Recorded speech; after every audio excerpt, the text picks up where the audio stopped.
The history of Sudan's conflict is a story of resilience and tragedy, a chronicle of Africa's largest nation torn by colonial legacies, ethnic divisions, and struggles for power. From the British-Egyptian rule to the long Sudanese civil wars, the Darfur genocide, and the 2023 Sudan conflict between the army and rapid support forces, this is a history written in fire and survival. Understanding Sudan's turmoil means understanding the deep roots of tribal identity, resource competition, and political betrayal that shaped a nation, and the fragile hope of peace that still flickers amid decades of war. To understand the modern Sudan conflict, one must first step back through time, to a land where the River Nile was not just a source of life, but the spine of civilization. Long before the concept of a nation called Sudan existed, the valley of the Nile was home to great African kingdoms, whose power and culture shaped the region for millennia. In this cradle of civilization, identity was forged in gold, iron, and faith. The Nile is both Sudan's blessing and its burden. Rising from the highlands of East Africa and the lakes of the Great Rift Valley, its two branches, the White and the Blue Nile, meet at Khartoum, a city that would later become the symbolic heart of Sudan. Along its banks grew villages of farmers, herders, and traders who learned to live with the river's cycles of flood and renewal. In time, these villages became cities, and the cities became kingdoms. For millennia, the Nile served as a bridge linking peoples of the north and south, the desert and the savanna. The river connected Sudan to Egypt and the Mediterranean world, but it also bound it to sub-Saharan Africa. This dual identity, African and Arab, northern and southern, would become a central theme in Sudan's story and the seed of both its richness and its future conflicts. Around 2500 BCE, near the Third Cataract of the Nile, the first great Sudanese state arose, the Kingdom of Kerma. Archaeological finds reveal a city of massive mud-brick buildings, burial mounds, and fortified walls. Its rulers commanded armies and controlled trade routes linking tropical Africa with Egypt and the Red Sea. They exported gold, ivory, and cattle, and imported luxury goods from the north. Kerma was not a satellite of Egypt. It was its equal and sometimes its enemy. For centuries, the two civilizations fought and traded in turn, creating a complex relationship of rivalry and exchange. The Egyptians spoke of Nubia as a land of riches and mystery. The people of Kerma saw themselves as the true keepers of the southern Nile. Their kings were buried with horses and servants, their temples filled with sculptures that reflected a distinctly African aesthetic, broad faces, strong forms, and symbols of the sun and river. This era established the template for Sudanese civilization, a blend of indigenous strength and foreign influence, where power was measured not only in wealth but in the ability to adapt and endure. Even after Kerma fell to Egyptian invasion around 1500 BCE, its people did not disappear. They became the foundation of new kingdoms that would rise and challenge empire once more. From the ashes of Kerma emerged the kingdom of Kush, first based at Napata and later at Meroe. When Egypt's new kingdom weakened 1,000 years later, the Kushite rulers asserted their independence and their destiny. In 750 BCE, King Piye marched north and conquered Egypt, uniting the entire Nile Valley under Sudanese leadership. His dynasty, known as Egypt's 25th, gave the world its Black Pharaohs. These Kushite rulers, Piye, Shabaka, Taharka, restored Egypt's temples and expanded its art. But their reign was not mere imitation. They brought to Egyptian civilization a fresh spiritual depth, infused with the values of the southern Nile, respect for ancestors, balance with nature, and the mystery of the desert. King Taharka's reign in particular was marked by grandeur and piety. His pyramids still stand at Nuri, their sharp angles cutting into the blue sky like symbols of endurance. Though the Assyrians eventually pushed the Kushites back to Nubia in the 7th century BCE, their legacy remained immense. They had proved that Sudan was not a periphery of civilization. It was a center of power in its own right. In the modern Sudan conflict, when people speak of resisting foreign rule and asserting national dignity, they echo the spirit of Kush. After retreating south, the Kushite kings established a new capital at Meroe, near the 6th Cataract. For centuries, it flourished as one of Africa's most advanced metropolises. Meroe was famous for its iron smelting industry. Archaeologists have found mountains of slag where furnaces once burned day and night. The city's artisans forged weapons, tools, and ornaments that travelled across Africa and beyond. Meroe was also a realm of remarkable women. Its queens, known as Kandakes, were co-rulers and sometimes commanders-in-chief. One of them, Amanirenas, led her armies against the Romans in the 1st century BCE, forcing a peace treaty that preserved Nubia's independence. Her image, strong, regal, and defiant, still appears on temple walls. Religion at Meroe was a fusion of old and new. The god Amun remained central, but the people worshipped a pantheon that included lions, serpents, and local spirits. This blend of beliefs reflected the Sudanese instinct for adaptation, a theme that would return throughout history as faiths and empires rose and fell. By the 4th century CE, Meroe's power waned. Environmental change, deforestation, and shifting trade routes weakened the economy. When Aksumite forces from Ethiopia invaded, the city's golden age ended. But its pyramids still stand in the Sudanese desert, silent monuments to a time when Africa's heart beat strong along the Nile. When the forges of Meroe went cold, the Nile Valley did not fall silent. Traders still moved along its banks, carrying ivory, hides, and glass beads between the Mediterranean and inner Africa. Small successor states appeared where city-states once stood, ruled by princes who traced their lineage to the Kushite kings. Even as political power fragmented, cultural continuity survived. The art of iron-making, the worship of local spirits, the reverence for ancestors. The river remained the thread holding everything together. By the 4th and 5th centuries CE, new ideas began to drift south from Egypt and the Red Sea. Ideas that would change Sudan's destiny as deeply as the Nile itself had shaped its land. Chief among them was a faith born on the shores of the Mediterranean, Christianity. Missionaries reached Nubia from Byzantine Egypt in the 6th century, carrying Gospels written in Coptic and Greek.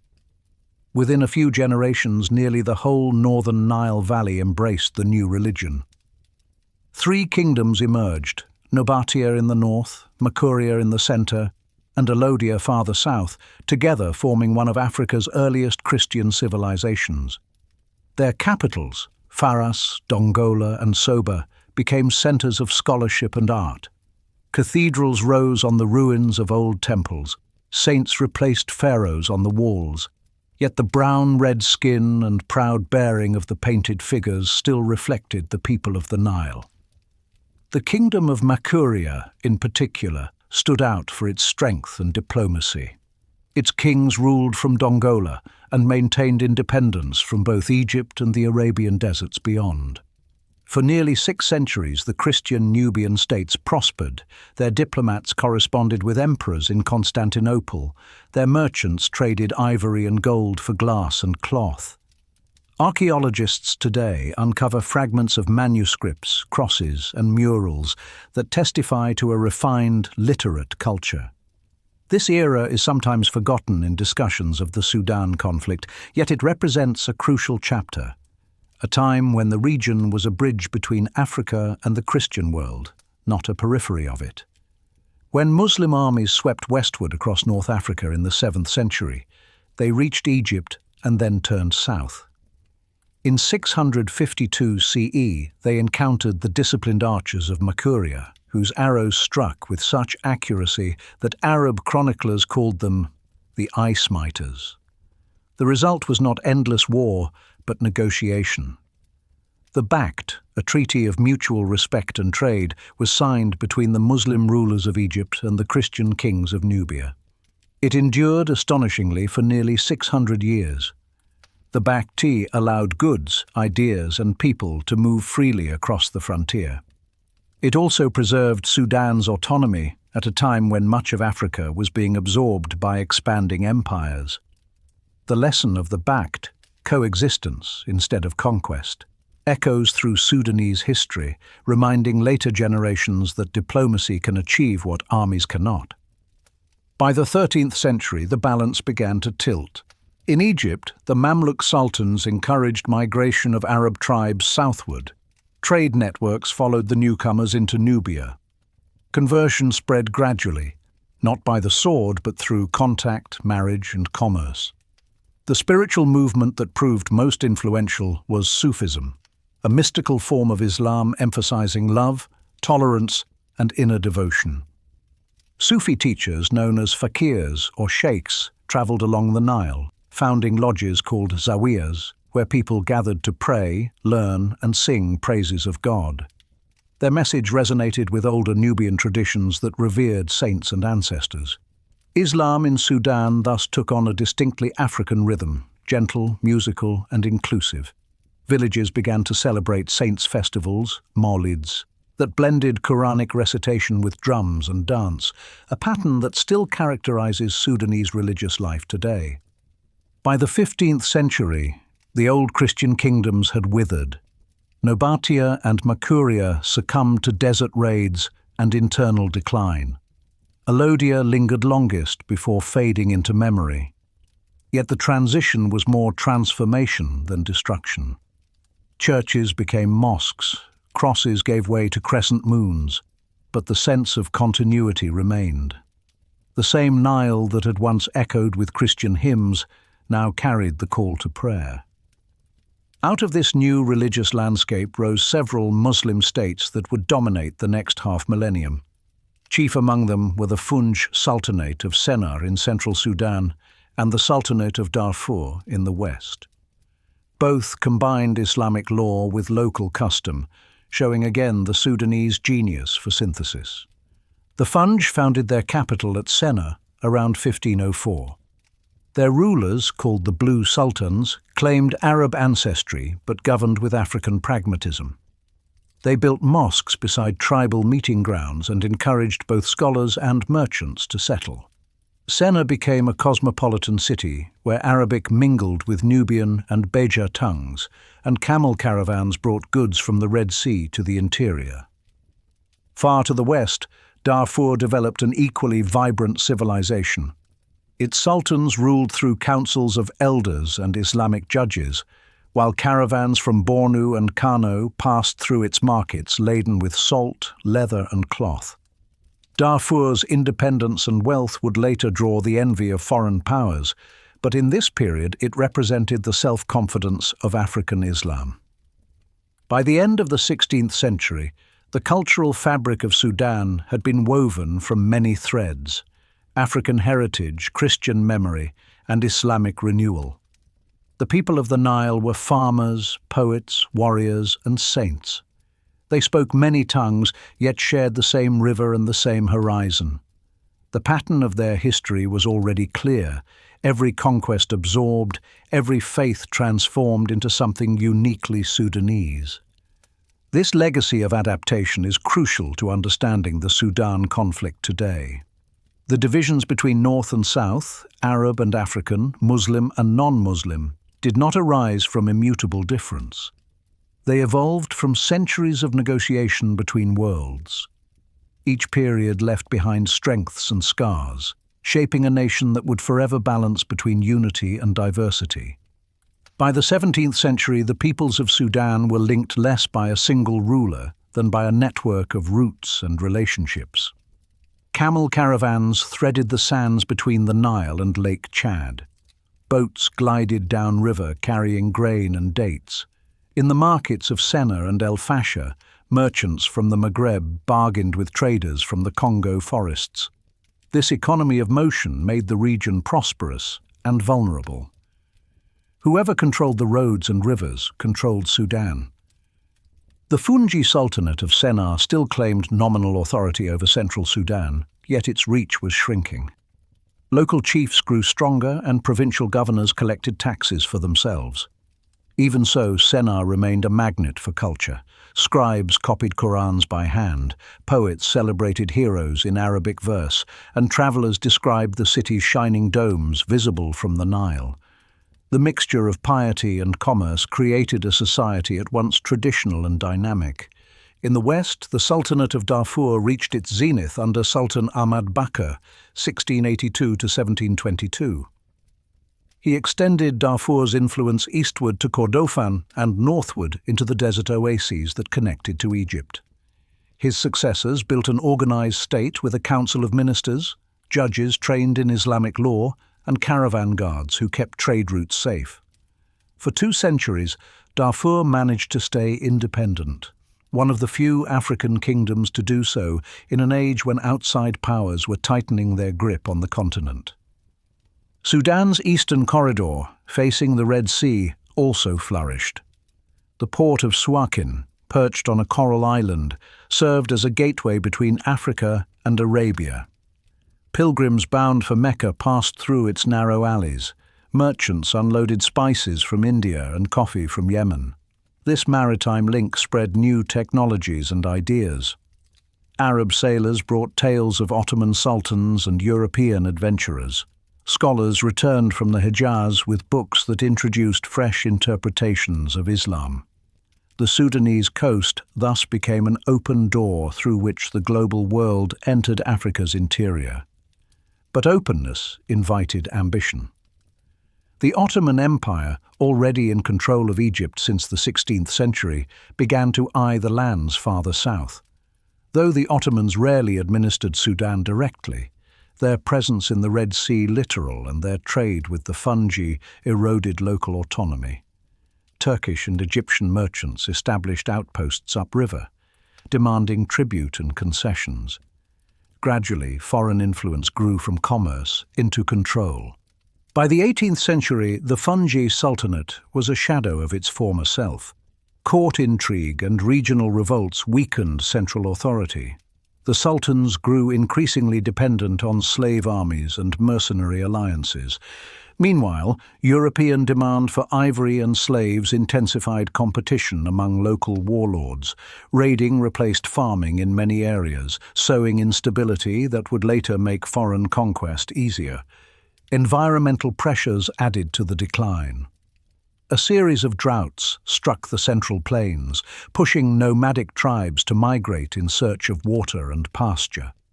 Clashes between herders and farmers became frequent, a pattern that tragically would reappear centuries later in the Darfur conflict.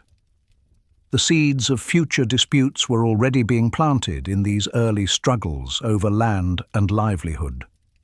By 1776, Senna's ruler was forced to accept the protection of neighboring powers. The once glorious Blue Sultans, who had unified the Middle Nile for 300 years, faded into history. The vacuum they left invited outsiders to move in. As Senna declined, Darfur entered its last golden age under Sultan Muhammad al-Fadl, 1803 to 1838.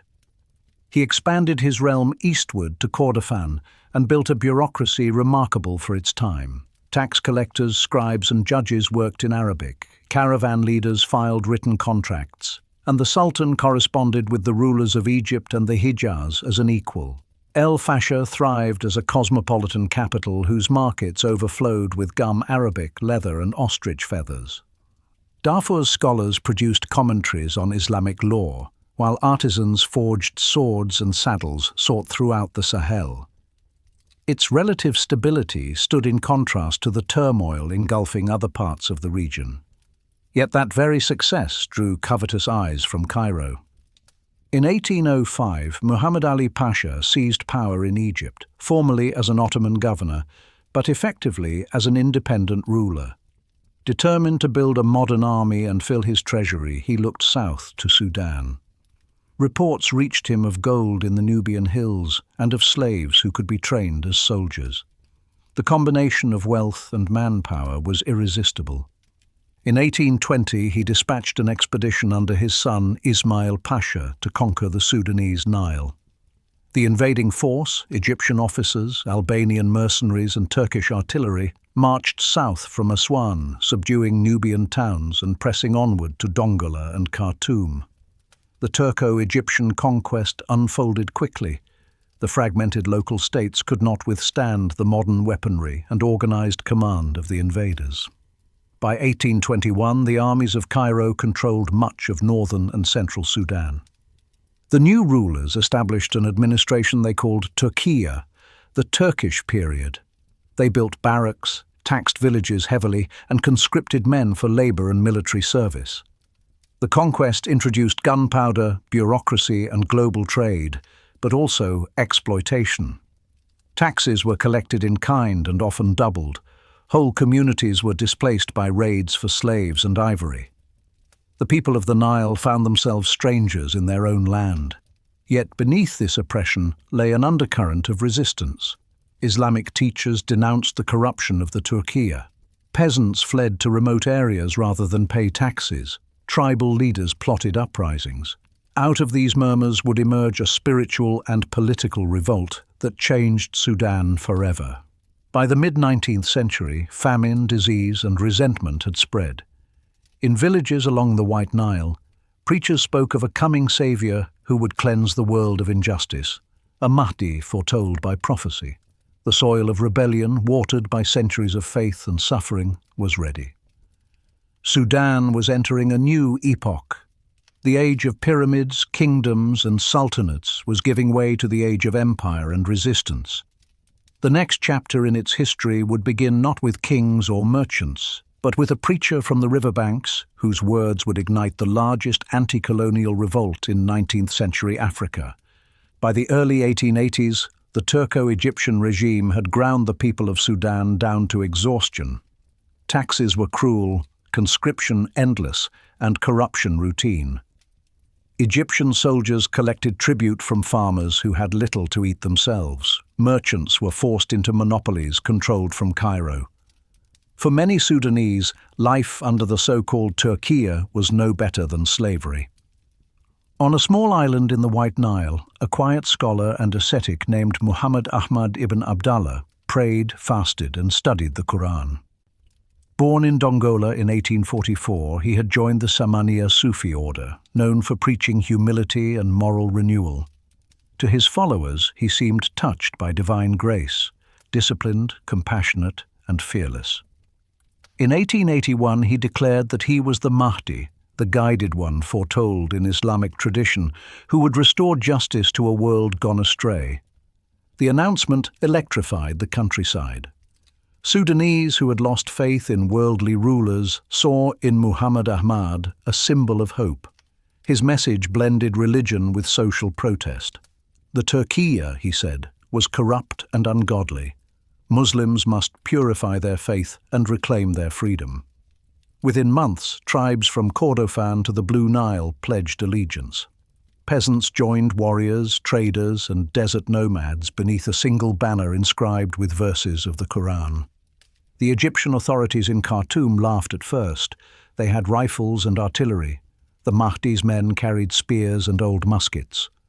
But the Mahdi's armies, called the Ansar, the helpers, fought with conviction, unmatched by their opponents. In 1883, they annihilated a modern Egyptian force led by General William Hicks near El Obeid. The victory shocked Cairo and London alike. Suddenly, the fanatic tribesmen looked like a national army. The Mahdi's revolt was more than a religious movement.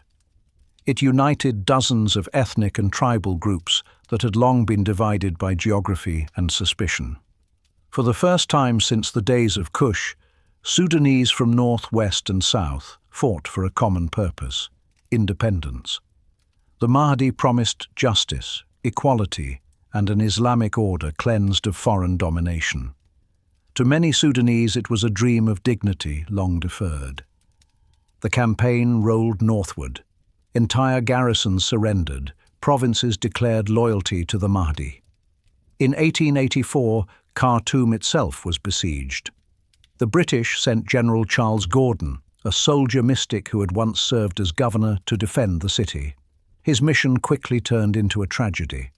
For 10 months, the defenders held out, their supplies dwindling while relief columns crawled up the Nile. On the 26th of January 1885, the Mahdi's forces stormed the city. Gordon was killed in combat. His head was displayed to prove that imperial might could be broken. In Europe, newspapers wept for Gordon of Khartoum. In Sudan, drums beat in celebration. Foreign rule had ended. The Mahdist state was born. The Mahdi entered Omdurman, across the river from the ruined capital, as a victorious yet humble leader. He prayed on the sand and promised to build a just society based on the Quran. But his triumph was short-lived. 6 months later, he died of fever, leaving his deputy Abdullahi ibn Muhammad, known as the Khalifa, to rule in his name. The new government faced impossible challenges. The economy lay in ruins, famine stalked the land, and rival claimants to authority abounded. The Khalifa imposed strict discipline and centralized control, organizing the country into provinces ruled by trusted lieutenants.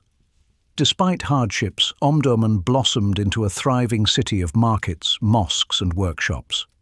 The Mahdist state minted coins, ran courts, and maintained an army that extended its power into Darfur and the Red Sea coast. Foreign observers grudgingly admitted that the Mahdiya was a functioning state, the first truly indigenous government in modern Sudanese history. Yet it was also besieged. British and Egyptian forces, humiliated by Gordon's death, plotted revenge. The Mahdist economy struggled without access to international trade. Internal dissent simmered. The ideals of unity and purity were strained by hunger and fatigue. In 1896, the British returned under General Herbert Kitchener, commanding a modern army of rifles, artillery, and Maxim guns, the latest instruments of industrial war. Step by step, his forces advanced southward, building a railway as they went. The final confrontation came at Omdurman on the 2nd of September 1898. It was not a battle, but a slaughter. The Khalifa's tens of thousands of warriors, armed mostly with spears and outdated firearms, charged bravely across open ground. British and Egyptian guns mowed them down. By sunset, more than 10,000 Sudanese lay dead. The Anglo-Egyptian army lost fewer than 500. The Khalifa fled and was hunted down a year later. The Mahdist state was no more. Sudan was placed under the Anglo-Egyptian condominium, nominally a joint rule, but in practice a British colony. The conquerors spoke of bringing civilization and order, yet what followed was another form of subjugation.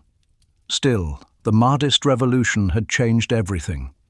It had shown that Sudan's people could unite across tribe and region, that faith could be a banner of national identity, and that empire was not invincible. The echoes of the Mahdi's uprising reach into every era of Sudanese history. His call for justice inspired nationalist movements in the 20th century and religious revivalists in the 21st. The Mahdi became a symbol of moral authority, part prophet, part patriot. His descendants, the Ansar movement, continued to shape Sudanese politics long after the British left. The rebellion also exposed enduring contradictions: religion as liberation and as discipline, unity born of faith yet divided by doctrine, victory followed by tragedy. These tensions, between idealism and power, between centre and periphery, would resurface in later civil wars and revolutions. The Mahdiya closed the long arc of Sudan's ancient and medieval history. From Kerma's kings to Meroe's queens, from Christian Nubia to the Islamic sultanates, the people of the Nile had created and recreated themselves through every storm. The Mahdi's banner was the last to fly before the modern age of empire. As the 20th century dawned, Sudan entered yet another cycle: colonization, resistance, and the struggle to define who truly owned the land between the deserts and the sea. The next chapter would open with maps drawn in London and Cairo, and with a new kind of war, the quiet, bureaucratic conquest of hearts and borders. When the smoke of Omdurman cleared, a new power rose over the Nile. The British, victorious and pragmatic, claimed that their conquest would bring stability and progress to a land long troubled by barbarism. But for the people of Sudan, it was another foreign occupation, one that replaced the language of faith with the language of empire. In 1899, Britain and Egypt signed an agreement establishing the Anglo-Egyptian condominium, a peculiar form of rule in which Sudan was nominally administered by both nations but controlled entirely from London. In practice, the British Governor-General wielded near absolute power. The country was divided into provinces, each overseen by district commissioners who reported to the colonial capital in Khartoum, rebuilt upon the ruins left by the Mahdiyah. Railways were laid across the desert to serve imperial needs, linking the Nile to the Red Sea and the cotton fields of Gezira to the ports of Egypt. Schools were opened, but mainly for the sons of chiefs who could assist colonial administration. The new rulers justified their policies as civilization and order, yet they regarded most Sudanese as subjects, not citizens. The Mahdi's tomb was sealed by Kitchener himself, a symbolic act meant to bury rebellion with concrete. One of the defining features of colonial rule was division. The British administrators, wary of another uprising, sought to manage Sudan through separation of tribes, religions, and regions. They categorized the population along rigid lines of ethnicity and faith, constructing identities that had once been fluid. In the north, where Islam and Arabic language dominated, they encouraged the growth of a conservative elite, merchants, sheikhs, and educated Sudanese who could serve as intermediaries. In the south, inhabited by Nilotic and Equatorian peoples, they pursued an entirely different policy. Christian missionaries were allowed to operate schools, while Arabic and Islam were discouraged. Southern Sudan was effectively sealed off from the rest of the country under what came to be known as the Southern Policy. This deliberate partition planted the seeds of future conflict. It created two Sudans within one border, a northern region integrated into the Arab Islamic world, and a southern region aligned with sub-Saharan Africa and Christian missions.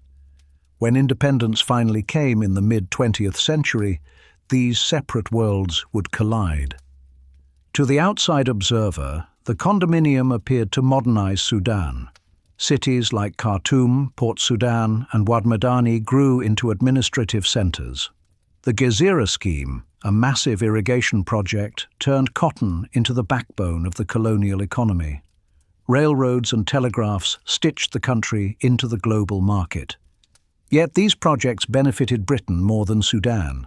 Profits flowed north to Cairo and London, while ordinary farmers were forced into cash crop production, dependent on world prices they could not control. Land was registered in the name of the government, stripping local communities of ancestral rights. The same pattern of resource extraction that would later define the oil economy in modern Sudan began with cotton and gum Arabic under British rule. Modernization also changed the rhythm of daily life. In Khartoum, a new class of Sudanese professionals emerged, teachers, clerks, and soldiers trained in British schools. They learned English, read newspapers, and began to imagine a Sudanese identity that transcended tribe or province. Ironically, the colonial state that sought to divide the people also created the first generation of nationalists who would one day demand freedom. Despite British efforts to erase the memory of the Mahdist era, it refused to die.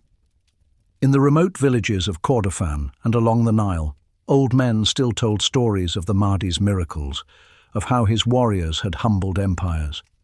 His descendants, especially Abd al-Rahman al-Mahdi, grandson of the original Mahdi, carefully rebuilt the Ansar movement into a social and political force. The British, pragmatic as ever, eventually decided to cooperate with the Mahdist family rather than fight them. They recognized that the Ansar could help maintain order in rural areas, and Abd al-Rahman used this opening to promote both religious revival and Sudanese self-awareness. His mansion on Abba Island became a pilgrimage site not only for worship but for national memory.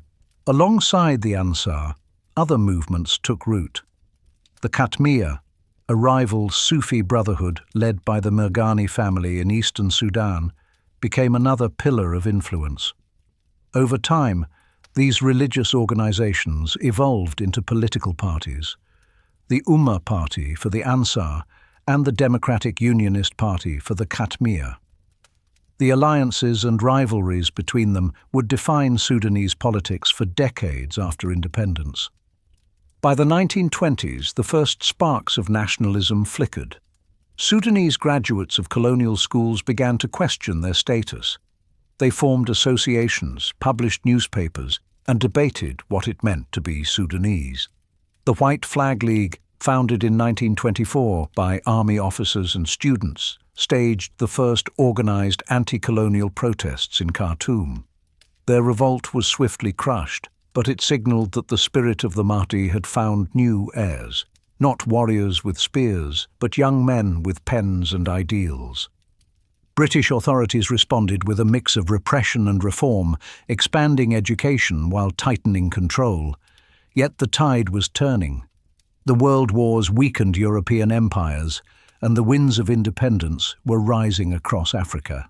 By the time the 20th century reached its midpoint, Sudan stood on the brink of change. The contradictions of the condominium had created both division and awakening. The North and South had grown apart, yet an educated middle class had begun to dream of unity. Religious brotherhoods had preserved spiritual authority, yet secular nationalism was emerging among students and workers. The foundations of the modern Sudan conflict, questions of identity, faith, and power, were already visible.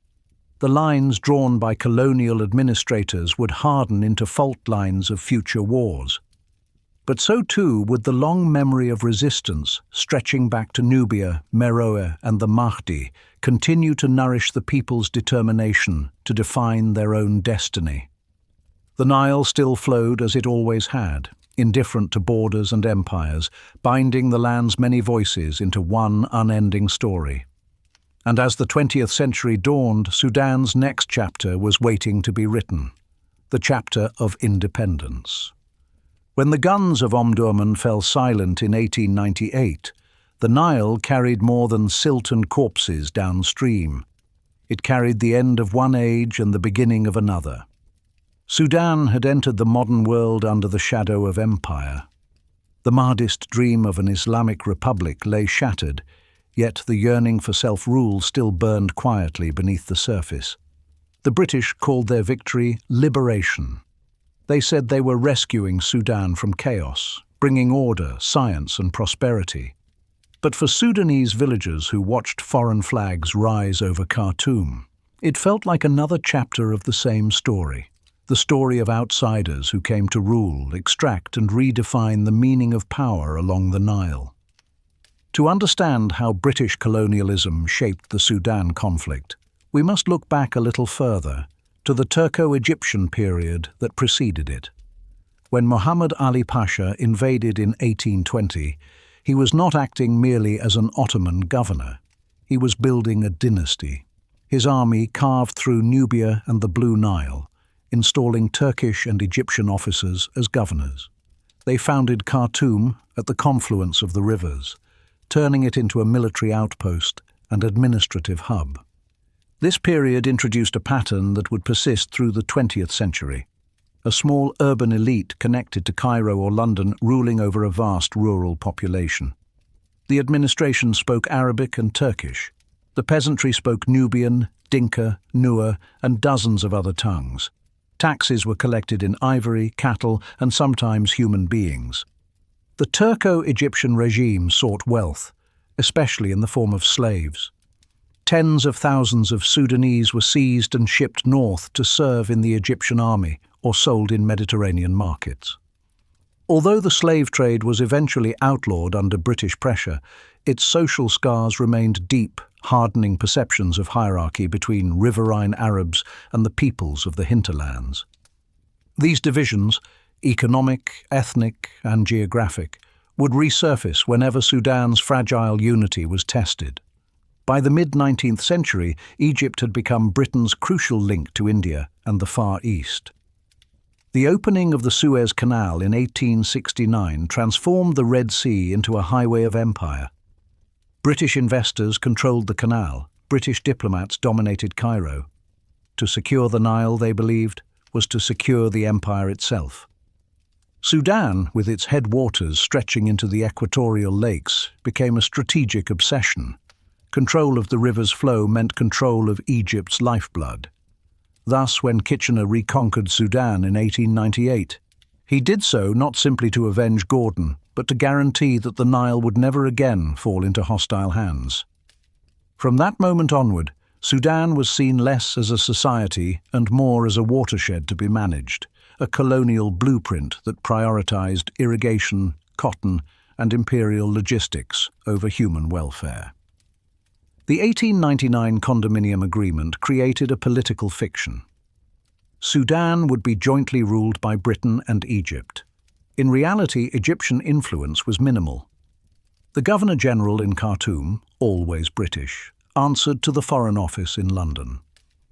A thin layer of European administrators governed a land larger than Western Europe through a hierarchy of provincial inspectors, military officers, and local chiefs.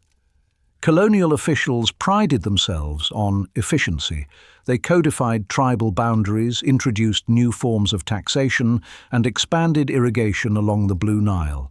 The Gezira scheme, begun in 1911 and completed after the First World War, became the jewel of the colonial economy. Millions of acres of fertile soil producing cotton for British textile mills in Lancashire. The scheme enriched a few merchants and landlords but left most farmers bound by debt and regulation. For rural Sudanese, modernization often meant servitude in a new language. The British rebuilt Khartoum as a model capital, with wide avenues and offices patterned after imperial cities in India. Mosques stood beside Anglican cathedrals.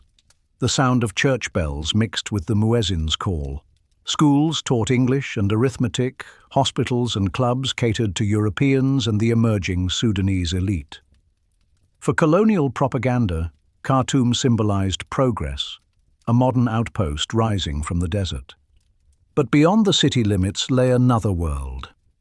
In Darfur, Kordofan, and the southern provinces, roads were few, clinics fewer, and schools almost non-existent.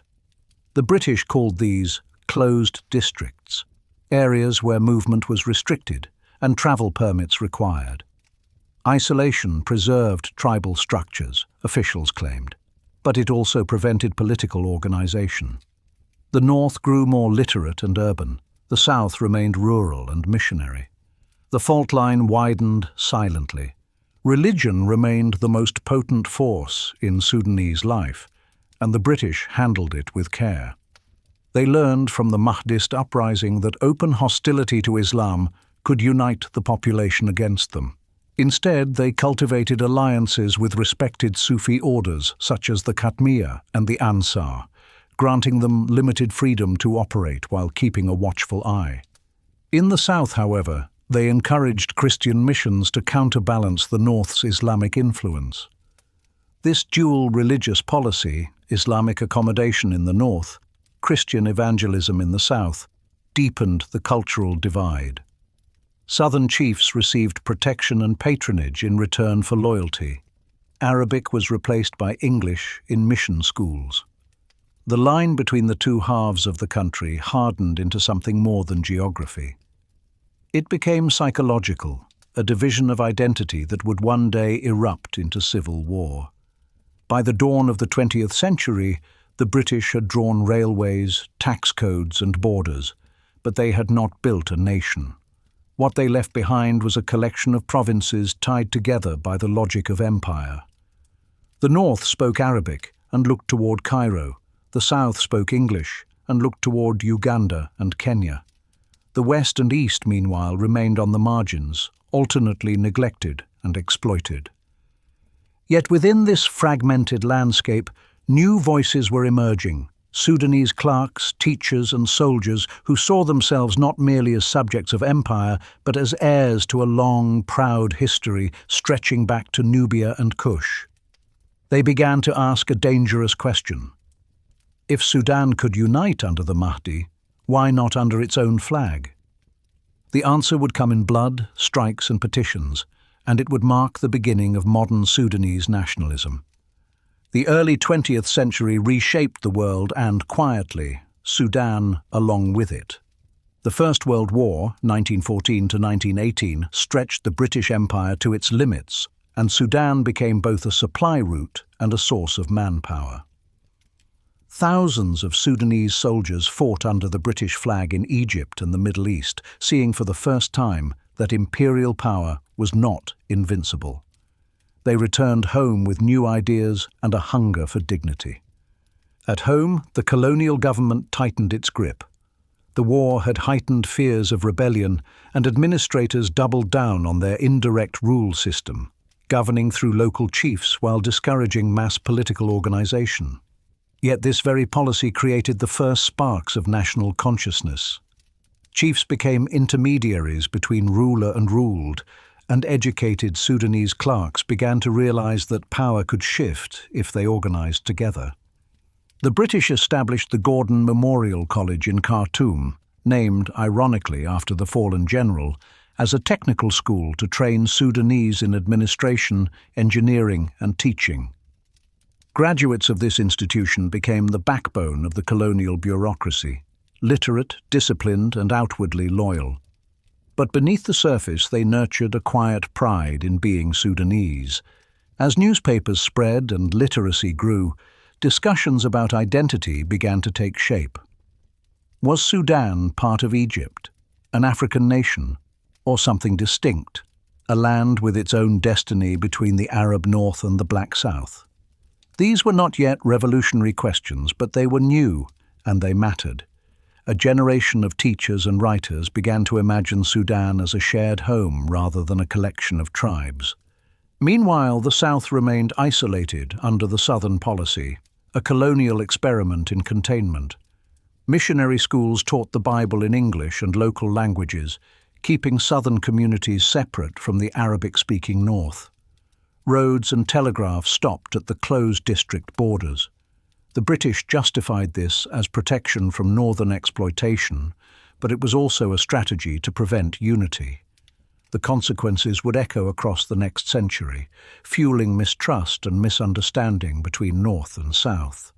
Religion, long the pulse of Sudanese life, adapted to this new world of empire and education. The great Sufi brotherhoods, especially the Ansar, followers of the Mahdi, and the Katmiya, began to shape politics in subtle ways. Their leaders held enormous influence among rural populations, controlling networks of mosques, trade routes, and charitable institutions. The British understood their power and sought to manage it. They cultivated cooperation with Abd al-Rahman al-Mahdi, allowing him to restore his family's prestige in exchange for stability.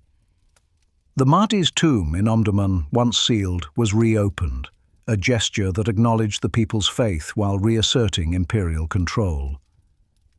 The Katmiya, led by the Mirghani family in the east, also flourished, building religious schools and extending their spiritual authority into Eritrea. Together, these two orders would later form the foundation of Sudan's first political parties. For now, they were the twin pillars of moral guidance in a land where the colonial state remained distant and impersonal. Discontent finally erupted in 1924, the year Sudanese nationalism announced itself to the world. The spark came from within the army. Many Sudanese officers resented the racial hierarchies that favored British and Egyptian soldiers. When nationalist demonstrations swept Cairo demanding unity between Egypt and Sudan, Sudanese officers in Khartoum raised their own flag of protest. Led by Ali Abd al-Latif, a charismatic soldier of mixed Nubian and Dinka heritage, and Abdel Fadil al-Maz, they formed the White Flag League, calling for independence and equality for all Sudanese, regardless of tribe or race. Their message was radical, that Sudan belonged to its people, not to Egypt or Britain. The revolt began with marches and speeches but soon turned violent. When British officers were attacked in Khartoum, the colonial authorities responded with overwhelming force. The mutiny was crushed, its leaders executed or imprisoned. But the message had been heard. For the first time, Sudanese men had died for the idea of a united nation. The 1924 uprising left a lasting mark. It awakened a generation of students and workers who saw that change required sacrifice. The colonial government reacted by tightening censorship and surveillance, yet it also recognized that the old paternalism was failing. The British began to train more Sudanese administrators and teachers, inadvertently creating the very class that would lead the next phase of the independence struggle. The interwar years, 1925 to 1939, were a period of uneasy calm. Sudan became a quiet corner of the British Empire, important for its cotton and its geography, but rarely noticed in London. Economic development continued, new railways, irrigation canals and telegraph lines, yet the benefits remained uneven. The Gezira scheme enriched British investors while small farmers stayed poor. At the same time, the Ansar and Katmiya expanded their influence through religious gatherings and charitable work. In a land without political parties, they became proto-parties, movements capable of mobilizing thousands through faith and loyalty. In villages, people still remembered the Mahdi's promise of justice, and now they whispered that his descendants might finish what he began. The Second World War brought another wave of change. Sudanese soldiers fought again in British campaigns, in East Africa against Italian forces, and in North Africa against the Germans. They saw the world, earned wages, and returned with stories of nations fighting for freedom. When the war ended in 1945, Sudan was no longer a sleepy colony. The people had tasted both hardship and possibility. By the late 1940s, the winds of independence sweeping across Asia and Africa reached the banks of the Nile. Britain, weakened by war, could no longer sustain its empire indefinitely. Egyptian nationalists, emboldened by their own anti-colonial struggle, renewed their claim that Sudan and Egypt were one. But many Sudanese had a different vision: an independent state with its own parliament, flag, and voice in the world. The stage was set for a political awakening that would transform religious orders into parties, students into activists, and colonial administrators into reluctant negotiators. The question was no longer if Sudan would be free, but when and on whose terms. When the Second World War erupted in 1939, Sudan was still a colonial territory, but its strategic location made it vital to the Allied war effort. The desert became a battleground once again, this time against fascist Italy, whose forces had occupied nearby Eritrea and Ethiopia. British officers and Sudanese soldiers fought side by side to defend the Nile corridor, supplying troops and materials to the front lines in East Africa. The war years transformed Sudan's relationship with the outside world. Roads and airfields were built to move supplies, not just soldiers. Local industries sprang up to feed the troops, from small workshops in Omdurman to repair depots in Port Sudan. For the first time, many Sudanese encountered modern machinery and military organization. They learned discipline, logistics, and the sense that the world was wider and more connected than colonial boundaries suggested.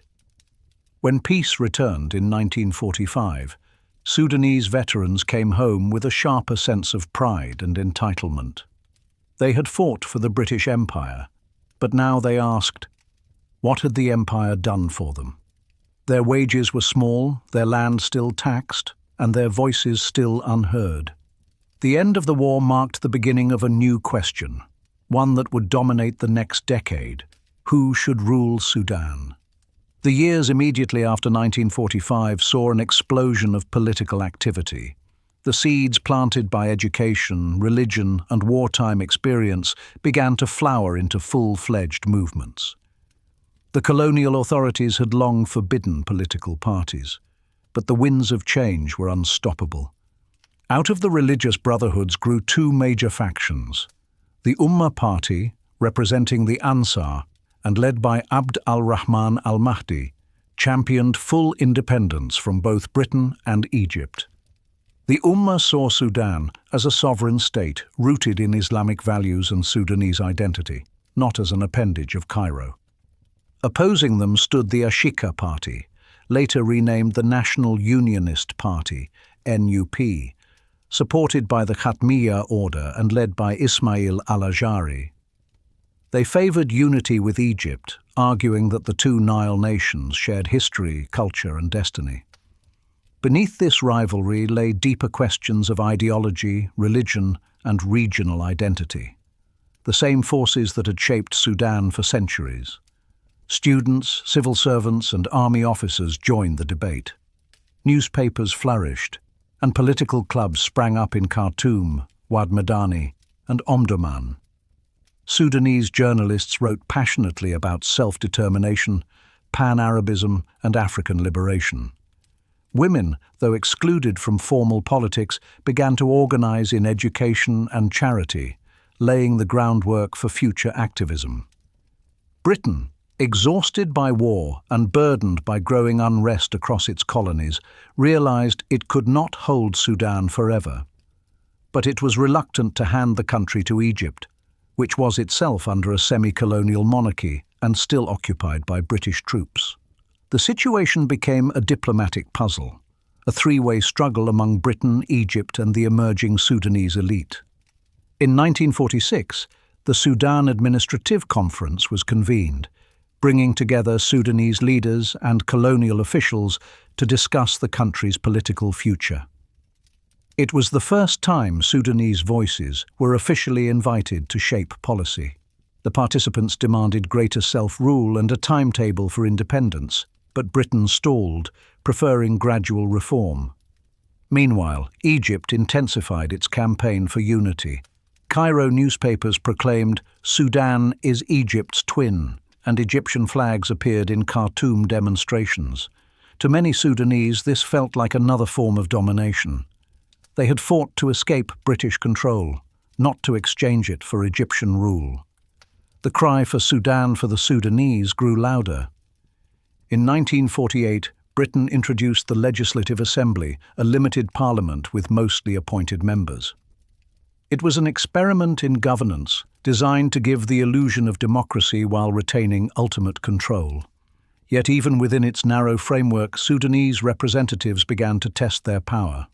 Debates over budgets, education, and national symbols became arenas for asserting independence.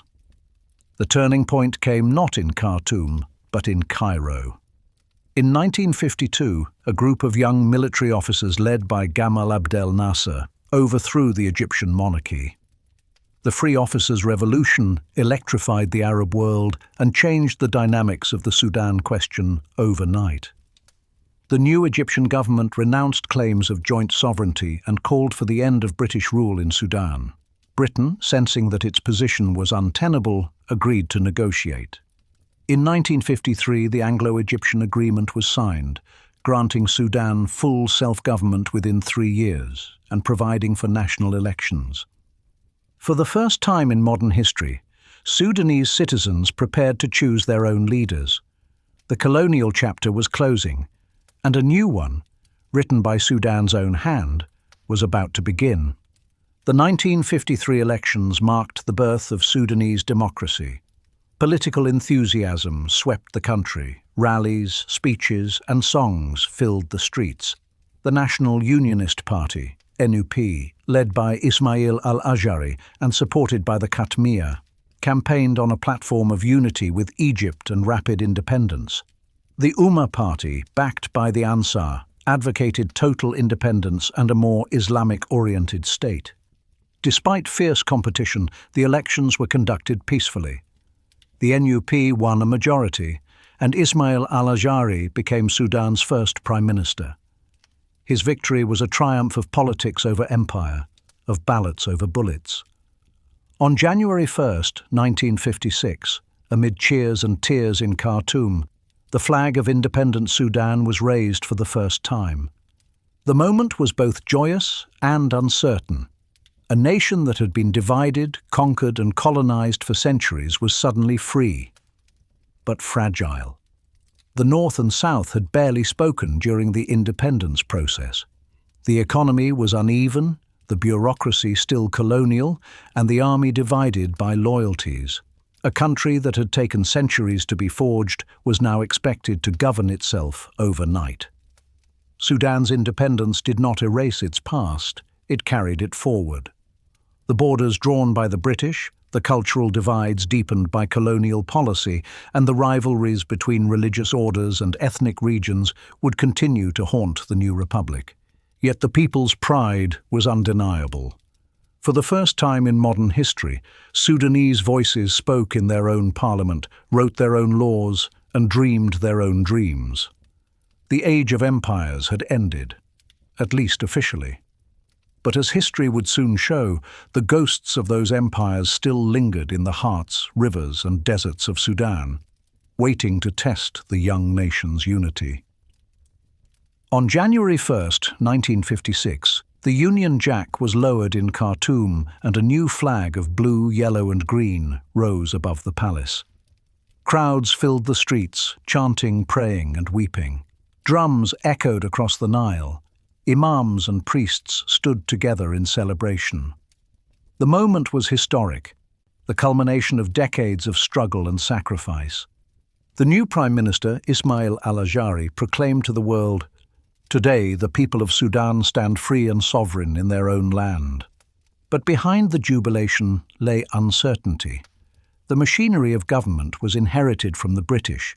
The civil service, the army, even the legal system were colonial in structure and spirit. Sudan had gained independence faster than it had gained cohesion. The question was no longer how to end foreign rule, but how to rule itself. Al-Azhari's National Unionist Party, NUP, governed through a coalition that soon began to fracture. His vision of unity with Egypt lost momentum after independence. Most Sudanese wanted full sovereignty, not another union.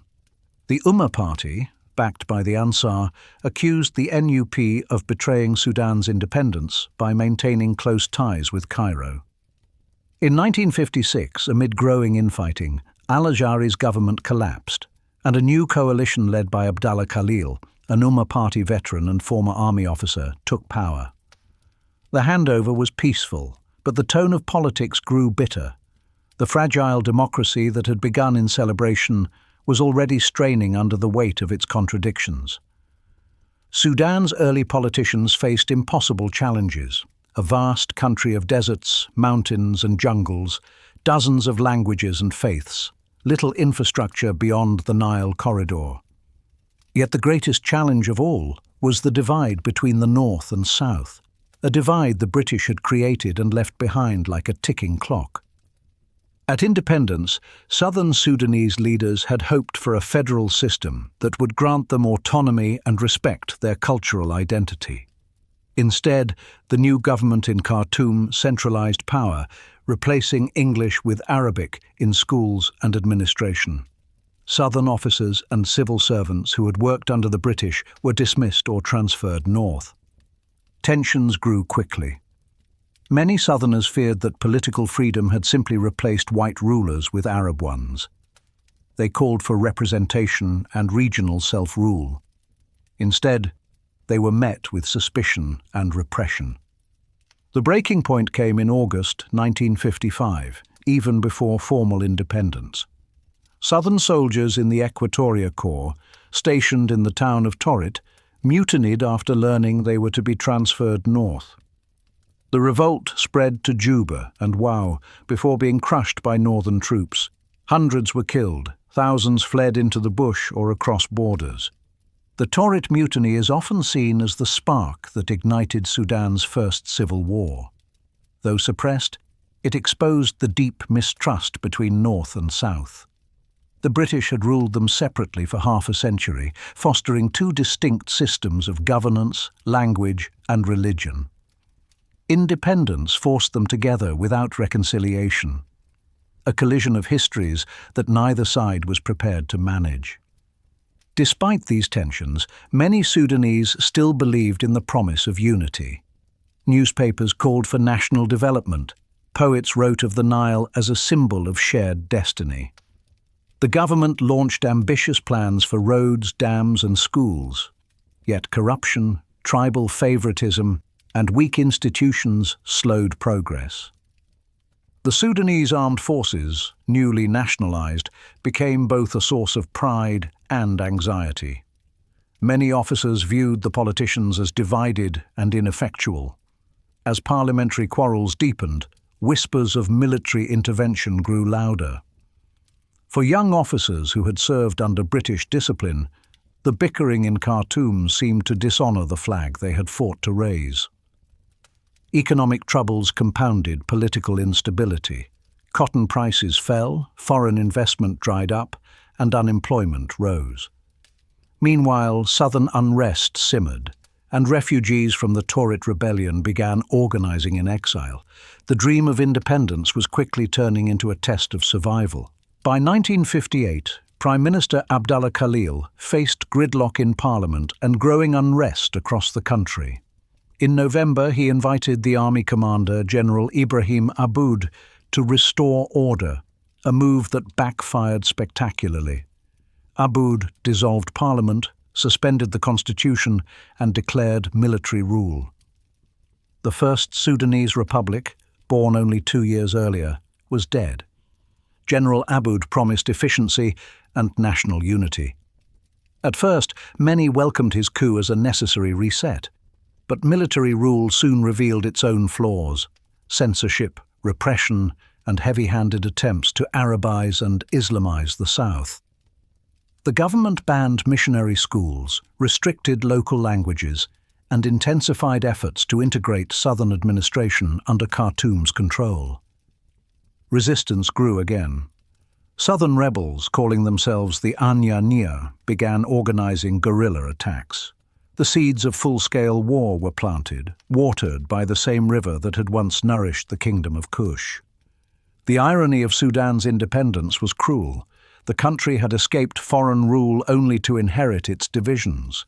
The British had departed, but their borders, hierarchies, and administrative logic remained. The cultural line between the Arabic-speaking Muslim North and the multi-ethnic Christian and animist South deepened into a chasm of misunderstanding.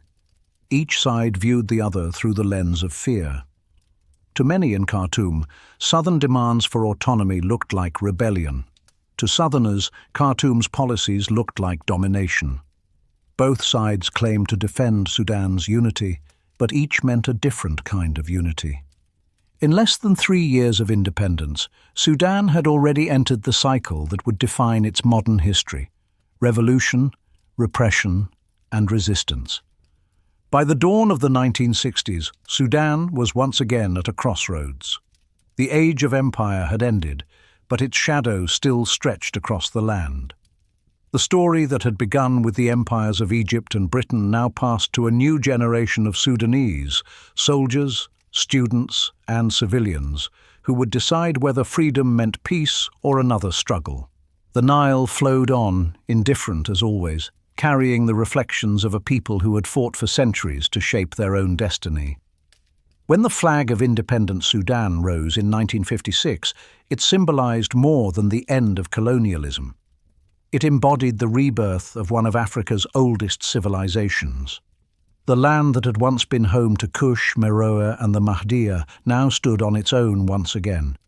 But the euphoria of freedom quickly met the realities of governance.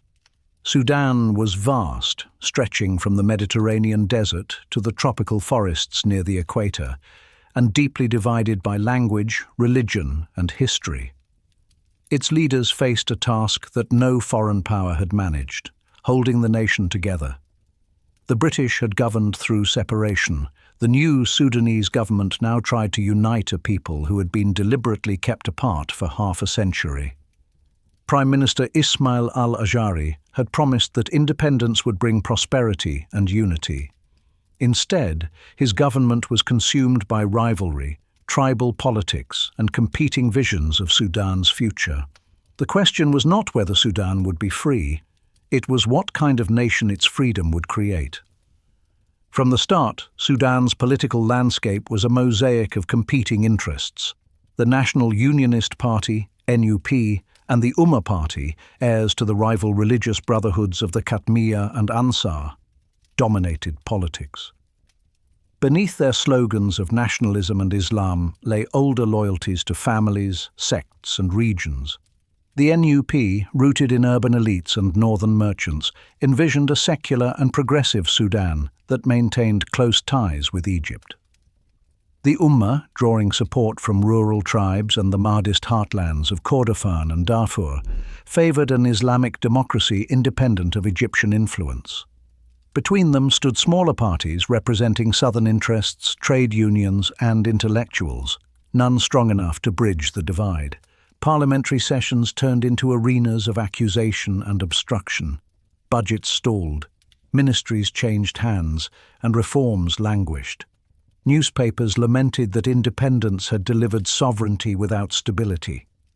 The army watched in silence, for now. The divide between North and South Sudan soon became the country's most dangerous fault line.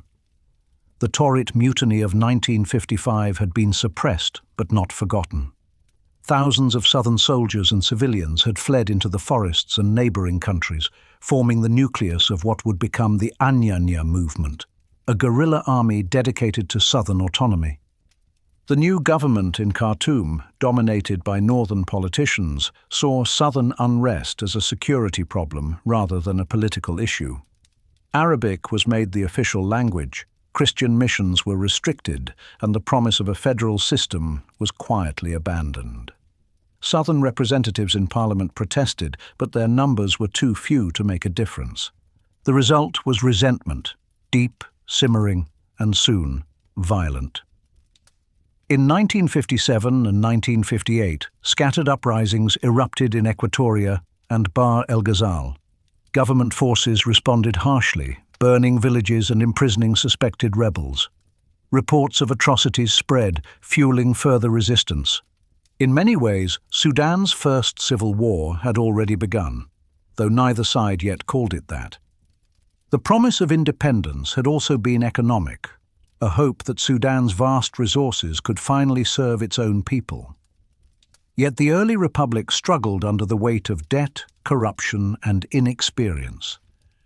The Gezira cotton scheme, the pride of the colonial economy, still operated largely for export.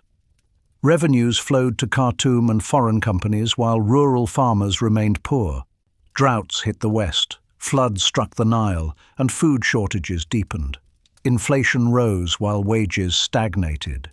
In the cities, discontent grew among workers and students. The Sudanese Workers' Trade Union Federation organized strikes demanding better pay and political reforms. The government's response oscillated between negotiation and repression.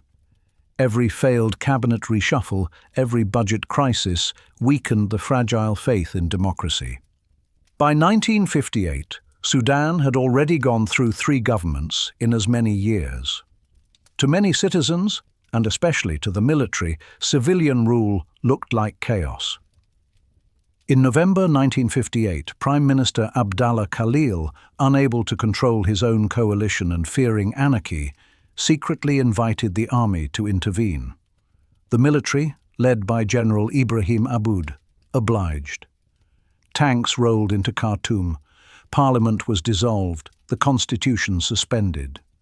What was intended as a temporary caretaker arrangement quickly became a dictatorship. General Aboud addressed the nation in measured tones. "We have intervened not to seize power, but to rescue the nation from disunity and decline." For a time, many Sudanese accepted his words. The army promised stability and efficiency. Civil servants remained at their posts. Trade continued, and foreign investors returned. But beneath the surface, Aboud's government ruled through censorship and decree. Political parties were banned, newspapers silenced, dissenters imprisoned. What Aboud's regime could not suppress, however, was the deepening crisis in the south. The new rulers viewed it as a matter of law and order. Troops were dispatched, villages searched, and thousands displaced. By the early 1960s, the fighting had spread across the southern provinces. Guerrilla groups, loosely united under the name Anyanya, snake venom, struck at police stations and garrisons. The army retaliated with brutal campaigns that killed civilians and destroyed communities. The war that had begun as scattered mutinies now became an organized insurgency. Sudan's turmoil unfolded against the backdrop of the Cold War.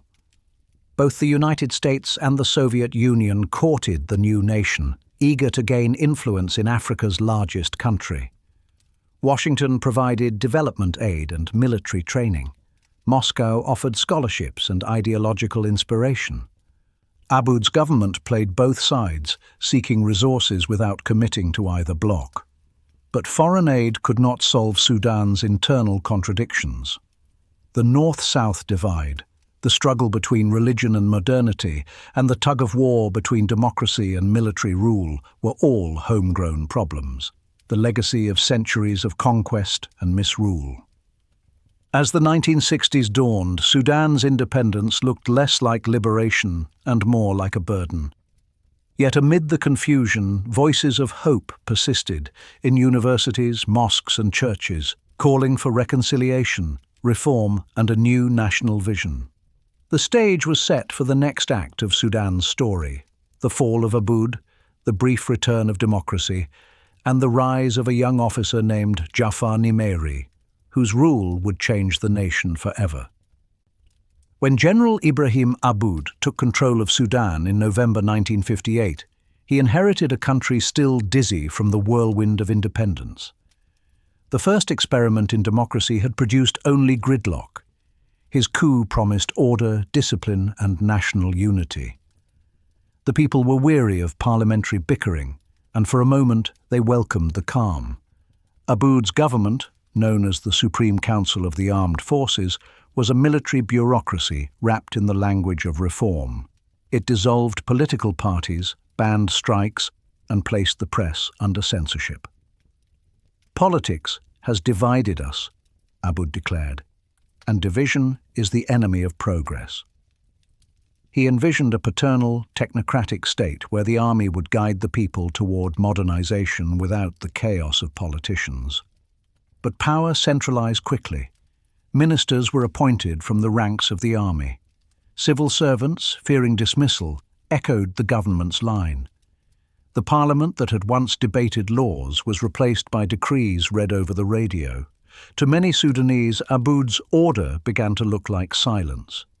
The regime's early years focused on economic development. Backed by Western aid during the height of the Cold War, Aboud launched ambitious projects: new irrigation canals in Gezira, sugar and textile factories near Kosti, and road links between Khartoum, Port Sudan, and the agricultural heartlands. These efforts briefly raised living standards and gave the impression of progress. In Khartoum, modern apartment blocks rose beside British-era villas. Students filled new technical schools. Radio programs broadcast patriotic songs. The government proudly called this era the Sudanization of development. Proof, it claimed, that military discipline could achieve what politics had failed to deliver. Yet the benefits were uneven. The wealth remained concentrated in the north and the Nile corridor. The western and southern regions, Darfur, Equatoria, Bahr el Ghazal, saw little of the new prosperity. Roads stopped where the rainforests began, and investment favored cash crops over basic needs. The same regional inequalities that had begun under colonialism persisted under the banner of modernization. Most dangerously, Aboud's efforts to build a unified national identity soon turned into a campaign of forced assimilation. In 1960, the regime launched an aggressive program to unify Sudan through Arabization and Islamization. Arabic was declared the exclusive language of education and administration across the country, including in the largely non-Arab, Christian and animist South. Missionary schools were closed or nationalized, southern teachers were replaced by northern ones, and the study of local languages was banned. Aboud believed that Sudan could not survive as a patchwork of cultures. It must become one people under one faith. But to Southerners, these policies felt like cultural erasure. Churches protested, and students in Juba and Wau held demonstrations that were quickly suppressed. The military's heavy-handed tactics, arrests, house burnings, and mass relocations, deepened resentment. By 1962, Southern resistance had transformed from sporadic uprisings into a coordinated armed struggle. Former soldiers, hunters and villagers joined guerrilla units that attacked police posts and government convoys. They called themselves Anyanya, meaning snake venom, a name symbolizing both stealth and vengeance.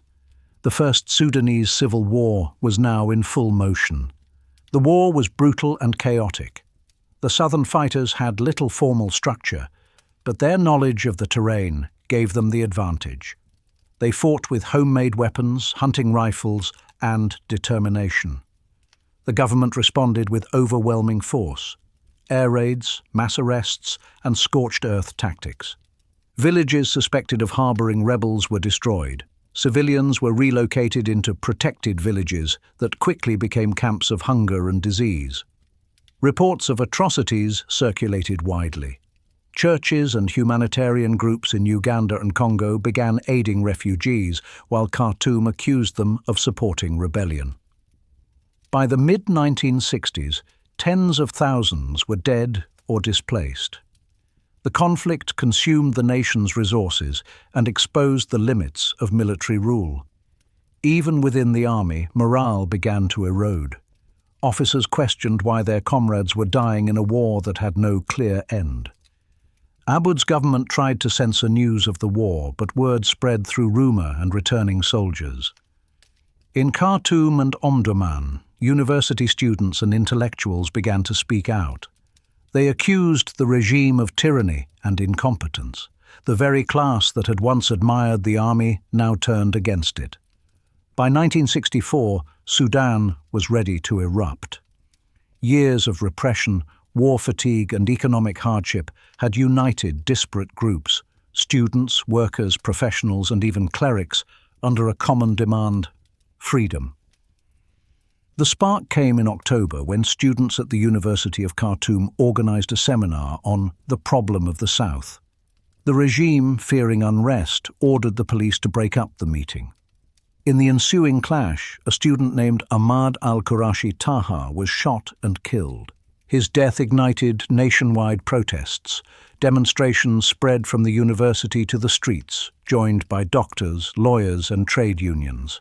For the first time since independence, Northerners openly demanded an end to the war and the dictatorship. Women marched alongside men. Imams preached against injustice in Friday sermons. The uprising became known as the October Revolution, a rare moment of unity in Sudanese history. Faced with mounting pressure and fearing a complete breakdown of order, General Aboud resigned on November 15, 1964. The military handed power to a transitional civilian government led by Sir al-Khatim al-Khalifa, marking Sudan's brief return to democracy. The revolution restored freedom of speech and revived political parties. Students who had protested in the streets now wrote in newspapers and debated in parliament. The Ansar and Katmiya movements resurfaced, while new secular and socialist groups emerged, among them the Sudanese Communist Party, SCP, which quickly gained influence among workers and intellectuals. But the challenges facing the new government were immense. The war in the south raged on, the economy teetered, and old rivalries between parties re-emerged. The unity that had toppled Aboud began to fray as soon as victory was achieved. Still, for a brief moment, Sudan stood as a symbol of hope, an African nation capable of overthrowing dictatorship without foreign intervention. The October Revolution showed that the spirit of resistance that had animated the Mahdi and the anti-colonial movement was still alive. Yet, as history would soon reveal, the revolution's promise was fragile. The same divisions that had haunted Sudan since its birth would once again consume it, paving the way for a new strongman, Jafar Muhammad Nimeiri. The fall of General Ibrahim Aboud in 1964 marked the end of Sudan's first experiment with military rule and the rebirth of civilian politics. Crowds in Khartoum celebrated, chanting the slogans of freedom that had toppled the regime: "Down with dictatorship, freedom for the people." The transitional government, led by Sir al-Khatim al-Khalifa, faced a monumental task. The revolution had restored democracy, but not stability. The same divisions that had paralyzed the First Republic, between North and South, Islamists and secularists, urban elites and rural tribes, quickly resurfaced. Nevertheless, for a brief moment, optimism returned. Newspapers reopened, political prisoners were freed, and student unions flourished. Public debates filled the air with arguments about federalism, socialism, and national identity. It seemed for a moment that Sudan might finally chart its own democratic path. One of the new government's first priorities was to address the ongoing civil war in the south. The conflict had drained the nation for nearly a decade, and many Sudanese, even in the north, recognized that it could not be won by force. In early 1965, the government organized the Round Table Conference in Khartoum, inviting southern leaders, political parties, and foreign observers to discuss solutions. It was a historic event, the first time Northerners and Southerners had sat at the same table as equals to discuss the nation's future. Delegates debated the causes of the conflict: cultural marginalization, economic neglect, and the lack of political representation. Southern representatives, including figures like William Deng and Clement Mboro, demanded a federal system which would grant the South self-government within a united Sudan. Northern leaders, however, resisted. They feared federalism would lead to secession and weaken Khartoum's control. The talks ended without agreement, but they marked a turning point, a recognition that Sudan's problems could not be solved by bullets alone. The government promised reforms and limited amnesties, but fighting continued. The Anyanya guerrillas refused to disarm without guarantees, and Khartoum lacked both the will and capacity to make concessions. The dream of peace remained distant. As the transitional period ended, elections were held in 1965 to restore parliamentary government. The results mirrored the past. The Ummah Party and the National Unionist Party, NUP, now renamed the Democratic Unionist Party, DUP, once again dominated. The Ummah, led by Imam al-Hadi al-Mahdi and his young cousin Sadiq al-Mahdi, championed Islamic democracy and rural interests. The DUP, guided by the Khatmiya order and Ismail al-Ajari, favored a more secular nationalist approach. The two parties alternated between rivalry and reluctant coalition, united only by their shared desire to keep smaller leftist and southern parties at bay. The Sudanese Communist Party, SCP, which had played a major role in the October Revolution, emerged as a formidable force in urban centers. Its message of social equality and anti-imperialism appealed to students, labor unions, and intellectuals. For the first time, class politics, not just religion or region, entered Sudan's political discourse. But the communists also provoked fear among conservatives and the religious elite, who viewed Marxism as an existential threat. In parliament, ideological battles replaced policy debates. Coalitions collapsed as quickly as they were formed. Between 1965 and 1969, Sudan cycled through 5 prime ministers and multiple governments. The democratic experiment that had been born in revolution began to drown in its own fragmentation. While politicians quarreled in Khartoum, the war in the south escalated. The Anyanya movement gained strength, drawing recruits from refugee camps in Uganda, Zaire, now the DRC, and the Central African Republic. Rebel leaders such as Joseph Lagu and Agre Jaden began to coordinate their efforts, forming the Southern Sudan Liberation Movement, SSLM. The government's counterinsurgency was brutal but ineffective. Entire villages were uprooted and thousands fled across borders. The war's cost drained the treasury, leaving little money for education or infrastructure. Soldiers returned from the front weary and disillusioned. To many young Sudanese, especially in the army, the politicians in Khartoum seemed indifferent to the suffering of the country's peripheries. The longer the conflict lasted, the more it poisoned relations between North and South. Mistrust hardened into hatred. The southern struggle, once about autonomy, began to adopt the language of secession. The government, meanwhile, used the chaos to justify emergency powers and curtail civil liberties. Democracy once again began to look fragile. By the late 1960s, Sudan's political climate had become toxic. The Umma and DUP were paralyzed by infighting. The Communist Party faced bans and arrests after being accused of atheism and subversion, and southern leaders were sidelined from power altogether. The army, once purged of Aboud loyalists, quietly watched from the sidelines. Many officers, especially younger ones, believed that the civilian politicians had squandered the victory of 1964.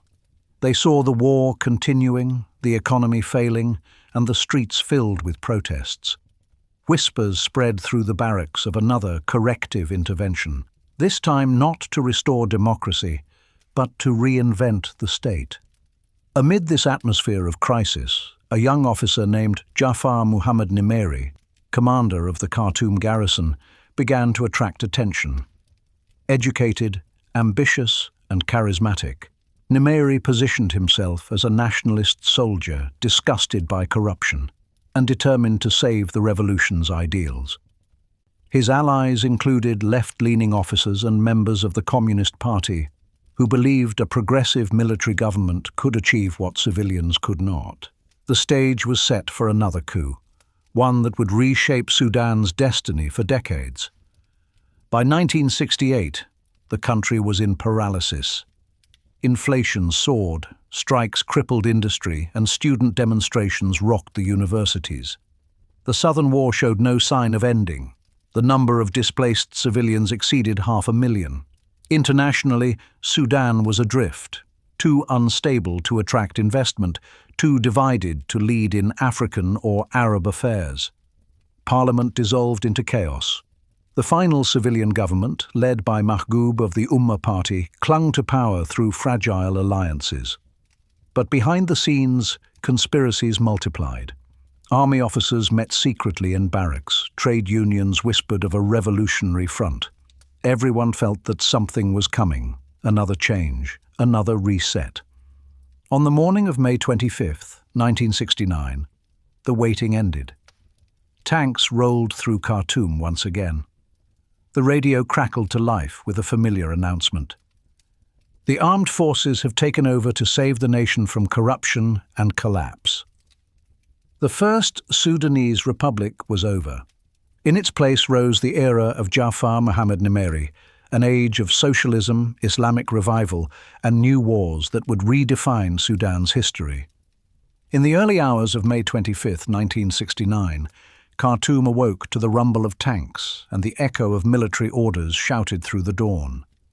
By sunrise, the army had seized all key installations: the radio station, the airport, and the presidential palace. The broadcast came at 7 o'clock sharp. The armed forces have acted in the name of the people to end corruption, restore unity, and build a new Sudan. The speaker was Major Jafar Muhammad Nimeri, a 39-year-old officer with a reputation for discipline and charisma. The coup, which became known as the May Revolution, was bloodless but decisive. Civilian politicians were arrested, parliament dissolved, and the constitution suspended. For the second time since independence, Sudan's fragile democracy had been replaced by military rule. But this time the soldiers claimed not just to restore order, They came with a revolutionary ideology. Born in Omdurman in 1930, Jafar Nimeri was a product of Sudan's first generation of post-colonial soldiers. Educated at the Khartoum Military Academy, he had served in the southern provinces and witnessed firsthand the devastation of civil war.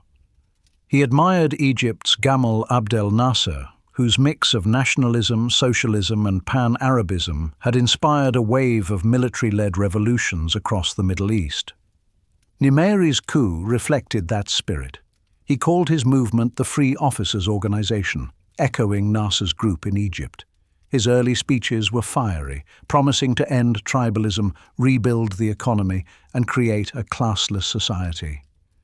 No more feudal lords, no more religious parties, he declared. Sudan will belong to its workers, its farmers, and its soldiers. The public response was mixed.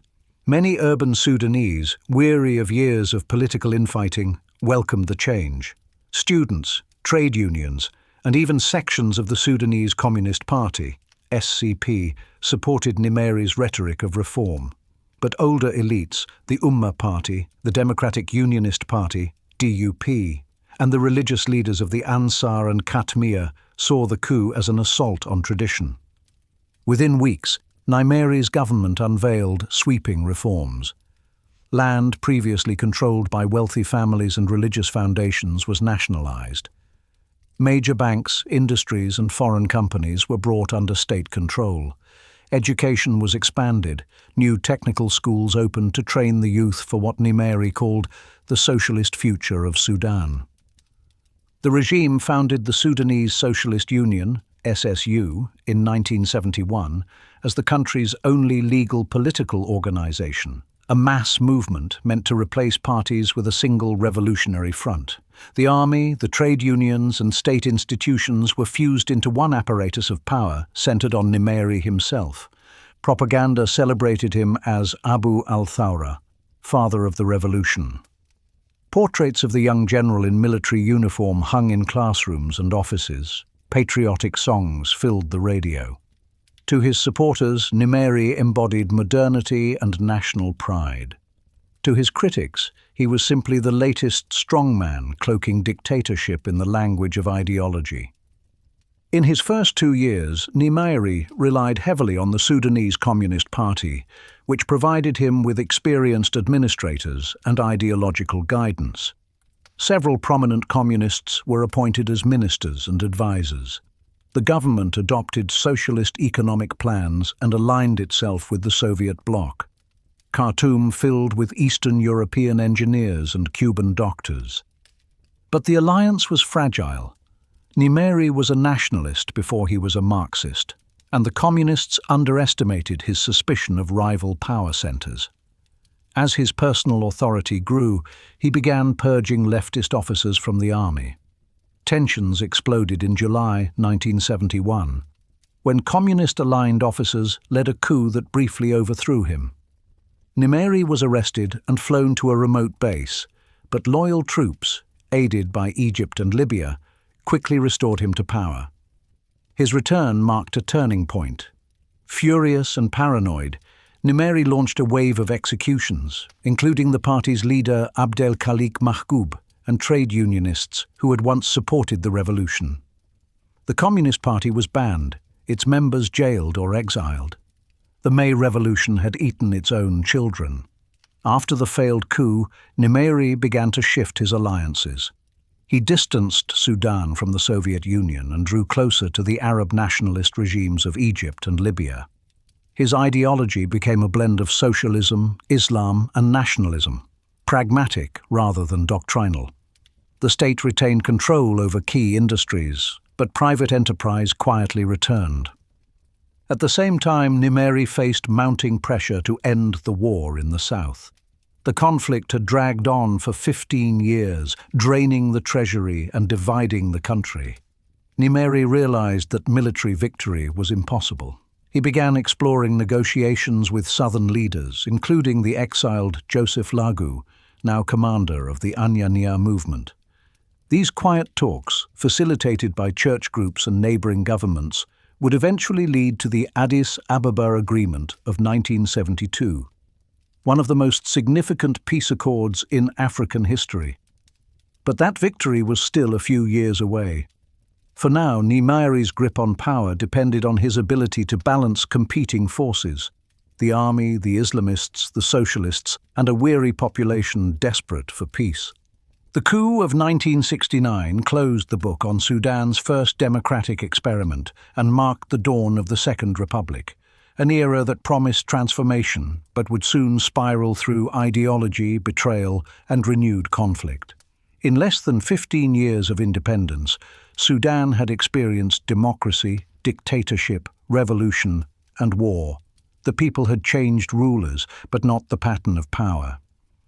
Yet amid the turbulence, something enduring remained: the Sudanese spirit of resistance, the unbroken will to define their own destiny. Every rebellion, every revolution, whether crushed or victorious, carried that same heartbeat, a belief that Sudan could still rise from its own ashes.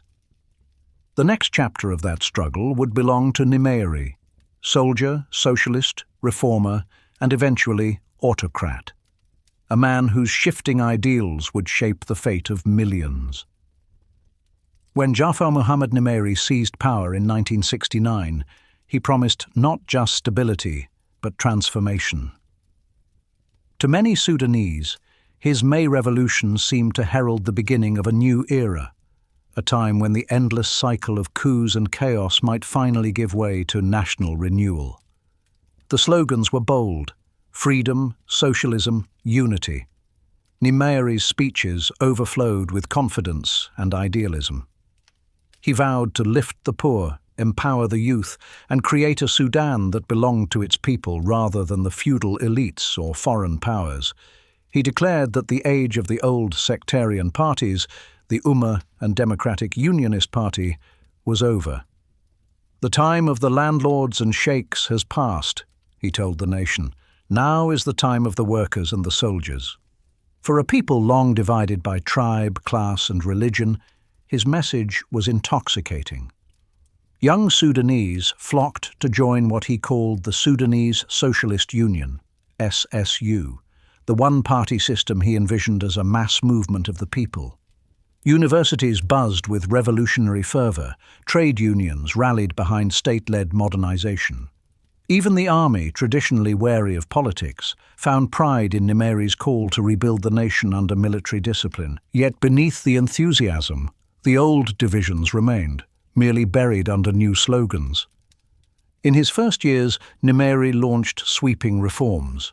Land reform laws redistributed property from large estates and religious endowments to small farmers. Banks and major industries were nationalized, and foreign companies were brought under state supervision. The regime poured resources into public education, healthcare, and infrastructure, building schools, clinics, and dams with Soviet and Egyptian assistance. Khartoum became a stage for revolutionary theater, parades, banners, and radio broadcasts praising the new Sudan. Patriotic songs filled the airwaves, and murals of Nimeiri in military uniform appeared on city walls. His portrait, stern but smiling, hung in schools beside slogans proclaiming, "The revolution marches forward." Yet the revolution was not built on consensus. It was enforced by decree. The press was censored, opposition parties banned, and dissent labelled counter-revolutionary. Trade unions that had helped Nimeiri to power soon discovered that independence was no longer tolerated. Many leaders were imprisoned, others fled abroad. Nimeiri's socialism was ambitious but authoritarian, driven by conviction and fear in equal measure. Nimeiri's greatest early crisis came from within his own revolution. His alliance with the Sudanese Communist Party, SCP, one of Africa's strongest leftist movements, had been pragmatic. The communists provided ideological guidance and administrative expertise. In return, they gained influence within the government and the army. But the partnership was uneasy. Nimeiri was a nationalist soldier, not a Marxist ideologue, and his personality left little room for rivals. As tensions grew, the SCP leadership began plotting to reclaim power for itself. In July 1971, communist-aligned officers launched a coup while Nimeri was abroad. Tanks surrounded the presidential palace, and the radio announced the formation of a new revolutionary council. Nimeri was arrested and flown to a remote base near Port Sudan.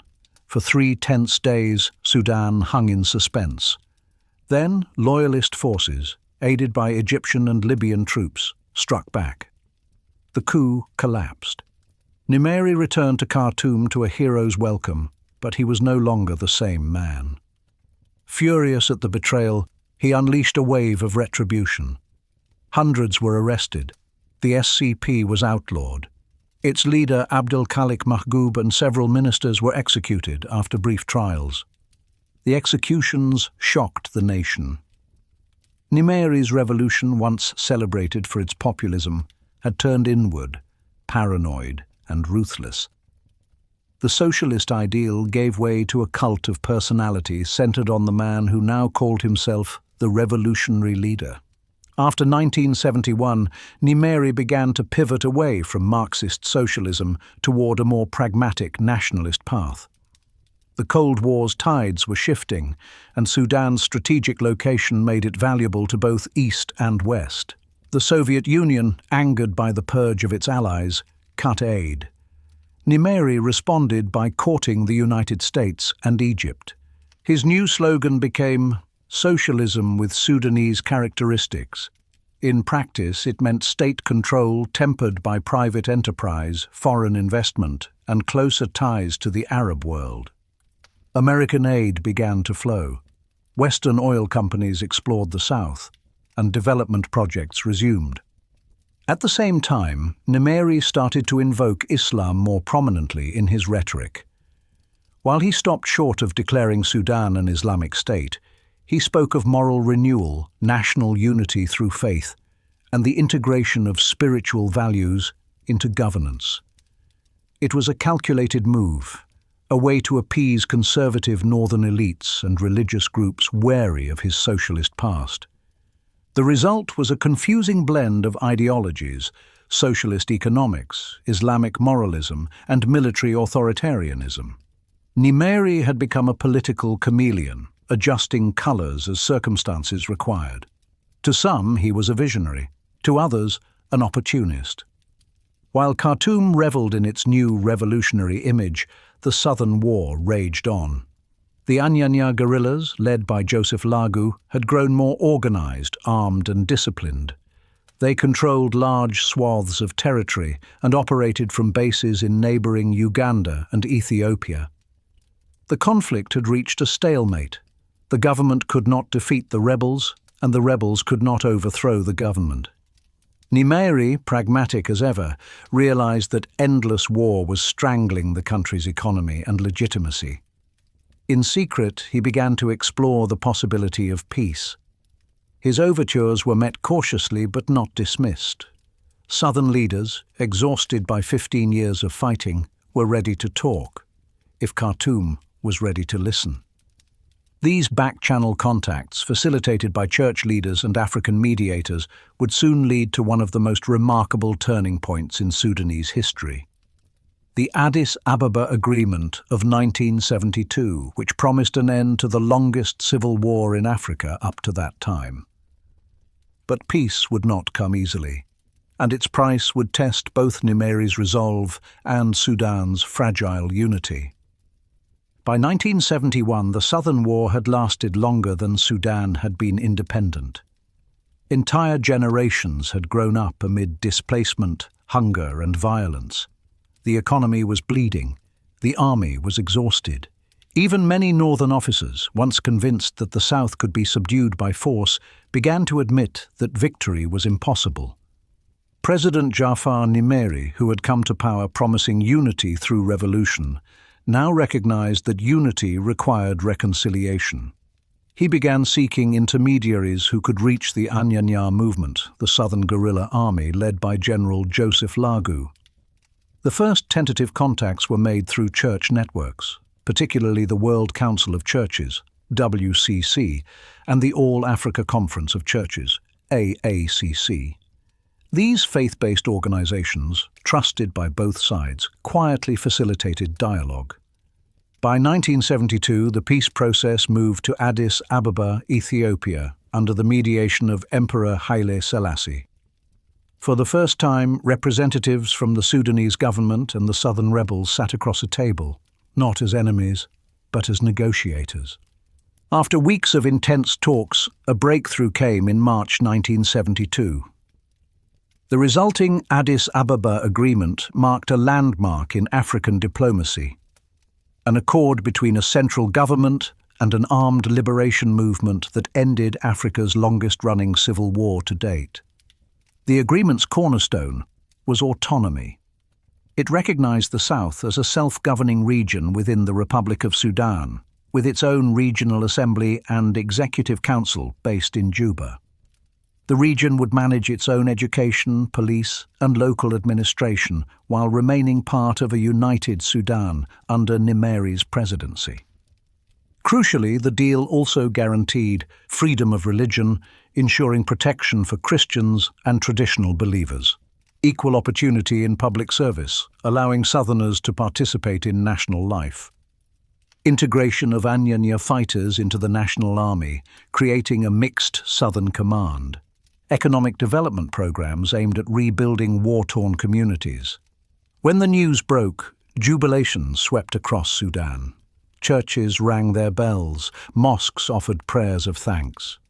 For the first time in nearly 2 decades, Sudanese citizens in both North and South could imagine a shared peace. The years immediately following the Addis Ababa Agreement were marked by optimism and renewal. Refugees returned from Uganda, Kenya, and Ethiopia. Schools and hospitals reopened. Roads were repaired and new ones built. The southern regional government, though modest in capacity, symbolized dignity and self-determination. In Khartoum, Nimeri basked in international praise. Western governments hailed him as a peacemaker, and the United States increased aid dramatically. Nimeri was invited to Washington, where he met President Richard Nixon, a diplomatic triumph that elevated Sudan's profile in Africa and the Arab world. The peace also allowed Nimeri to consolidate his rule. The war had justified decades of militarization and emergency powers. Now, peace gave him legitimacy. He presented himself as the father of national unity, the man who had ended a generation of suffering. For a time, even his critics admitted that he had achieved what no one before him could. Yet the Addis Ababa Agreement was not without flaws.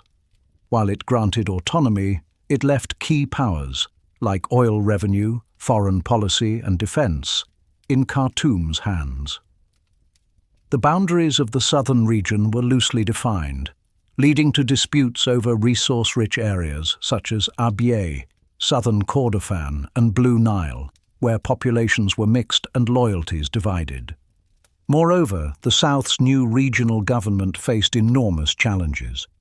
Years of war had devastated infrastructure, illiteracy was widespread, and corruption crept in as funds from Khartoum were mismanaged or delayed. The integration of Anyanya fighters into the National Army proved difficult. Many resented the dominance of northern officers. Despite these problems, for nearly a decade, peace largely held. The 1970s became known as Sudan's golden decade of peace. Southern towns like Juba and Wau flourished again. New universities were built and trade routes reopened. Young Southerners who had never known anything but war began to dream of normal lives, of education, employment, and dignity. As the South struggled to rebuild, Nimeri's attention turned increasingly to the North and to the politics of ideology. The early 1970s had seen him embrace socialism and state planning, but by the mid-decade, he began pivoting toward a new form of legitimacy: Islamic identity. The Cold War's dynamics played a part.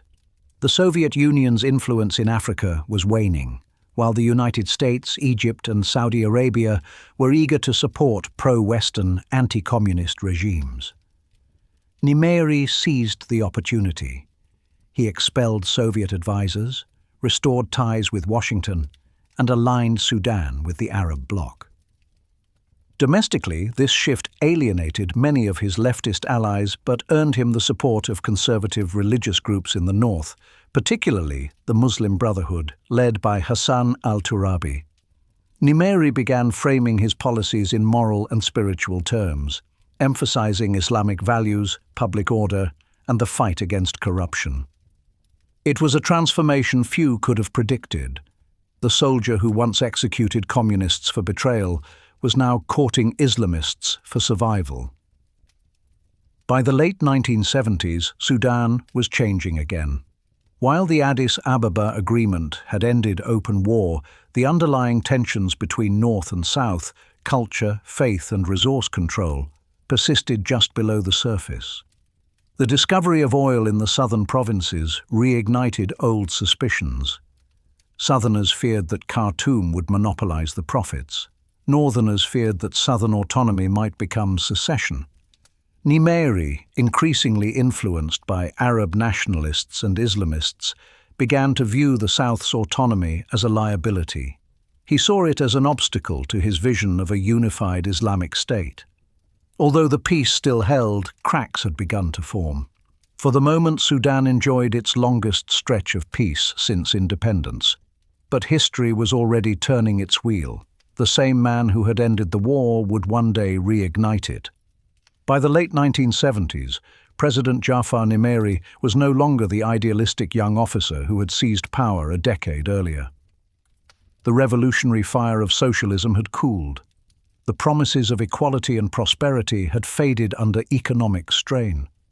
What remained was a ruler in search of a new source of legitimacy, one that could unify a restless nation and secure his own survival. That search led him to Islam. The shift was gradual at first. Nimeri began to surround himself with religious scholars and Islamic thinkers, among them the charismatic Dr. Hassan al-Turabi, leader of the Muslim Brotherhood in Sudan. Turabi's movement had long advocated for an Islamic revival, envisioning a society governed by Sharia law and moral reform. For Nimeri, aligning with the Islamists offered a new base of support among northern conservatives who had grown wary of his earlier socialist experiments. Publicly, he declared that the moral decay of Sudan could only be cured through spiritual renewal. Mosques were given greater state funding. Islamic education was expanded. Alcohol sales were restricted. The Sudanese Socialist Union, SSU, once secular, began to blend nationalist and religious rhetoric, describing Nimeri's leadership as divinely guided. This transformation was not merely political, it was strategic. As global Cold War politics shifted, aligning with Islamic powers like Saudi Arabia brought Nimeri financial aid and diplomatic backing. Sudan, once a socialist republic aligned with Moscow, now became a key Western and Arab ally against communism in Africa. But this pivot came at a heavy cost. It reopened Sudan's oldest wounds. The Addis Ababa Agreement of 1972 had granted the South a measure of self-rule, ending 17 years of brutal civil war. But as Nimeri's Islamization deepened, he began to see that very autonomy as an obstacle to his dream of a unified Islamic state. In 1978, the discovery of oil in the southern region of Bentiu intensified tensions. The wells promised to transform Sudan's economy, but they also reignited the north-south divide. Nimeri insisted that oil revenues should be managed by Khartoum.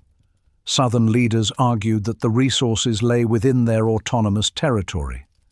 Meanwhile, corruption and factionalism weakened the southern regional government. Khartoum exploited these divisions, undermining southern institutions and replacing southern officials with northern appointees. When southern leaders protested, Nimeri accused them of tribalism and separatism. In 1980, he formally redrew the regional boundaries, carving oil-rich areas like Abyei, southern Kordofan, and Upper Nile out of the south and placing them under northern administration. To southerners, it was a betrayal of Addis Ababa, a deliberate erosion of the autonomy they had fought and died for. 2 years later, in 1983, Nimeri took the final step. He abolished the southern regional government entirely, dividing the south into 3 smaller provinces directly controlled from Khartoum. The Addis Ababa Agreement, the foundation of a decade of peace, was dead. If the end of autonomy shocked the south, the events that followed stunned the entire nation. In September 1983, Nimeri announced the implementation of Sharia law across Sudan, known as the September Laws. The new legal code introduced Islamic punishments such as amputations for theft and public floggings for moral offences. Alcohol was banned outright, bars were shuttered, and thousands of bottles of liquor were poured into the Nile in a symbolic gesture of purification. Nimeri declared himself the Imam of the Muslims of Sudan, claiming divine guidance for his rule. His speeches took on a messianic tone. God has chosen us to establish his law on this earth. Those who oppose it oppose God himself. The move was wildly popular among northern Islamists, but catastrophic for national unity. Christians and animists in the south rejected the imposition of Sharia, seeing it as proof that the north intended to erase their identity. Even many Muslims in the north objected to the brutality and hypocrisy of the new system, which punished the poor harshly while the powerful remained untouched.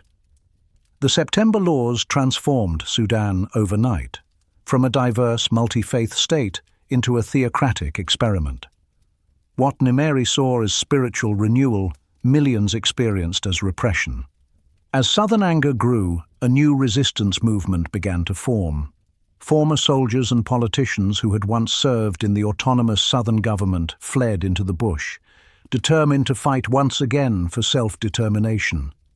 Among them was Colonel John Garang de Mabior, a US-educated army officer who had once been sent by Khartoum to quell southern unrest.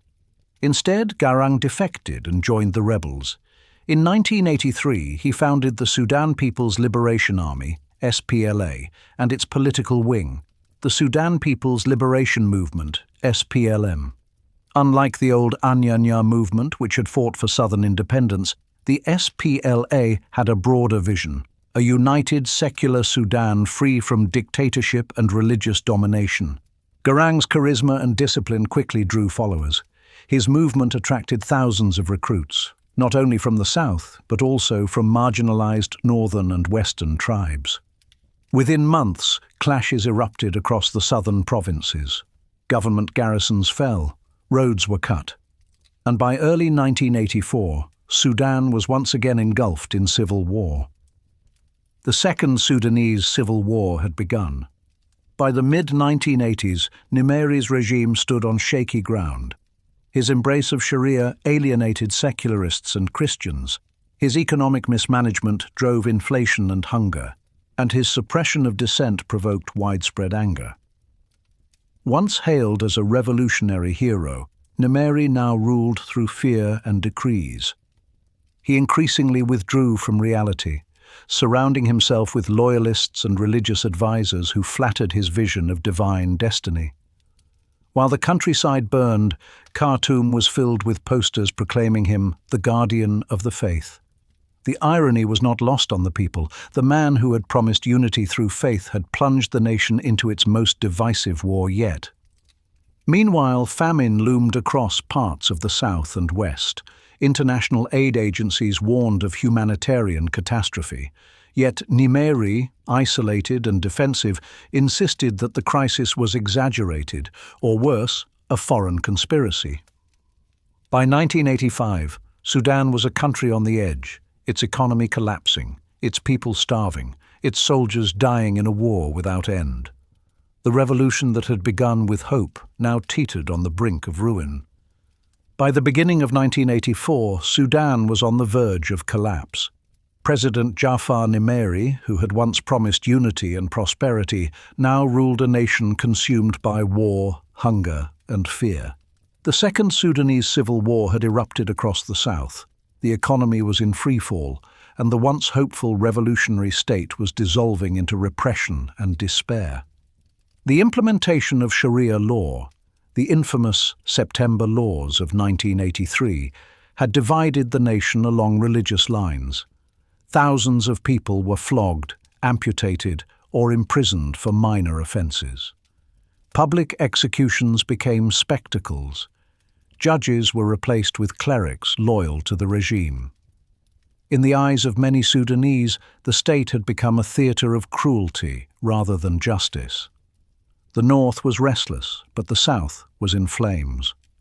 The newly formed Sudan People's Liberation Army, SPLA, led by John Garang, was rapidly gaining strength. Garang's forces controlled large swathes of the countryside and struck military convoys with precision. The SPLA's vision of a new Sudan, a united secular democratic nation, inspired not only Southerners but also disenfranchised communities in Darfur, Kordofan, and the Nuba Mountains. Meanwhile, famine began spreading through parts of the country. Years of drought, mismanagement, and war had decimated agriculture.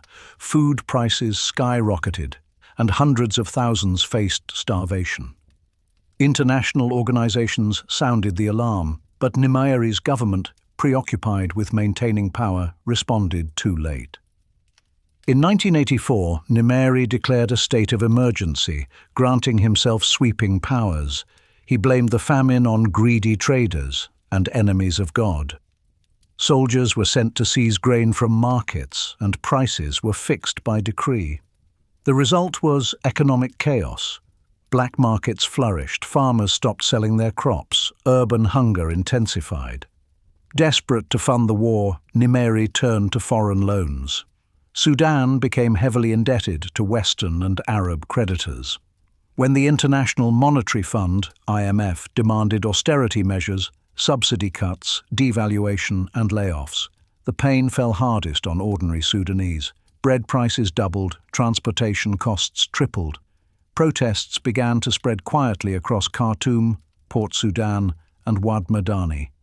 Even among the military, discontent grew. Soldiers fighting in the south lacked supplies and pay.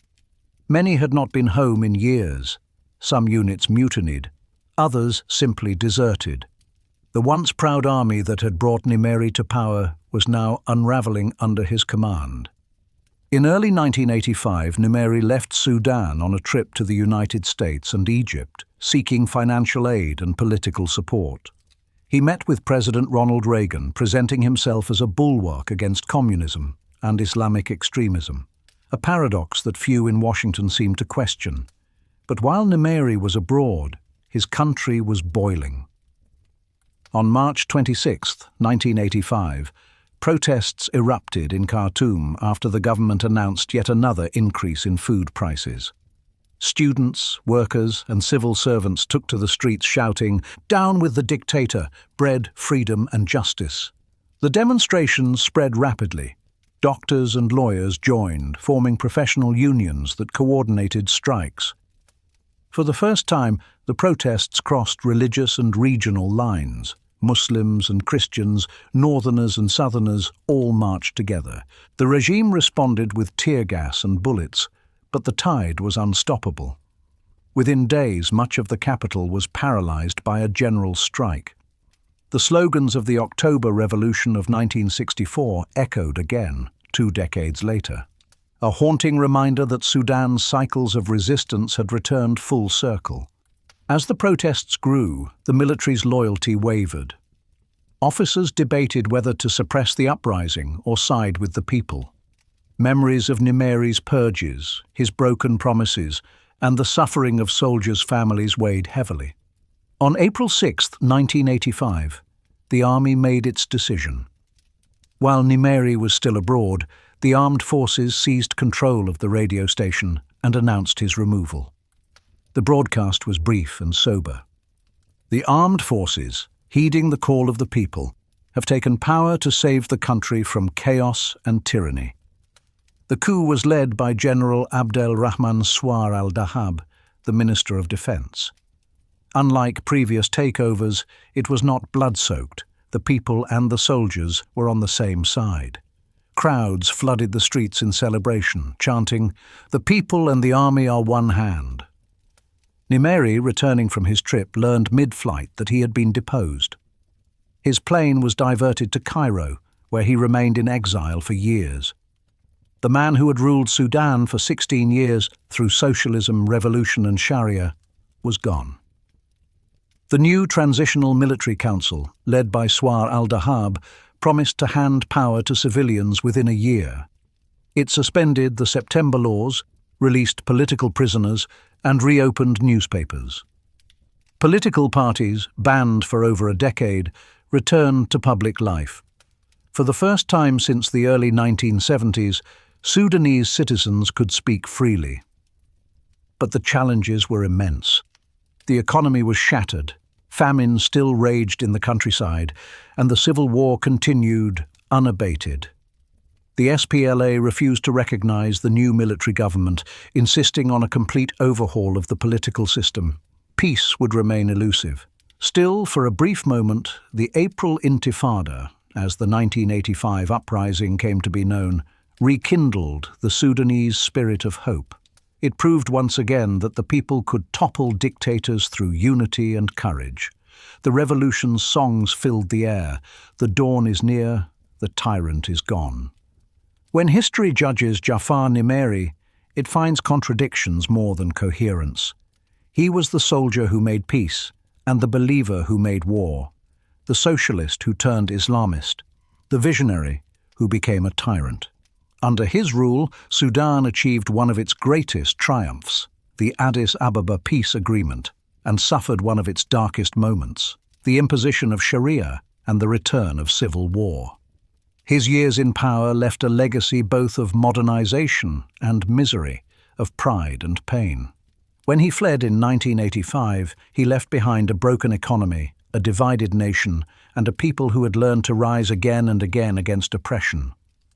But he also left behind lessons that would echo for generations, that peace without justice cannot last, and that power built on ideology alone cannot endure. The fall of Nimeri ended one chapter in Sudan's story, but it was not the end of its turmoil. Ahead lay new experiments in democracy, new coups and new wars that would test the country's resilience once more. The struggle for Sudan's soul was far from over. When Jafar Nimeri fell in April 1985, the streets of Khartoum erupted in joy. After 16 years of authoritarian rule, the Sudanese people once again felt the intoxicating promise of freedom. Men danced in markets, women sang in the squares, and students painted the words, "The people have won," across city walls. The army, led by General Abdel Rahman Swar al-Dahab, formed a Transitional Military Council, TMC, and pledged to guide the country toward civilian rule within a year. Unlike previous coups, this one was not greeted with fear. It was welcomed as a victory, a partnership between the military and the people. The TMC immediately took steps to reverse the excesses of the Nimeri era. The September laws, which had imposed Sharia across the nation, were suspended. Political prisoners were freed, newspapers reopened, and exiled leaders were invited home. Mosques and churches alike held prayers of thanksgiving. But even in this moment of triumph, the challenges ahead were enormous. The economy was in ruins, the civil war still raged in the south, and the political class, long suppressed under Nimeri, was fractured and unprepared. The joy of revolution quickly gave way to the hard work of rebuilding a broken nation. True to its promise, the Transitional Military Council worked to hand power to civilians. It formed a joint administration with a civilian council of ministers, headed by Dr. Gizuli Dafala, a respected technocrat. The government focused on restoring basic services, stabilizing the economy, and preparing for democratic elections. International donors cautiously returned, offering aid to ease the famine that had devastated the countryside. Food convoys arrived in Darfur and Kordofan, while foreign doctors helped rebuild hospitals long neglected under Nimeri's rule. For a brief moment, there was optimism that Sudan might finally break its cycle of dictatorship. Yet beneath the surface, familiar tensions simmered. The Second Civil War, reignited in 1983, continued to devastate the South. The Sudan People's Liberation Army, SPLA, led by John Garang, rejected the transitional government as merely a continuation of Nimeri's state. Garang insisted that peace could only come if Khartoum abolished the remnants of the September laws and embraced a secular democratic constitution. Swar al-Dahab, cautious and conservative, hesitated to take bold steps. His government tried to negotiate with Garang but refused to discuss secularism, fearing backlash from northern Islamists. The result was stalemate and continuing war. In April 1986, as promised, Sudan held its first free multi-party elections in nearly 20 years. Dozens of parties emerged, reflecting the country's diversity and divisions. Among the most prominent were the Ummah Party, led by Sadiq al-Mahdi, great-grandson of the 19th century Mahdi and scion of the powerful Ansar movement. The Democratic Unionist Party, DUP, successor to the Khatmiya order, led by Mohammed Osman al-Mirghani. The Sudanese Communist Party, smaller but influential in unions and universities. The National Islamic Front, NIF, led by Hassan al-Turabi, representing the resurgent Islamist movement. The elections were peaceful and widely regarded as fair, a rare achievement in Sudanese history. Voter turnout was high, reflecting both hope and desperation. In the end, no party won a majority. The Ummah Party secured the most seats, followed by the DUP, and Sadiq al-Mahdi became prime minister. The return of civilian government was celebrated as the rebirth of democracy.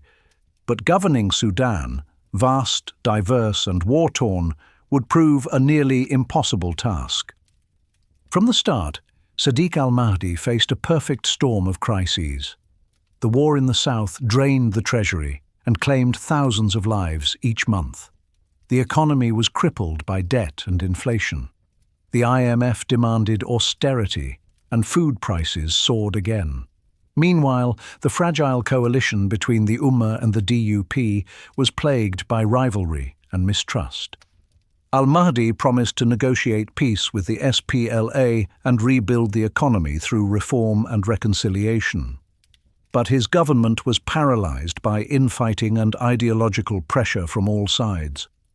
The National Islamic Front, NIF, led by Turabi, used its parliamentary influence to block secular reforms, insisting that Islamic law remain central to the constitution. On the other side, the SPLA demanded full secularism and regional autonomy. Neither side would yield. In 1986 and 1987, peace talks were held in Addis Ababa and Kokadam, mediated by African and international partners. The Kokadam Declaration called for an end to the war and the suspension of Sharia, a proposal the SPLA supported, but Islamists and northern hardliners condemned. Sadiq al-Mahdi hesitated, fearing political backlash. His caution doomed the talks. By 1987, the war had intensified, spreading beyond the south into parts of the Nuba Mountains and Blue Nile. Villages burned, refugees flooded into camps, and famine loomed once again. The same nation that had celebrated freedom in 1985 was once again descending into chaos. As the government faltered, the National Islamic Front gained strength. Hassan al-Turabi, a master strategist, used his movement's control of mosques, charities, and schools to expand influence. The NIF's message, that only Islam could save Sudan from corruption and division, resonated with many in the north. Turabi portrayed himself as both intellectual and revolutionary, blending Islamic theology with populist politics.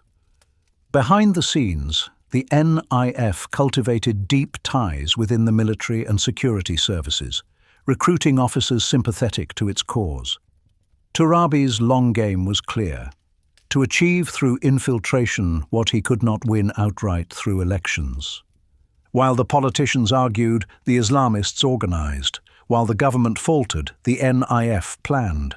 and while the people starved, the seeds of the next coup quietly took root. By 1988, Sudan's democratic experiment was already crumbling. Parliament was gridlocked. The war consumed nearly half the national budget. Famine stalked Darfur and Kordofan. International aid poured in, but corruption siphoned much of it away. In late 1988, the DUP and SPLA signed a new peace proposal in Addis Ababa, again calling for a secular constitution and an end to the war. Sadiq al-Mahdi refused to endorse it under pressure from Turabi and the Islamists. The opportunity for peace slipped away once more. In the army, frustration boiled over. Officers who had fought in the south felt betrayed by politicians who sent them to die without purpose.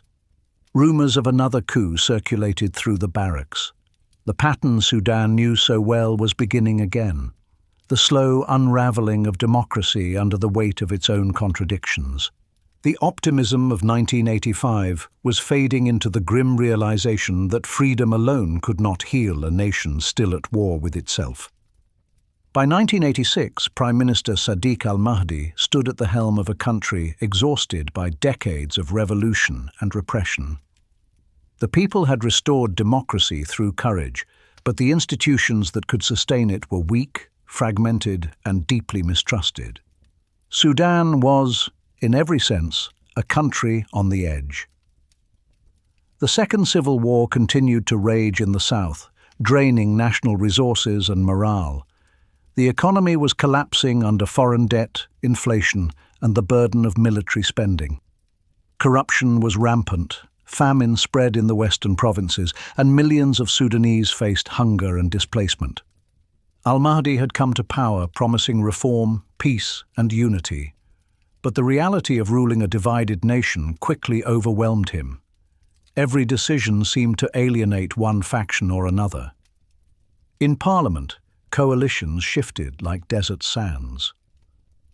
The Umma Party and the Democratic Unionist Party, DUP, nominal allies, spent more time bickering than governing.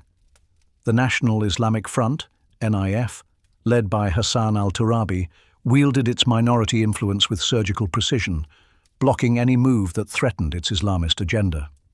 Sudan's fragile democracy was turning into paralysis. The defining challenge of al-Mahdi's government was the war in the south. The Sudan People's Liberation Army, SPLA, under John Garang, controlled large parts of Equatoria, Upper Nile, and Bahr el-Ghazal. Garang's message was not secession, but transformation. He called for a new Sudan, secular, democratic, and inclusive. For many in Khartoum, that vision was both inspiring and threatening. It promised equality, but demanded the dismantling of Islamic law, a red line for northern conservatives. In 1986, al-Mahdi sent delegations to meet Garang in Addis Ababa. Talks were cautious but hopeful. The SPLA presented a 10-point proposal calling for 1. Suspension of the September laws, 2. A secular constitution, 3rd regional autonomy for the South, 4th democratic reforms, 5. A national ceasefire. Al-Mahdi, pressured by Islamist allies, refused to commit to secularism. He offered regional dialogue instead. The talks collapsed, and fighting intensified. Each failed negotiation cost thousands of lives and eroded trust. The war soon engulfed the Nuba Mountains and parts of the east. Entire towns were cut off by rebel advances. Government convoys were ambushed, and the army, ill-equipped and underpaid, resorted to scorched earth tactics. Civilians bore the brunt, caught between rebels and soldiers, hunger and disease. The peace that Sudan had glimpsed in 1972 seemed a distant dream. While the war drained blood, the economy drained hope. By 1987, Sudan owed billions to foreign creditors. Inflation exceeded 100%. Bread and fuel shortages became daily realities. The International Monetary Fund, IMF, demanded austerity as a condition for loans, cutting subsidies, raising taxes, and devaluing the currency. The results were devastating. Prices soared, wages stagnated, and unemployment spread. Students marched, unions struck, and protests filled Khartoum's streets once again. Al-Mahdi's government, already weak, responded with indecision. He reshuffled his cabinet 6 times in 2 years, each time promising reform, each time delivering little. Meanwhile, famine returned to Darfur, Kordofan, and parts of the east. International aid agencies described the situation as one of chronic emergency. Relief convoys were often blocked by war zones or looted by militias. The government blamed rebels. Rebels blamed the state. The people starved. In the words of a Khartoum newspaper editor, "We have freedom, but we have no bread. We have elections, but no peace. What kind of democracy is this?" Amid the chaos, Hassan al-Turabi and the National Islamic Front (NIF) played the long game. Turabi, once allied with Nimeri, had reinvented himself as the intellectual face of political Islam, fluent, urbane, and patient. While the secular parties squabbled, the NIF built a disciplined, loyal network of supporters across universities, mosques, charities, and the military. Turabi's strategy was subtle, influence from within. The NIF participated in parliament, outwardly supporting democracy, while quietly infiltrating the army, the security services, and key ministries. It used Islamic banks to fund its operations and charities to win public loyalty. By 1988, the NIF had become the most organized political force in the country. Its message was simple and powerful, that Sudan's suffering was the result of moral decay, that only Islam could provide justice, and that democracy without faith was chaos. To millions of disillusioned northerners, weary of corruption, poverty, and endless war, that message resonated. Turabi was preparing not for an election, but for a takeover. In 1986, and again in 1988, peace talks resumed between the government and the SPLA. These meetings, known as the Kokadam Conference and later the Addis Ababa Declaration, brought together a wide spectrum of Sudanese political groups, except the Islamists. The participants agreed on a framework for peace, a ceasefire supervised by neutral observers, the abolition of Sharia as a precondition for national unity, a constitutional conference to draft a new democratic system. John Garang signed enthusiastically. The DUP, under Mohammed Osman al-Mirghani, also endorsed the plan. But Sadiq al-Mahdi, under heavy pressure from the NIF, refused to approve it. He argued that abolishing Islamic law would betray the beliefs of the northern people. The opportunity for peace was lost. When al-Mahdi later tried to form a broad national government, the NIF demanded key ministries, defense, interior, and finance, in exchange for its support. Reluctantly, he agreed. It was a fatal mistake. The Islamists now controlled the levers of state power. By 1989, the writing was on the wall. The economy was collapsing. The army was demoralized. The civil war raged unchecked. Khartoum streets filled once again with protests, this time not for democracy, but for survival. Many whispered that the military was preparing to save the nation once again. Sadiq al-Mahdi, aware of the rumors, promised to convene a national peace conference with the SPLA to end the war once and for all. The meeting was scheduled for July 1989. But it would never happen. Even as al-Mahdi drafted letters to rebel leaders, other men, wearing the same uniforms that had toppled Nimeri, were drafting a very different plan. Sudan stood on the edge of yet another revolution, one that would usher in the longest and most consequential dictatorship in its history. By mid-1989, Sudan was a nation on the brink. Inflation was soaring, the Second Civil War raged across the south, and hunger haunted millions. Prime Minister Sadiq al-Mahdi's coalition government was paralyzed by ideological divisions, corruption scandals, and the constant tug-of-war between secularists, Islamists, and regional factions. Everywhere there was talk of a coup. Soldiers muttered in the barracks, politicians whispered in parliament, even foreign diplomats predicted that Sudan's democracy would not survive the year. Yet as June began, many still clung to hope. A national peace conference was scheduled for July 1989, aimed at ending the civil war. Both the Sudan People's Liberation Army, SPLA, and several northern parties had agreed to attend. It would have been the first genuine step toward reconciliation since the fall of Nimeri. But others, men in uniforms and turbans, saw peace as a threat to their power. In the shadows, the National Islamic Front, NIF, led by Hassan al-Turabi, had spent years preparing for this moment. Its members had infiltrated the military, the police, the banks, and the civil service. Many officers in key positions were secretly loyal to the movement. They believed democracy had failed, that Sudan's salvation lay in creating an Islamic state governed by divine law. One of these officers was Colonel Omar Hassan Ahmad al-Bashir, a disciplined soldier from a humble background in northern Sudan.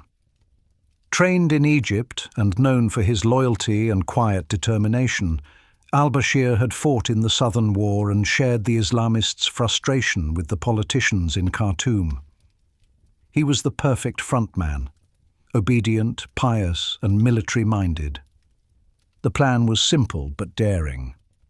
On the eve of the July peace conference, before any agreement could weaken their influence, the NIF and its allies in the army would seize power, dissolve parliament, and impose their vision of Islamic governance.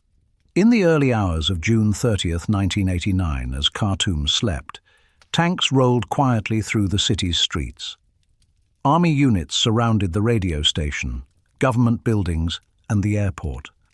By dawn, the capital was sealed. At 6 a.m., a calm voice came over the radio. "In the name of God, the most merciful, the armed forces have taken over to save the nation from collapse, corruption, and treason. We are not seeking power, but the preservation of the country's faith and dignity." The speaker was Colonel Omar al-Bashir. By noon, the coup was complete. Prime Minister Sadiq al-Mahdi, cabinet ministers, and party leaders were arrested. The peace conference was cancelled. The constitution, the parliament, and all political parties were abolished. A new entity, the Revolutionary Command Council for National Salvation, RCC, assumed full authority, with al-Bashir as chairman and head of state. Hassan al-Turabi, the mastermind behind the scenes, was conspicuously absent from the announcement. Officially, he was detained, a clever ruse to disguise the coup's Islamist roots. In truth, the NIF controlled the levers of power through its deep networks in the army and bureaucracy. Sudan's brief democratic interlude was over. The new rulers wasted no time framing their takeover as a divine and patriotic mission. They accused the previous government of treachery, chaos, and moral decay. Their stated goals were ending the civil war through Islamic unity, purging corruption, restoring discipline to government and the military, and resisting foreign interference. Al-Bashir appeared on television in uniform, stern and confident, promising to lead Sudan back to the path of righteousness. He invoked religion in every speech, portraying the coup as a national salvation revolution. To some, his words offered reassurance after years of instability. To others, they were chillingly familiar echoes of past dictatorships, promises of salvation that masked repression. Within days, the new regime moved to consolidate control. Thousands of politicians, union leaders, journalists, and activists were arrested. Newspapers were banned, trade unions dissolved, universities placed under surveillance. The military government introduced curfews and censorship. The Islamic banking system was expanded, alcohol was banned again, and Sharia law reinstated. In the south, the army intensified its offensives against the SPLA. Government rhetoric framed the conflict not as a civil war, but as a jihad, a holy struggle to preserve the Islamic character of the state. The term electrified Islamist supporters in the north and terrified non-Muslim southerners. Foreign governments reacted cautiously. The United States condemned the coup but soon adopted a pragmatic stance, viewing al-Bashir as a bulwark against radical instability in the region. Arab states such as Libya and Iran offered early support, seeing in Sudan a potential ally in their ideological struggles. The Sudanese people, meanwhile, slipped from hope into silence. The revolution of 1985 had lasted only 4 years. Democracy had been overthrown without a shot fired in its defense. Behind the scenes, the true architect of the new regime was Hassan al-Turabi. After a brief period of symbolic detention, he emerged as al-Bashir's ideological mentor and political strategist. Together they launched the National Salvation Revolution, an experiment in blending military rule with Islamist ideology. Turabi envisioned transforming Sudan into a model Islamic republic that would lead Africa and the Arab world. His followers called it al-Mashru al-Hadari, the civilizational project. It aimed to Islamize every aspect of life: education, law, media, and the economy. Islamic dress codes were encouraged, public morality campaigns enforced, and religious schools proliferated. But beneath their alliance lay tension. Turabi, an intellectual visionary, believed in mass mobilization through ideology. Al-Bashir, a soldier, believed in hierarchy and obedience. Their partnership would shape Sudan for decades and eventually destroy itself. By the end of 1989, Sudan had entered a new age. The banners of democracy were gone. The green flags of Islamism fluttered above government buildings. The Revolutionary Command Council ruled by decree. The press spoke in one voice. Dissent had vanished. The coup marked not only the fall of a government, but the collapse of a dream. The hope that Sudan could escape its cycle of military takeovers. The revolution of 1989 would last longer, cut deeper, and change more profoundly than any before it. As one Khartoum journalist later wrote, "We have returned to the beginning. Only this time, the darkness is wearing a different robe." After the June 30th, 1989 coup, Sudan entered a new era of authoritarian control cloaked in religious zeal. The new rulers called their takeover the National Salvation Revolution, promising to purify the country, end corruption, and restore moral order. But beneath the slogans lay a tightly coordinated plan to build an Islamic state, a project that would dominate Sudanese life for decades. At its center stood 2 men, Colonel Omar al-Bashir, the military strongman who became president, and Hassan al-Turabi, the Islamist ideologue whose vision shaped the new order. Though al-Bashir appeared as the face of power, Turabi and his National Islamic Front, NIF, were the architects behind the scenes. Their goal was not just to rule Sudan, but to remake it, politically, socially, and spiritually. They called it al-Mashru al-Hadari, or the civilizational project. Within months, the new regime dismantled Sudan's democratic institutions. The constitution was suspended indefinitely. Political parties, trade unions, and professional associations were banned. Independent newspapers were shut down, replaced by state-controlled outlets echoing government rhetoric.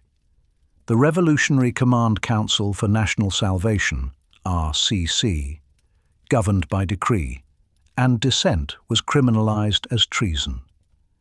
To ensure loyalty, the government created the Popular Defense Forces, PDF, a paramilitary militia drawn from Islamist youth and tribal volunteers. They were trained not only in combat, but in ideology, told they were fighting a holy war to defend Islam. In the south, they joined regular army units in campaigns that the regime openly described as jihad. The education system was overhauled to align with Islamic teachings. School curricula emphasized Arabic and Quranic studies, while English language instruction was curtailed. Universities, once hubs of political debate, were purged of secular professors. Women were urged, and often pressured, to adopt conservative dress, and public morality laws restricted social behavior. Sudan's new rulers wanted not just obedience but conversion, a transformation of hearts and minds. The Islamization campaign reached its peak in the early 1990s. Courts imposed Sharia punishments, including amputations, floggings, and executions. Music and cinema were censored, alcohol was banned, and mixed social gatherings were discouraged. Public life became saturated with religious slogans, prayers, and surveillance. Meanwhile, the civil war escalated to unprecedented brutality. The government declared the conflict a holy struggle against rebellion and apostasy. Southern villages were bombed, aid convoys were blocked, and famine was used as a weapon of war. The SPLA, in turn, grew stronger and more organized under John Garang's leadership, capturing key towns and strategic routes. The government's jihad rhetoric polarized the country. To many northern Muslims it evoked pride and unity. To Southerners, Christians and animists, it confirmed their worst fears, that the North sought to erase them. Thousands of young men, indoctrinated by state media, joined militias convinced they were fighting for God. The war's death toll soared into the hundreds of thousands. In the midst of this violence, the regime tightened its grip. Bashir and Turabi presented themselves as guardians of divine justice, men chosen by history to restore Sudan's moral and spiritual greatness. Alongside its political and military overhaul, the government sought to reshape Sudan's economy along Islamic lines. Interest-based banking was abolished, replaced with Islamic finance governed by profit-sharing and partnership models. The regime encouraged foreign investment from Saudi Arabia, Malaysia, and other Muslim-majority nations. In practice, however, the system enriched a new elite. Businessmen and officials loyal to the NIF public assets were privatized under the banner of reform, but handed to allies of the regime. Corruption flourished behind a veil of piety. Ordinary Sudanese, struggling with inflation and sanctions, saw little of the promised prosperity. Meanwhile, the war consumed national resources. Oil exploration in the south, launched with Chinese and Malaysian support, further fueled division. Khartoum claimed the revenue for the national budget. Southerners saw it as exploitation of their land. The Islamic economy became another instrument of control, rewarding the loyal, punishing the dissenters, and concentrating power in the hands of the ruling elite. On the international stage, the National Salvation Regime sought to redefine Sudan's place in the world.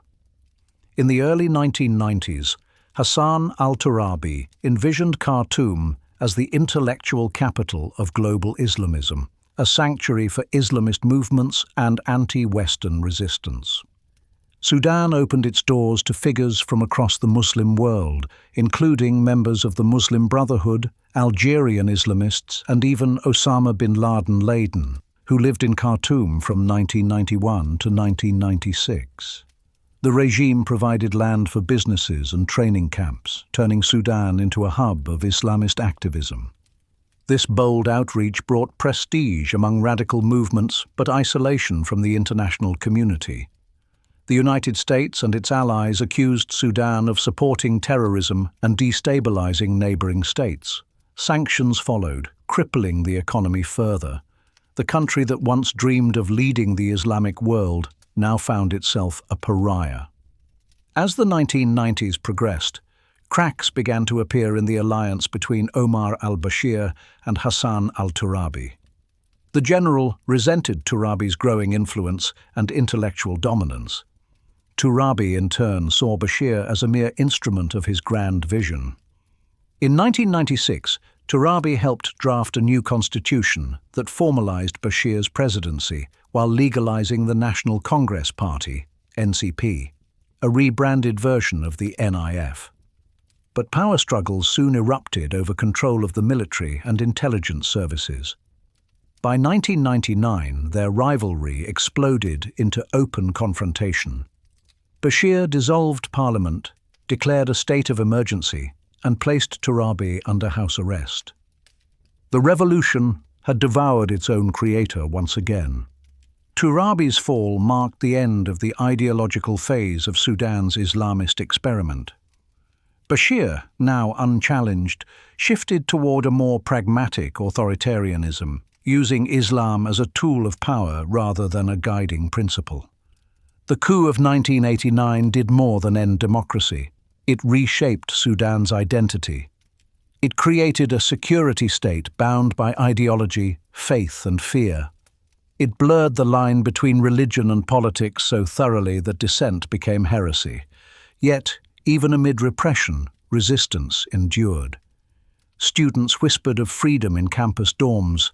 Underground newspapers circulated. The SPLA continued its struggle in the south. The flame of defiance, dimmed but unextinguished, waited for its next spark. The revolution that began in the name of salvation had transformed into tyranny cloaked in faith. And as the 1990s dawned, Sudan stood divided, between north and south, faith and freedom, power and poverty. The next chapter would reveal whether the country could ever find a path back to peace.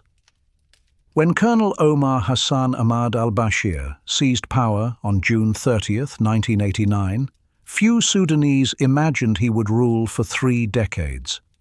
The coup, announced in the name of God and national salvation, promised to rescue Sudan from chaos.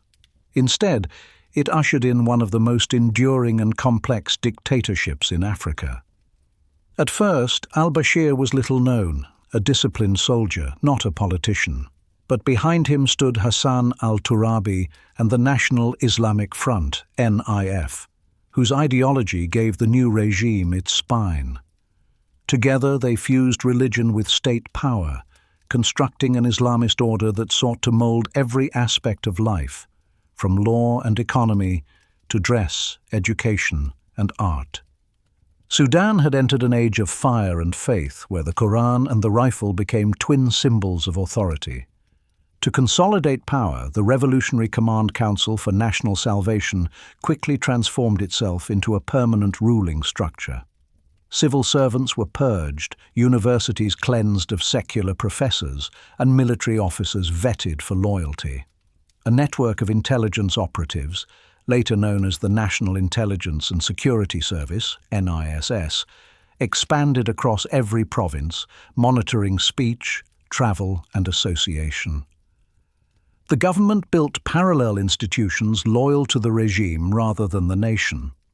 The Popular Defense Forces, PDF, became both militia and missionary force, indoctrinating recruits in Islamist ideology before sending them to the front lines of the Southern War. Young men marched under banners reading Allah Akbar, victory or martyrdom. Censorship silenced dissent. Newspapers were closed, editors jailed, and poets exiled. Radio and television broadcast endless sermons on piety, patriotism, and the evils of Western culture. Yet in the quiet corners of cafes and classrooms, whispers persisted, stories of torture, secret prisons, and vanished activists. The regime called this order al-Inqadh, the salvation. To its critics, it was suffocation. The Second Sudanese Civil War, reignited under Nimeri in 1983, now entered its bloodiest phase. The regime framed the conflict as a holy struggle to preserve Islam and national unity against rebels and apostates. In the south, this rhetoric justified atrocities. Villages suspected of aiding the Sudan People's Liberation Army, SPLA, were bombed or burned. Civilians were rounded up into camps described as peace villages, but functioning as instruments of control. Food aid was restricted. Entire communities starved. By the mid-1990s, international agencies estimated that 2 million people had died from war and famine. Millions more fled to Ethiopia, Kenya, and Uganda. Still, the government insisted it was fighting for faith and nation. Yet even within the army, unease grew. Officers saw comrades die for a cause that brought neither victory nor peace. The SPLA, under John Garang, remained resilient, armed and supplied through neighboring states. The battlefield stalemate mirrored the moral paralysis of Khartoum. While the war raged, Turabi pursued his grand design to make Sudan the vanguard of global Islamism. Conferences in Khartoum gathered militants and thinkers from across the Muslim world. Islamic charities multiplied, some genuine, others fronts for ideological export. Sudan became a hub of revolutionary fervor, attracting figures such as Osama bin Laden, who invested in construction and agriculture projects while building networks that later drew global scrutiny. Turabi spoke of exporting the Islamic awakening to Africa, arguing that Sudan would bridge the Arab and African worlds. His eloquence dazzled followers, but it alarmed neighbors and Western powers. By the mid-1990s, the United States accused Sudan of harboring extremists and imposed sanctions. The United Nations soon followed. Isolation deepened, yet the regime portrayed it as a badge of honor, proof that Sudan was standing firm against imperialism. Propaganda posters proclaimed, "They fear our faith, not our weapons." Sanctions and war devastated Sudan's economy. The agricultural sector collapsed under mismanagement and militarization. Inflation soared, basic goods vanished from shelves. Bread lines snaked through Khartoum's streets, echoing the shortages of past regimes. To survive, the government turned inward, taxing the poor, seizing businesses from opponents, and rewarding loyalists with monopolies. Corruption became systemic, hidden behind religious rhetoric. Meanwhile, the black market thrived. So did smuggling and patronage. Ironically, salvation arrived from the very soil of the South that the regime sought to dominate. In the late 1990s, foreign companies discovered vast oil reserves in Upper Nile and Unity State. With Chinese and Malaysian investment, pipelines were built from the oil fields to Port Sudan. By 1999, crude oil was flowing, and with it, money. For a brief moment, Sudan seemed on the brink of transformation. The regime celebrated the oil boom as proof that God had rewarded the faithful. But the wealth deepened inequality. Khartoum glittered with new towers while the south and west burned. As oil revenues grew, so did ambition and rivalry. President Bashir, once Turabi's obedient protégé, began to resent the cleric's influence. Turabi, confident in his intellect and the loyalty of Islamist cadres, underestimated the general's resolve. In 1999, the tension erupted. Turabi pushed legislation to limit presidential powers and empower parliament, moves Bashir saw as an attempted coup. The president struck first, dissolving the legislature, declaring a state of emergency, and placing Turabi under house arrest. The purge was swift. Thousands of Turabi loyalists were sidelined. The National Congress Party, NCP, replaced the NIF as the regime's political vehicle. Bashir had severed the ideological spine of the revolution, but preserved its machinery of repression. From that moment, Sudan's Islamism became less about faith and more about power. Religion remained the language of legitimacy, but loyalty, not belief, determined survival. By the early 2000s, al-Bashir stood unchallenged. The intelligence services reported directly to him, the army owed him patronage, the party echoed his will. Elections were held but meaningless. Parliament sat but silent. Sudan had come full circle. Another soldier president ruling in the name of unity, another population divided between fear and fatigue. Yet the regime's grip appeared unbreakable. Oil wealth funded security, patronage and grand projects like the Meroe Dam, while the opposition fragmented under pressure. But beneath the surface, new fires were smouldering. In the south, where promises of autonomy were betrayed, and in the west, where neglected tribes began to rise. The peace Bashir had promised was still nowhere to be found.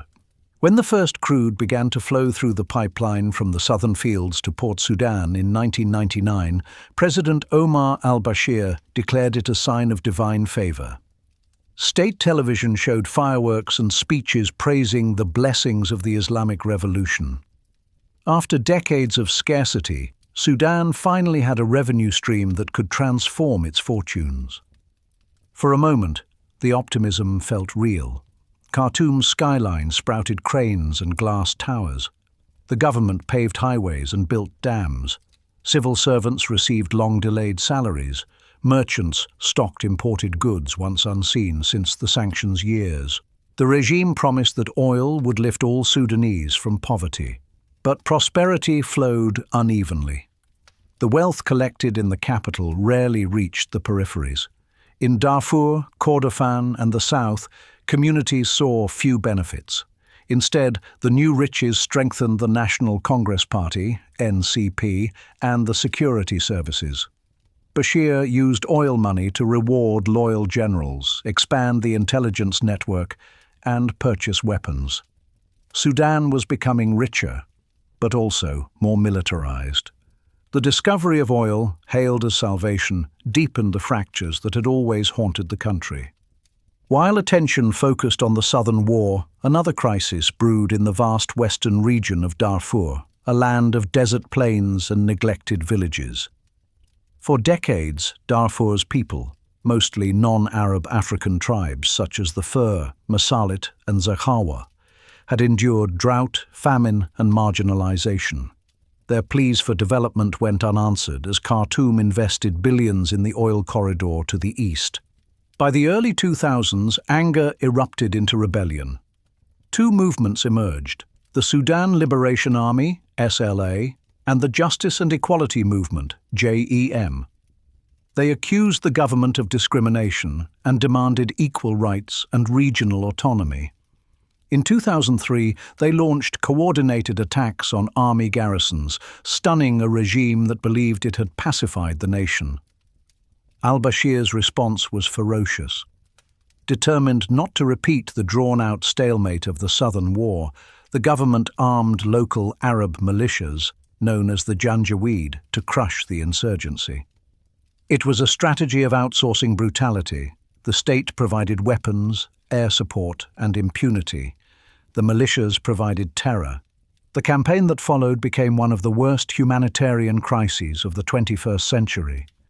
Villages were burned, wells poisoned, crops destroyed, men were executed, women assaulted, children scattered into the desert.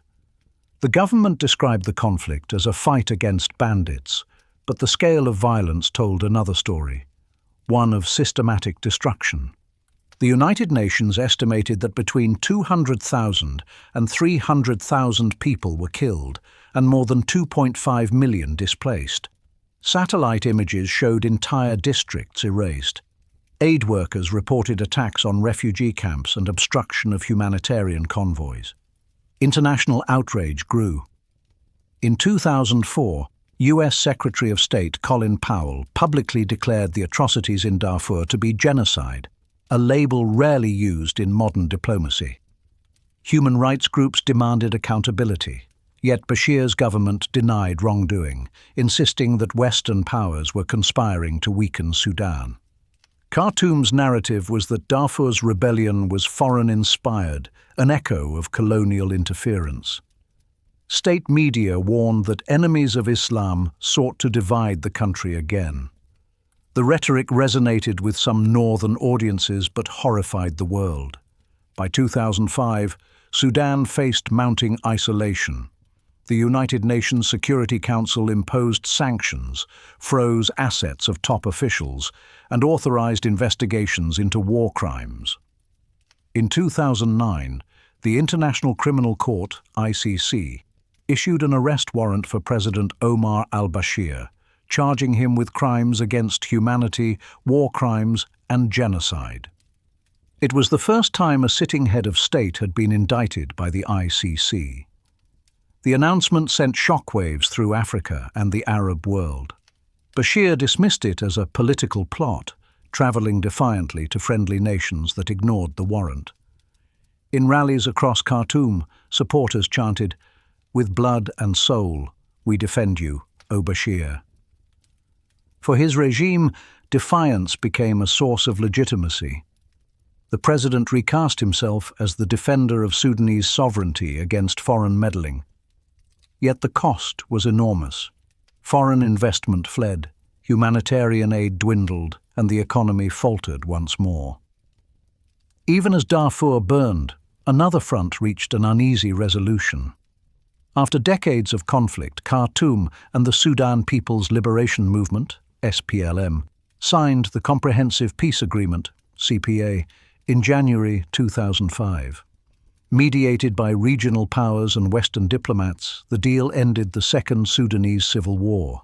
It promised autonomy for the South under a separate government in Juba. 2. A share of oil revenues between North and South. 3. Integration of forces. 4. A nationwide referendum on Southern independence after 6 years. The CPA brought a fragile peace, but not unity. The South rejoiced, yet mistrust lingered. In Khartoum, hardliners viewed the agreement as betrayal. For Bashir, it was a tactical retreat, a way to relieve pressure from Western sanctions while keeping control of the North. The irony was striking. The same government accused of genocide in Darfur was now hailed internationally as a peacemaker for ending the Southern War. But both achievements, peace and prosperity, would soon unravel. By the late 2000s, the Darfur conflict had carved deep scars into Sudan's soul. Camps of displaced families dotted the arid landscape. International aid sustained millions. The Janjaweed, officially rebranded as the Rapid Support Forces, RSF, became a permanent arm of state power under commanders like Mohammed Hamdan Dagalo, better known as Hemedti. Instead of disbanding the militias, the regime institutionalized them, an ominous decision that would shape Sudan's future revolts. The RSF's rise turned a local atrocity into a national force, blurring the line between army and warlord. Khartoum, once buoyed by oil wealth, now faced declining production, mounting debt, and restless citizens. Sanctions choked trade, corruption devoured what remained, and the promise of the Islamic Renaissance rang hollow. Still, al-Bashir clung to power. Through patronage, repression, and manipulation, he survived coup attempts and protests alike. But cracks were widening. The dream of a united Islamic Sudan was disintegrating, and the greatest rupture of all was yet to come, from the very south, whose oil had sustained him. The Comprehensive Peace Agreement, CPA, of 2005 ended more than 2 decades of civil war between North and South, but it did not heal Sudan. It merely placed the conflict on pause. The accord created the Government of National Unity, pairing the ruling National Congress Party, NCP, with the Sudan People's Liberation Movement, SPLM. In theory, it was a partnership of equals. In reality, it was an uneasy marriage built on distrust. The South, still recovering from devastation, focused on reconstruction under Salva Kiir Mayardit, who succeeded John Garang after his death in a helicopter crash only 6 months after the CPA was signed. Garang's death was a national tragedy. To Southerners, he had been a hero. To many Northerners, a possible bridge between the two Sudans. With him gone, mistrust deepened. Between 2005 and 2010, Khartoum and Juba squabbled over oil revenue, border demarcation, and the status of Abyei, a region claimed by both sides. Skirmishes flared, threatening to unravel the peace. Yet both governments, tired of war and eager for international legitimacy, clung to the timetable that would culminate in a referendum on southern independence. When the vote finally came in January 2011, it was peaceful and overwhelming. More than 98% of southern voters chose secession. On July 9, 2011, amid celebrations in Juba, the world's newest nation was born, the Republic of South Sudan. For millions, independence was liberation. But for the North, it was catastrophe. The split removed 3/4 of Sudan's oil reserves, the foundation of Bashir's economic miracle. Overnight, the country lost its primary source of hard currency. The new Republic of South Sudan inherited the wells, while Khartoum kept the pipelines and refineries. Negotiations over transit fees quickly turned toxic. Within months, inflation soared, the Sudanese pound plummeted, fuel shortages returned. Streets once glittering with oil wealth now filled with angry queues. The government cut subsidies, provoking protests that security forces crushed with deadly force. Bashir's regime, already isolated by sanctions and the International Criminal Court (ICC) indictment, now faced an existential crisis. The president framed the secession as divine will. "We are purified of rebellion," he declared, but privately his ministers spoke of betrayal and loss. In 2012, fighting broke out again along the border around the Heglig oil fields, as both sides accused each other of theft. The brief war ended under international pressure, but the damage was lasting. Trade collapsed and trust vanished. Deprived of oil, Sudan's economy spiraled. By 2013, inflation exceeded 40%, unemployment soared, the value of salaries eroded overnight. Corruption, once hidden behind prosperity, became blatant. Public anger spilled into the streets. In September 2013, when the government announced cuts to fuel subsidies, protests erupted across Khartoum, Omdurman, and Wad Madani. Security forces opened fire, killing more than 200 people according to human rights groups. The regime justified the violence as defense of stability. Bashir appeared on television urging patience and prayer, promising that hardship would pass. Yet even within his party, cracks appeared. Younger officers and bureaucrats whispered that the president had stayed too long, that the revolution had lost its purpose. Still, the security apparatus, by now vast and deeply entrenched, remained loyal.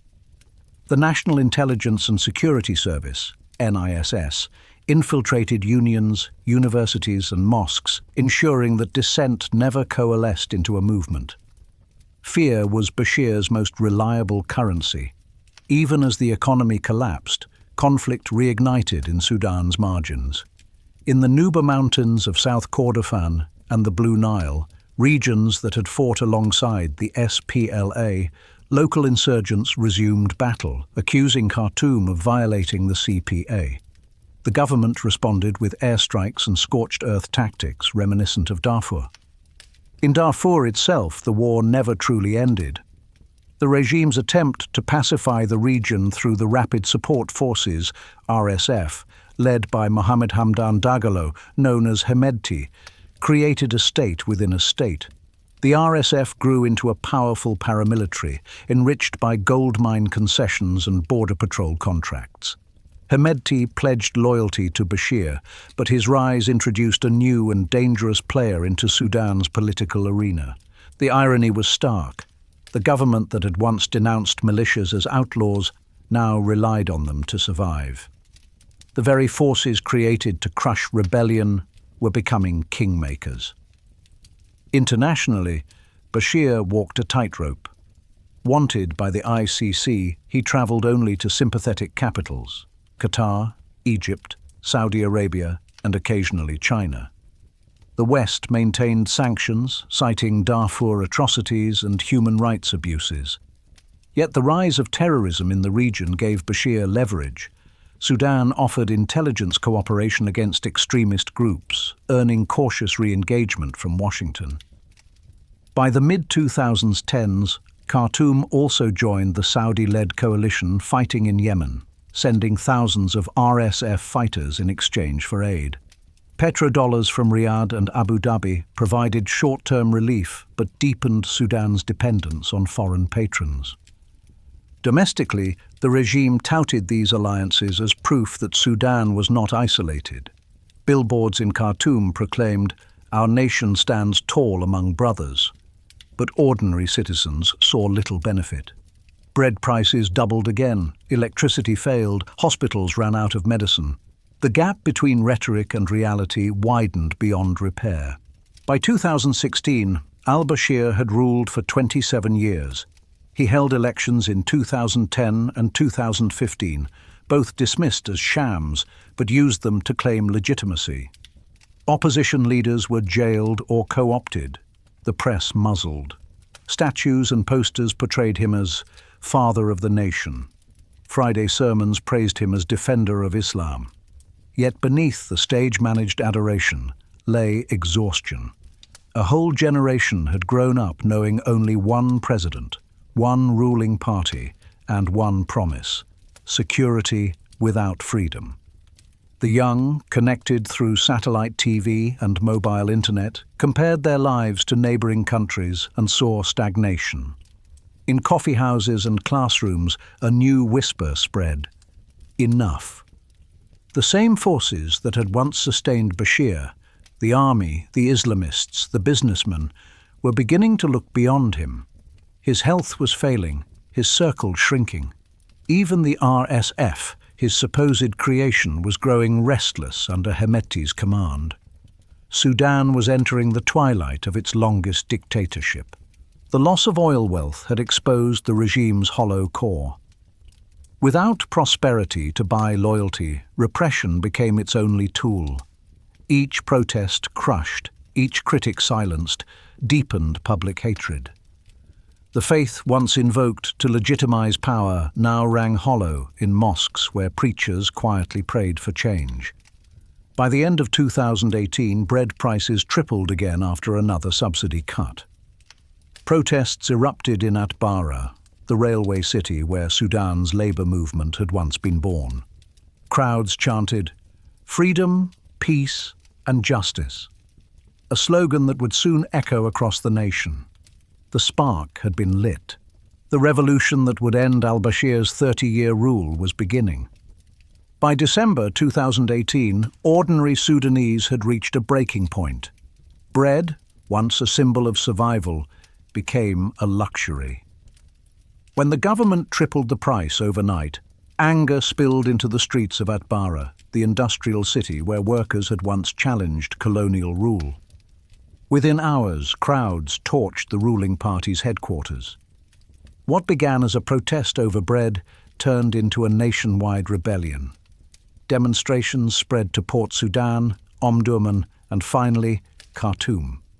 Teachers, doctors, and students marched side by side, chanting the same three words: freedom, peace, justice. The slogans were secular, but the spirit was moral, calling not for vengeance but for dignity. The regime dismissed the unrest as the work of foreign agents. Security forces fired live ammunition, killing dozens, yet the protests only grew. For the first time in decades, fear began to fade. Videos of women leading chants and students shielding each other flooded social media, bypassing state censorship. The world was watching, but more importantly, so were Sudan's soldiers. Among the most powerful symbols of the uprising was Alaa Salah, a young architecture student photographed standing on a car dressed in white, leading a crowd in song. The image went viral. It captured what millions felt, a generation reclaiming its voice, with women at the forefront.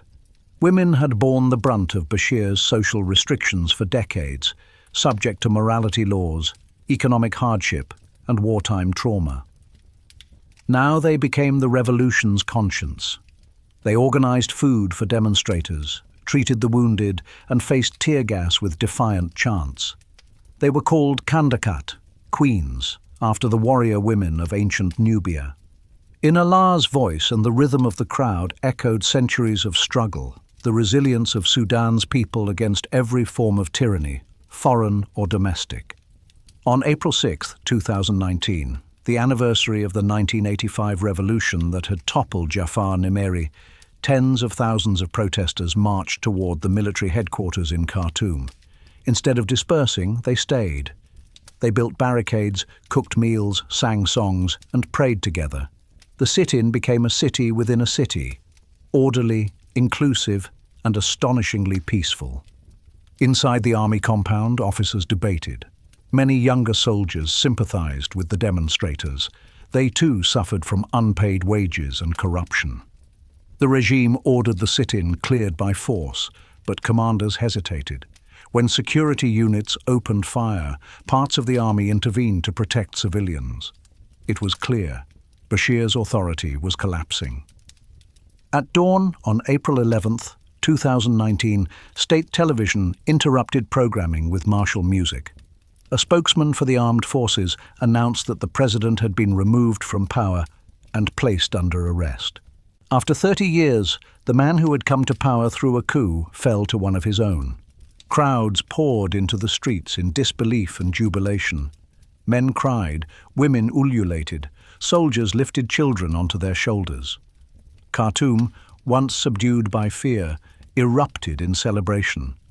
Yet joy quickly gave way to caution when it became clear that Bashir's inner circle, the Transitional Military Council, TMC, intended to rule in his place. The people's chant shifted from "he's fallen" to "either we rule or they do." The revolution had toppled a dictator, but not the system that sustained him. Negotiations between protesters and the military dragged on. Civilians demanded full power. Generals insisted on sharing it. Tensions simmered. Then, on June 3, 2019, the army's feared Rapid Support Forces, RSF, descendants of the Darfur Janjaweed, stormed the sit-in. They opened fire on sleeping demonstrators, killing over 100 and dumping bodies in the Nile. The atrocity shocked the world. For days, internet access was cut. But the silence only deepened determination. When connectivity returned, images of the massacre reignited outrage. The Sudanese Professionals Association, SPA, the loose coalition that had organized the protests, called for a general strike. Factories halted, airports closed, and entire cities stood still. It was civil disobedience on a national scale. Under immense pressure from regional mediators and global outrage, the generals relented. In August 2019, the military and civilian leaders signed the Constitutional Declaration, creating a transitional government led by Prime Minister Abdallah Hamdok, alongside a joint sovereign council of civilians and officers. For the first time in decades, Sudan had a chance to choose its future peacefully. Omar al-Bashir was imprisoned in Khartoum's Koba prison, the same facility where he had sent countless opponents. In court, he appeared frail but unrepentant, denying all charges, including those from the International Criminal Court. His fall marked the end of one of Africa's longest-lasting autocracies and the beginning of Sudan's uncertain rebirth. The streets that once echoed with fear now rang with music and murals. Artists painted martyrs' faces on the walls of Khartoum. Poets recited verses of freedom. The revolution had not ended poverty or war, but it had restored something more profound, the belief that change was possible. 30 years of Bashir's rule left a divided legacy. He had survived coups, sanctions, and wars, yet fell to the peaceful defiance of his own people. His regime's blend of Islamism and militarism reshaped Sudan's identity, fusing faith with authoritarianism, nationalism with repression. The cost was immense, millions displaced, economies destroyed, and generations scarred. But out of that fire came renewal. The 2019 revolution proved that Sudan's spirit could not be extinguished. It united Arabs and Africans, Muslims and Christians, men and women under a single dream, a nation free from fear. As one protester said to a journalist that July night, "They taught us to kneel when we pray, not when we live." In the months that followed, Sudan's new transitional leaders faced monumental challenges, reviving a shattered economy, seeking justice for Darfur, and balancing civilian hope against military power. The path ahead was uncertain, but the people had reclaimed their agency. The fall of Omar al-Bashir was not merely the end of a dictator. It was the end of an era defined by the politics of fear. For the first time in decades, Sudan could imagine a different destiny, one guided not by decrees or dogma, but by the enduring human demand for freedom, peace, and justice. When Omar al-Bashir fell in April 2019, Khartoum's air was thick with disbelief and relief. For 30 years, the rhythm of life had been set by fear, midnight arrests, sermons of obedience, whispers behind closed doors. Now, suddenly, people shouted again in public. The barricades around the army headquarters were draped with flags. Children climbed on tanks whose crews smiled instead of aiming. The revolution had succeeded in its first task, ending dictatorship. Yet the greater test, building democracy, was only beginning. The crowds that filled the streets demanded not just the removal of a man, but the transformation of a system that had survived every previous uprising. Out of the chaos emerged an uneasy alliance between the protesters, organized loosely under the Forces of Freedom and Change, FFC, and the Transitional Military Council, TMC, that had deposed Bashir. Months of negotiations, strikes, and international mediation produced the Constitutional Declaration of August 2019, a charter meant to guide Sudan through a 3-year transition to civilian rule. The compromise was delicate. A sovereign council of 11 members, 6 civilians and 5 soldiers, would serve as collective head of state. A civilian cabinet, led by economist Dr. Abdallah Hamdok, would run daily government. Elections would follow after transitional reforms and a peace process with armed movements. To many, it felt like history repeating, civilians sharing power with the same military that had ruled for decades. But optimism persisted. The sit-in martyrs had paid in blood. Their dream could not be abandoned. When Hamdok returned from his UN post in Addis Ababa to take office, he was greeted like a savior. A quiet technocrat with a doctorate in development economics, he embodied a new kind of leadership, measured, soft-spoken, and free of the old ideological scars. His first speech captured the national mood. Our revolution was not about vengeance, but about rebuilding. We will lay the foundations of a Sudan that belongs to all its people. Hamdok's cabinet of academics, women and activists immediately set to work, removing repressive laws, restoring press freedom and reconnecting with the world. Sanctions that had crippled the economy for decades began to ease. Western nations pledged aid. The United States started talks to remove Sudan from its list of state sponsors of terrorism. In cafes and universities, hope flickered, fragile but real. Yet the ghosts of the old regime lingered everywhere. The security services remained powerful. Bashir loyalists still occupied ministries and local councils. The Rapid Support Forces, RSF, led by Mohammed Hamdan Dagalo, Hemedti, controlled much of the economy through gold mining and border trade. The army and the RSF eyed each other warily, both claiming guardianship of the revolution while guarding their own interests. Meanwhile, the economy was in free fall. Decades of corruption had hollowed out production. Oil revenues were gone with South Sudan. Inflation soared above 200%. Bread and fuel queues reappeared, haunting reminders of the protests that had started it all. For ordinary Sudanese, political change meant little without food on the table. Hamdok's government sought international loans and debt relief, but progress was slow. Patience thinned. "We brought down the dictator," one shopkeeper told a reporter, "but hunger is the new tyrant." Central to the transition was the promise to end Sudan's many internal wars. In the Juba peace talks of 2020, the government negotiated with rebel groups from Darfur, Blue Nile, and South Kordofan. The resulting Juba peace agreement offered power-sharing, regional autonomy, and integration of rebel fighters into the national army. The signing ceremony was jubilant, leaders in traditional robes, drums and dancing, promises of a new dawn. But implementing the deal proved harder. Not all factions signed. Others demanded more autonomy or resources. Still, for the first time in decades, guns fell largely silent across wide stretches of the country. Peace, however imperfect, was an achievement that even skeptics acknowledged. The new Sudan also sought to rebuild its international standing. In December 2020, Washington officially removed Sudan from the terrorism list, opening the door to investment and debt relief.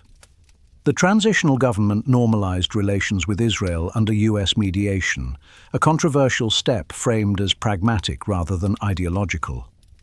European states rushed to engage, promising support for democratic transition. The World Bank and IMF announced plans to forgive billions in debt. After decades as a pariah, Sudan was once again part of the global conversation. Yet integration came with strings. Austerity reforms demanded by lenders led to subsidy cuts, reigniting public anger. For many citizens, foreign applause contrasted sharply with daily hardship. The revolution's promise of social justice seemed to be replaced by spreadsheets and conditional loans. By 2021, cracks between civilians and the military had widened. The generals accused Hamdok's cabinet of incompetence and elitism. Civilians accused the army of sabotage and corruption. The Sovereign Council meetings grew tense, with Hemedti and Army Chief Abdel Fattah al-Burhan resisting efforts to place the military under civilian oversight. Street activists warned of a looming coup. "The revolution is being stolen again," they chanted at renewed protests. Graffiti across Khartoum read, "No partnership with killers."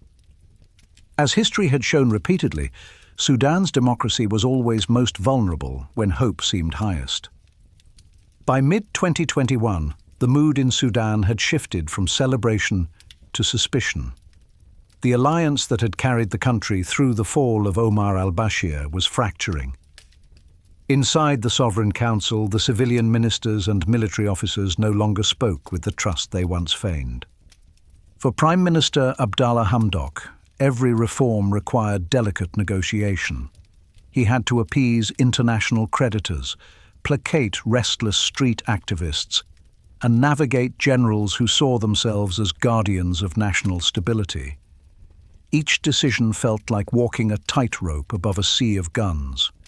The military, led by General Abdel Fattah al-Burhan and General Mohammed Hamdan Dagalo, Hemedti, accused the civilian cabinet of economic mismanagement and political arrogance. They argued that Hamdok's team was disconnected from the suffering of ordinary people, more interested in foreign conferences than in bread and jobs. Civilian leaders countered that the army refused to relinquish its control over lucrative industries, gold mining, agriculture and construction, that had long funded the officer class. Each side blamed the other for the nation's woes. Behind the rhetoric, power was being quietly repositioned. Soldiers surrounded ministries under the pretext of protection. The language of partnership gave way to warnings of chaos. Before dawn on October 25, 2021, Khartoum awoke to the sound of gunfire and the crackle of state radio. Internet service vanished. Soldiers occupied bridges and intersections, and armored vehicles rolled toward the Prime Minister's residence. Within hours, the military announced that it had dissolved the Sovereign Council and the transitional government, declaring a state of emergency. Prime Minister Hamdok and several ministers were arrested and taken to an undisclosed location. General Abdel Fattah al-Burhan appeared on television in uniform, his expression calm and rehearsed. "We acted to prevent civil war and national collapse," he declared. "The revolution continues, but under responsible leadership." It was a familiar justification, the same rhetoric used by every general since independence.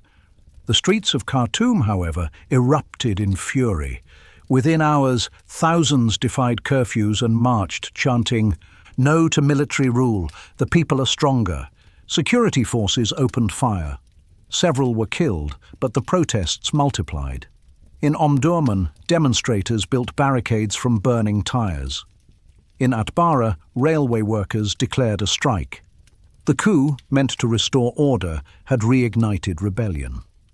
The generals underestimated the resilience of the Sudanese street. The resistance committees, grassroots neighborhood networks born during the 2019 uprising, quickly coordinated mass demonstrations despite the internet blackout. Using handwritten flyers and word of mouth, They organized million-man marches across the nation. The international response was swift. The African Union suspended Sudan's membership. The United States froze $700 million in aid. The European Union condemned the coup and demanded the release of detained officials. But the army dug in, insisting that it would oversee the transition until elections in 2023. Days later, under mounting pressure, the generals allowed Hamdok to return to his home, but under house arrest. Negotiations resumed, producing a short-lived agreement in November 2021 that reinstated him as prime minister in a new, technocratic government. Burhan presented it as a compromise. Protesters saw it as betrayal. Crowds chanted, "Hamdok, don't sell the revolution." Within 2 months, faced with relentless demonstrations and unwilling to serve as a military figurehead, Hamdok resigned on January 2, 2022. Sudan was once again adrift. With no civilian leadership left, power reverted entirely to the military. Yet the resistance committees refused to surrender. From Khartoum north to Nyala, weekly marches continued despite deadly crackdowns. Tear gas filled the air. Bullets shattered windows. Makeshift clinics tended to the wounded. At least 100 protesters were killed in the months following the coup, many shot in the head or chest. Each funeral became a rally. Banners bore the names of the dead, painted in red. The chants grew louder, "No negotiation, no compromise. Civilian rule is the people's choice." The youth of Sudan had learned the lessons of past revolutions, that partial victories invited betrayal. Their new slogan, "No partnership with the military," summarized decades of disillusionment. They wanted a clean break, not another cycle of coups disguised as reform. Meanwhile, the economy collapsed under the weight of uncertainty. Inflation exceeded 400%. The currency lost half its value. Power outages became routine. Hospitals lacked supplies. International aid dried up after the coup, and investment froze.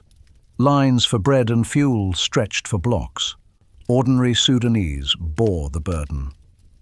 "We made a revolution for freedom," said one Khartoum teacher to a local journalist, "but freedom doesn't fill an empty stomach."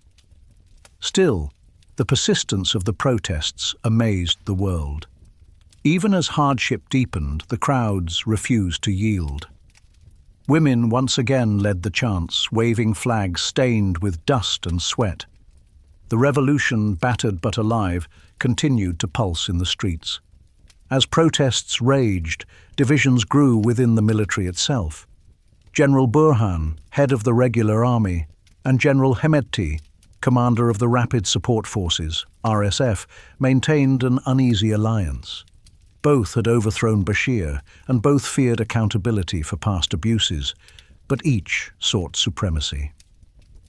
Burhan, trained in Egypt and favored by traditional officers, portrayed himself as a professional soldier defending national unity.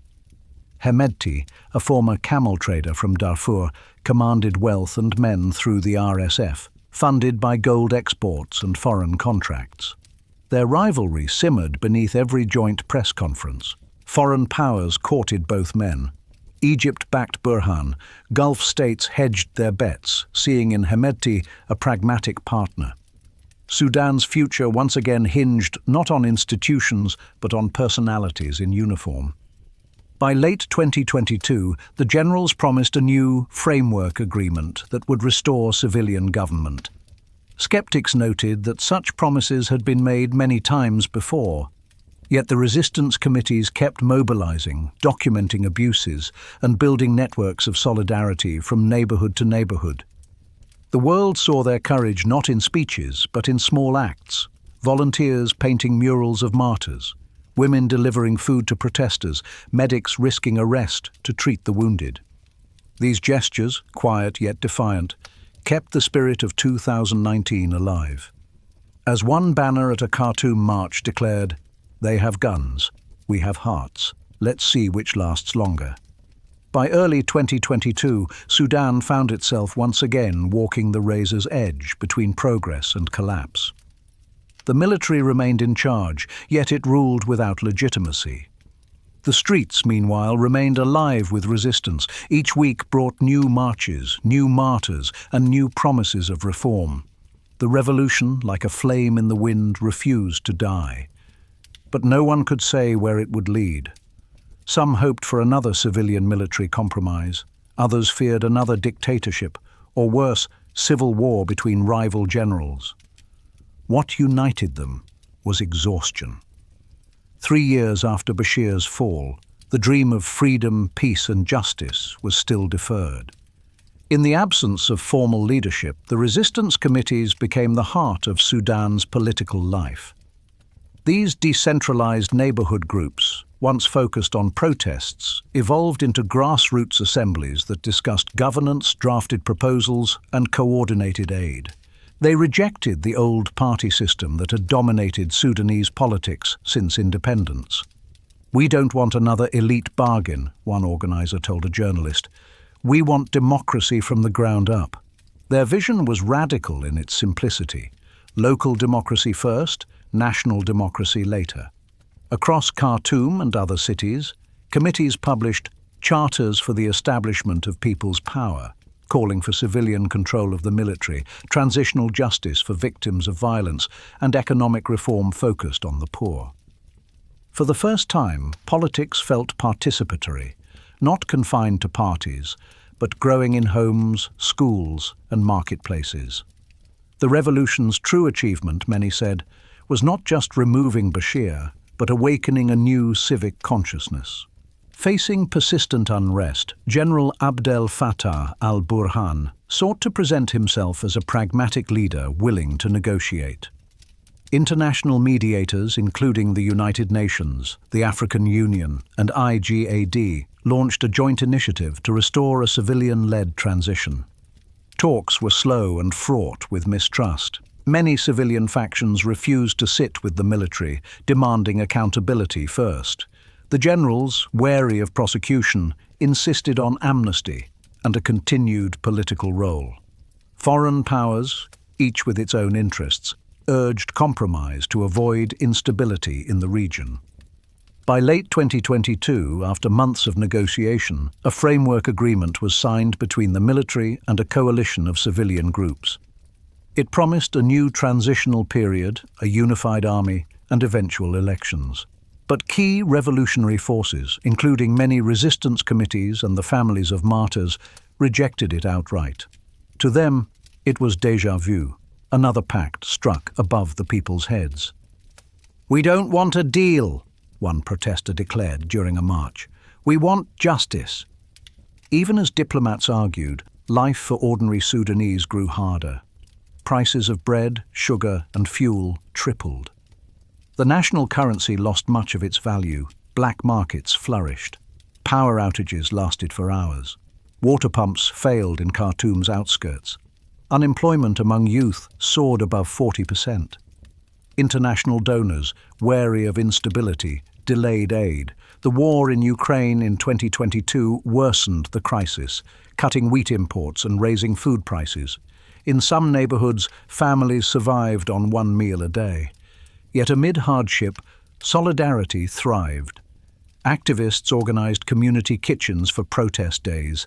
Doctors volunteered at field clinics. Religious leaders, Muslim and Christian alike, urged patience and nonviolence. Even in despair, a sense of unity endured. "We are poor, but we are awake," said one elderly protester in Omdurman. "That is our power." Behind the scenes, a dangerous rivalry intensified between General Burhan and General Mohammed Hamdan Dagalo, Hemedti. Both were architects of the 2019 transition and co-leaders of the 2021 coup. Yet their ambitions diverged sharply.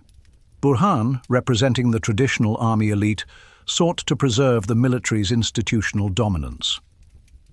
Hemedti, commanding the Rapid Support Forces, RSF, had built an empire of his own, funded by gold exports, foreign contracts, and alliances with Gulf states. His forces, originally from Darfur, operated semi-independently, answering more to him than to the state. Tensions rose over plans to integrate the RSF into the regular army, a key provision of the new framework agreement. Hemedti resisted, fearing loss of autonomy. Burhan insisted it was essential to national unity.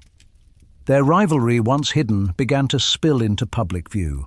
Observers warned that Sudan's greatest danger was no longer protest from below, but conflict at the top. Meanwhile, the call for justice, a central demand of the revolution, remained unanswered. The transitional government had promised to hand Omar al-Bashir and his aides to the International Criminal Court, ICC, for their crimes in Darfur, but the process stalled. Bashir remained in a Khartoum prison, occasionally appearing in court for corruption charges, but shielded from full accountability. Families of victims of the June 2019 massacre continued to seek truth. Investigations were launched but hampered by the military's influence. Each delay deepened public distrust. Still, Sudan's activists refused to forget.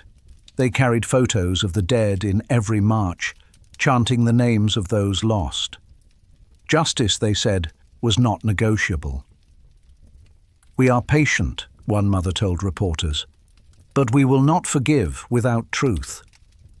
Despite setbacks, 2022 and early 2023 were not without progress. Civil society blossomed. New newspapers, art collectives, and women's organizations emerged. Cultural festivals returned to Khartoum after decades of censorship. In the music of young artists and the murals on city walls, one could feel the pulse of a nation reclaiming its voice. The slogan, "Huria, Salam wa Adala," freedom, peace and justice, remained everywhere, on posters, in songs, and on the lips of children born after the revolution.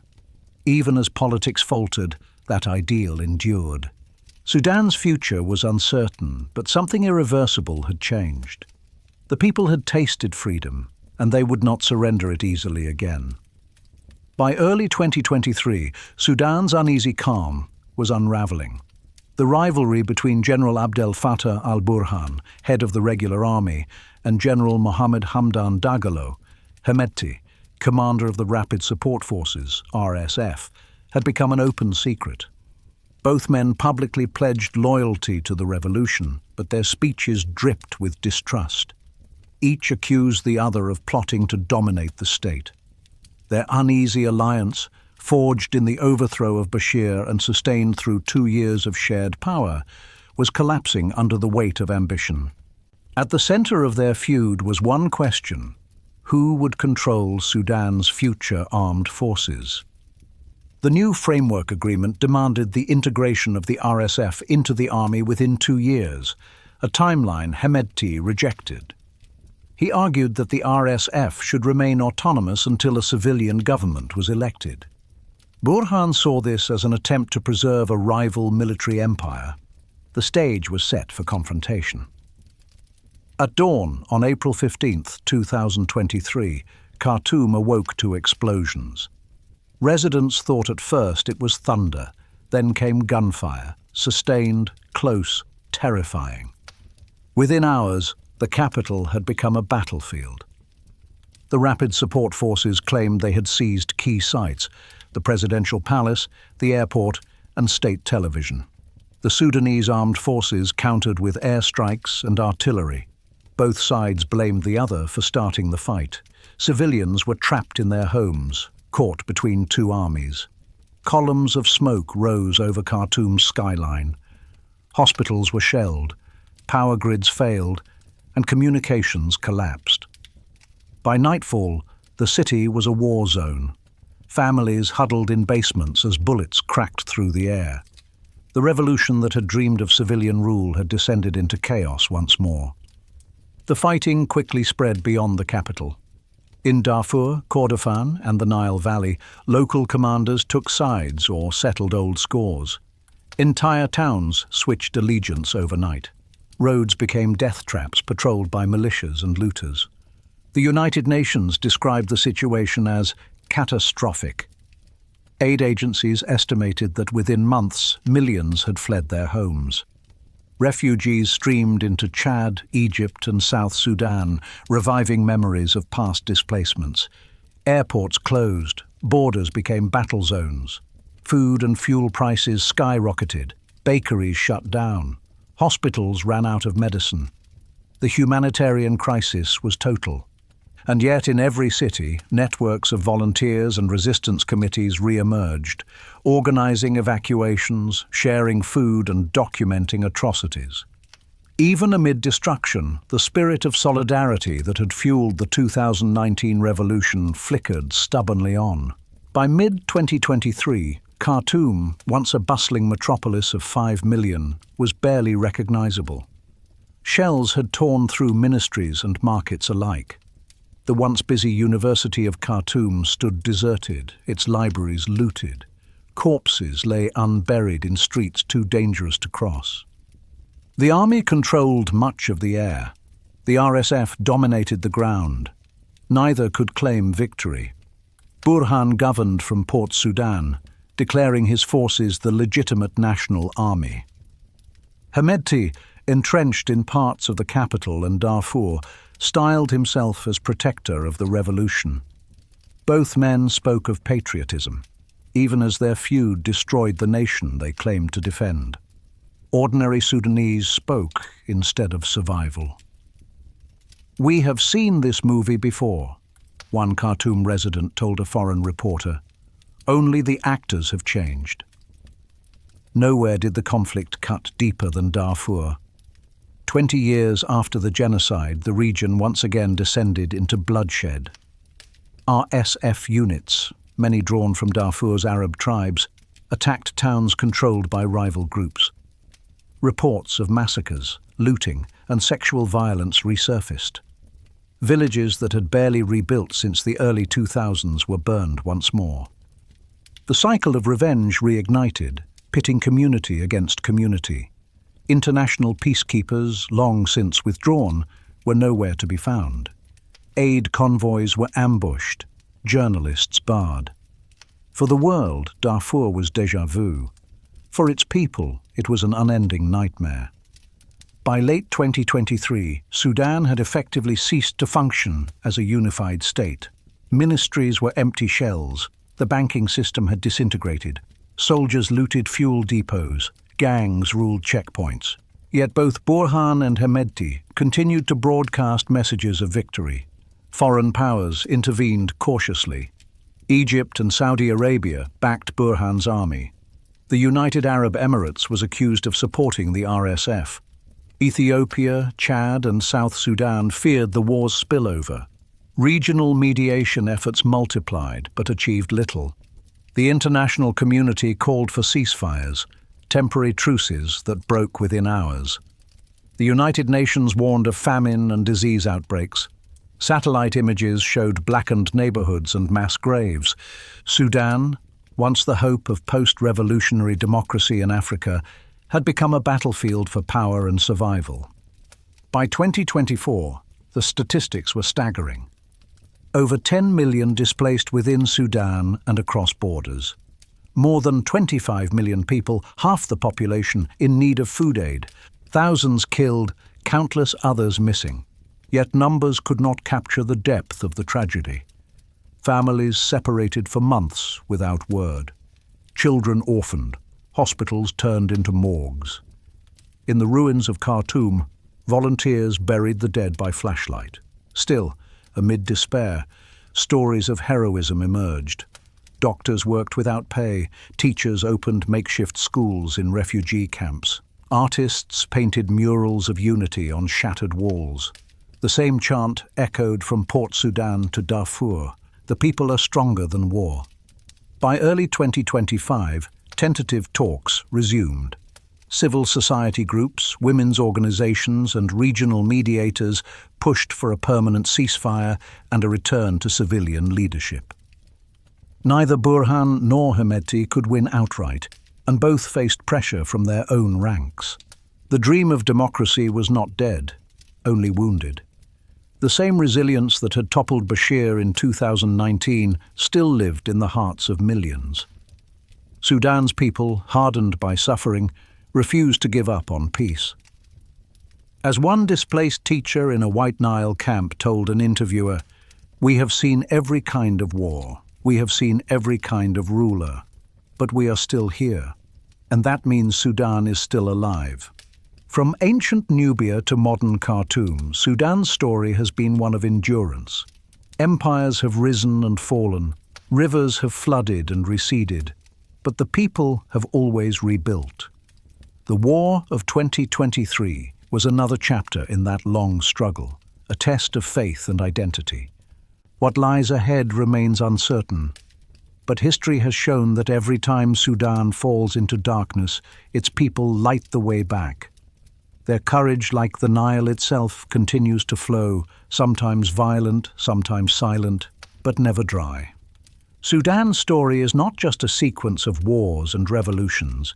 It is a mirror reflecting the challenges of the modern world. From the ancient kingdoms of Kush and Nubia to the independent struggles of the 20th century and the revolts of the 21st, Sudan's people have been caught between faith and freedom, tradition and transformation, unity and fragmentation. Every generation has fought in its own way to define what Sudan should be. Yet each victory has been fragile, each peace provisional. The cycle seems endless: dictatorship, uprising, transition, and relapse into conflict. Still, beneath the surface of suffering runs a thread of endurance, an identity built not on rulers or ideologies, but on the simple will to survive. That is Sudan's true inheritance, passed quietly from mother to child, from protester to protester, from one revolution to the next. To understand Sudan's present is to understand the weight of its past. Colonization divided the country by geography and faith, creating boundaries that became wounds. Post-independence leaders inherited those divisions but never healed them. Each new regime sought control through ideology, socialism, Islamism, nationalism, yet none built inclusive governance. The result was a politics of exclusion. Some tribes elevated, others ignored. Some regions enriched, others starved. Power flowed toward Khartoum while the rest of the nation was left in shadow. When the marginalized rose, in the south, in Darfur, in the Nuba Mountains, the center responded not with reform, but with repression. And yet, from every injustice, resistance grew. The revolutions of 1964, 1985, and 2019 were not accidents. They were the echoes of a people refusing to be silenced. Sudan's history, for all its darkness, is also a testament to the human capacity for renewal. Few nations have paid as high a price for division as Sudan. Ethnic, religious, and regional fractures, manipulated by generations of rulers, have repeatedly turned neighbors into enemies.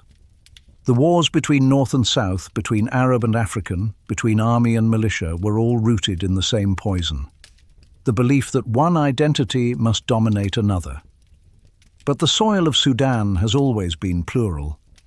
From Port Sudan's Red Sea coast to the forests of Equatoria, the country's beauty lies in its diversity.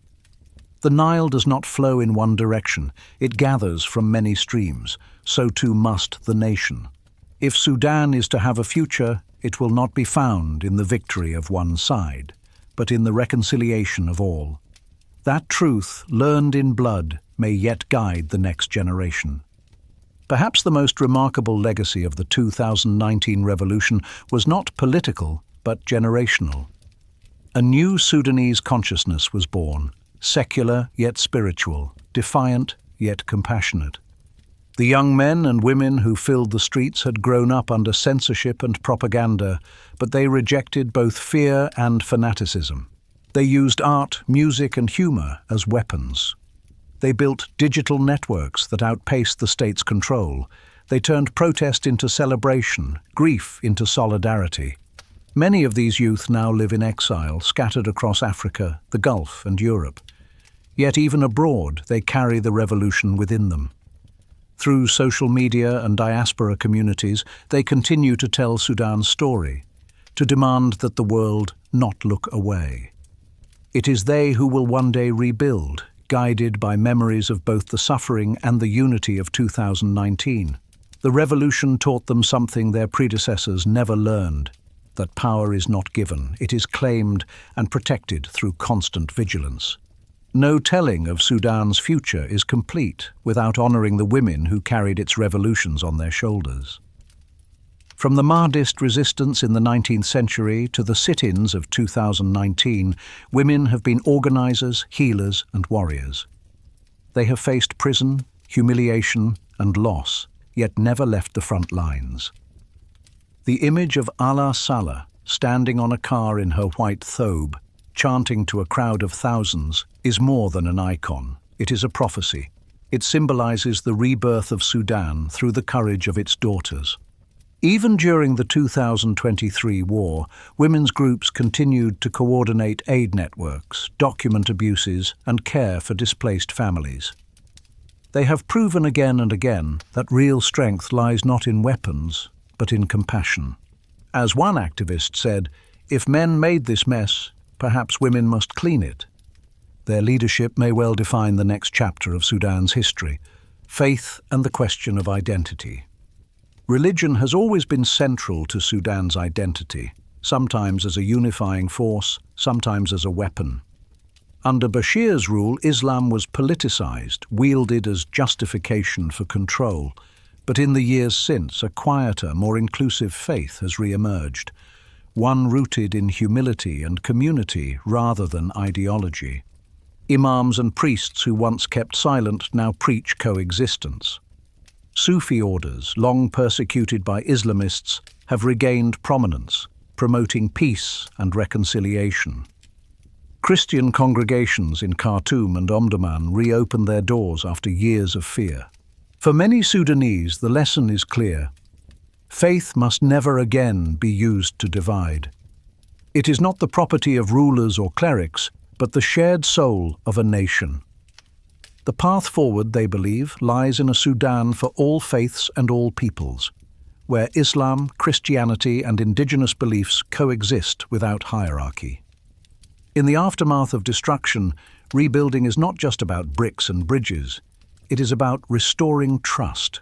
Sudan's wars have reduced cities to rubble, but even more profoundly, they have eroded faith between people and the state. Any hope for recovery must begin there, with reconciliation before reconstruction. Across the country, from Port Sudan to El Fasher, communities have begun doing what governments could not: organizing food distribution, reopening schools, and providing medical care. These acts of everyday heroism form the invisible scaffolding on which a new Sudan might stand. The challenge is monumental. Roads must be rebuilt, hospitals restocked, and millions of displaced families must be resettled. Yet history offers reason for optimism. Sudan has always rebuilt, even after worse calamities. The Nile still flows, the land remains fertile, and the people still endure. After years of propaganda, suspicion, and ethnic tension, Sudanese society must find a way back to itself. Healing requires truth, an honest reckoning with the crimes of the past. That means acknowledging atrocities in Darfur, South Kordofan, Blue Nile, and the Khartoum massacre. Grassroots organizations are already leading this effort. Survivors' associations and youth committees collect testimonies and demand that future governments create truth and reconciliation commissions, modeled after those in other post-conflict nations. But justice in Sudan cannot be imposed from above. It must be built from below, through dialogue in mosques, churches, community halls, and markets. As one imam in Omdurman said during a local peace gathering, "We cannot wash away blood with silence. We must name what happened, and then forgive, or we will carry the wound forever." That sentiment, forgiveness without forgetting, could become the moral foundation of Sudan's rebirth. Rebuilding Sudan's economy will require both international partnership and local innovation. The war has destroyed infrastructure, disrupted trade, and displaced millions of workers. But it has also created opportunities to rethink old models of dependence. Sudan's fertile land and abundant resources, gold, gum arabic, livestock and agriculture, remain largely untapped. With peace and transparent governance, these could become the pillars of recovery. Economists envision a greenbelt project, reviving farms along the Nile and expanding sustainable irrigation. Small-scale industries run by cooperatives and women's groups have already emerged in refugee camps and border towns. In the absence of a functioning state, people have learned self-reliance. "We cannot wait for ministries," a farmer in Kassala said. "We are the ministry now." Internationally, rebuilding will require debt forgiveness and careful partnerships. Donors who once focused only on Khartoum must now invest in the peripheries, in Darfur, eastern Sudan and the Nuba Mountains, to prevent future resentments. Economic renewal, if distributed fairly, can become the seed of national unity. Sudan's location, at the crossroads of Africa and the Arab world, makes it both strategic and vulnerable. Throughout history, foreign interests have shaped its fate. Egypt, Ethiopia, Saudi Arabia, the UAE, and Western nations have all played roles, sometimes constructive, often self-serving. The current crisis has once again drawn these powers into Sudan's orbit.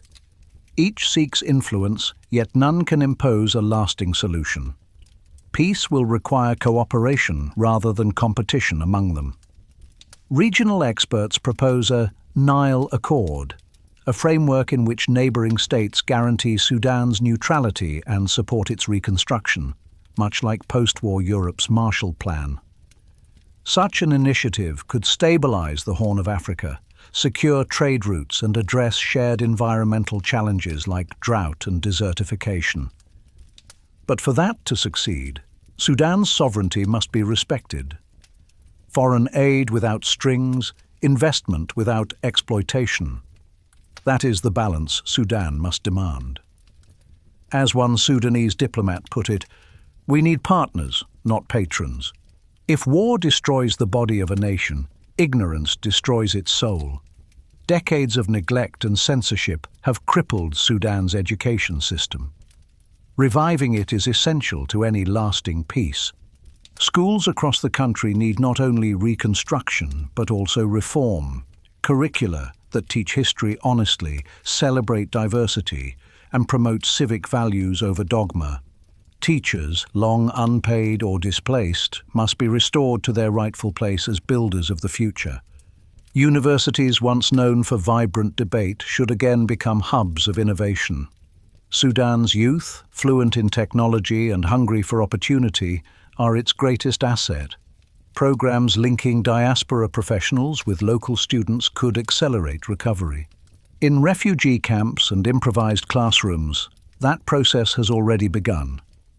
Volunteer teachers hold lessons under trees, teaching by candlelight when electricity fails. They are the quiet architects of a new Sudan, one defined not by military ranks but by the power of learning. Sudan's conflicts have often been fueled by environmental stress, drought, desertification, and competition over land and water. Rebuilding, therefore, means healing the environment as well as society. Sustainable agriculture, reforestation, and water management projects could transform the country's landscape. Local innovations, solar pumps, community wells, and drought-resistant crops are already showing promise. The future must be green, or it will not be at all. Climate change threatens the Nile Basin, but it also offers a reason for unity. Cooperation on water and energy could bind communities that once fought over scarcity. As one environmental activist in Kassala said, "If we plant trees together, we cannot hold rifles at the same time." Reconstruction, in the end, is not just physical, it is spiritual, a rediscovery of dignity and shared destiny. The war of 2023 has forced Sudanese to confront their deepest question. What kind of nation do we wish to be? The answer will not come from generals or foreign envoys. It will come from teachers, mothers, farmers, artists, and the young people who still dare to dream. Their resilience, not the ambitions of men with guns, will decide Sudan's future. The road is long, but the foundation is strong. Courage, faith, and a stubborn hope that refuses to die. Throughout its history, Sudan has often stood at the edge of the world's attention, visible only in moments of tragedy. When famine struck, when Darfur burned, when the revolution filled the streets, the cameras came. But as soon as the headlines faded, so did global concern. This pattern has repeated for decades. Injustice becomes news only when it bleeds, and empathy fades when the next crisis arrives.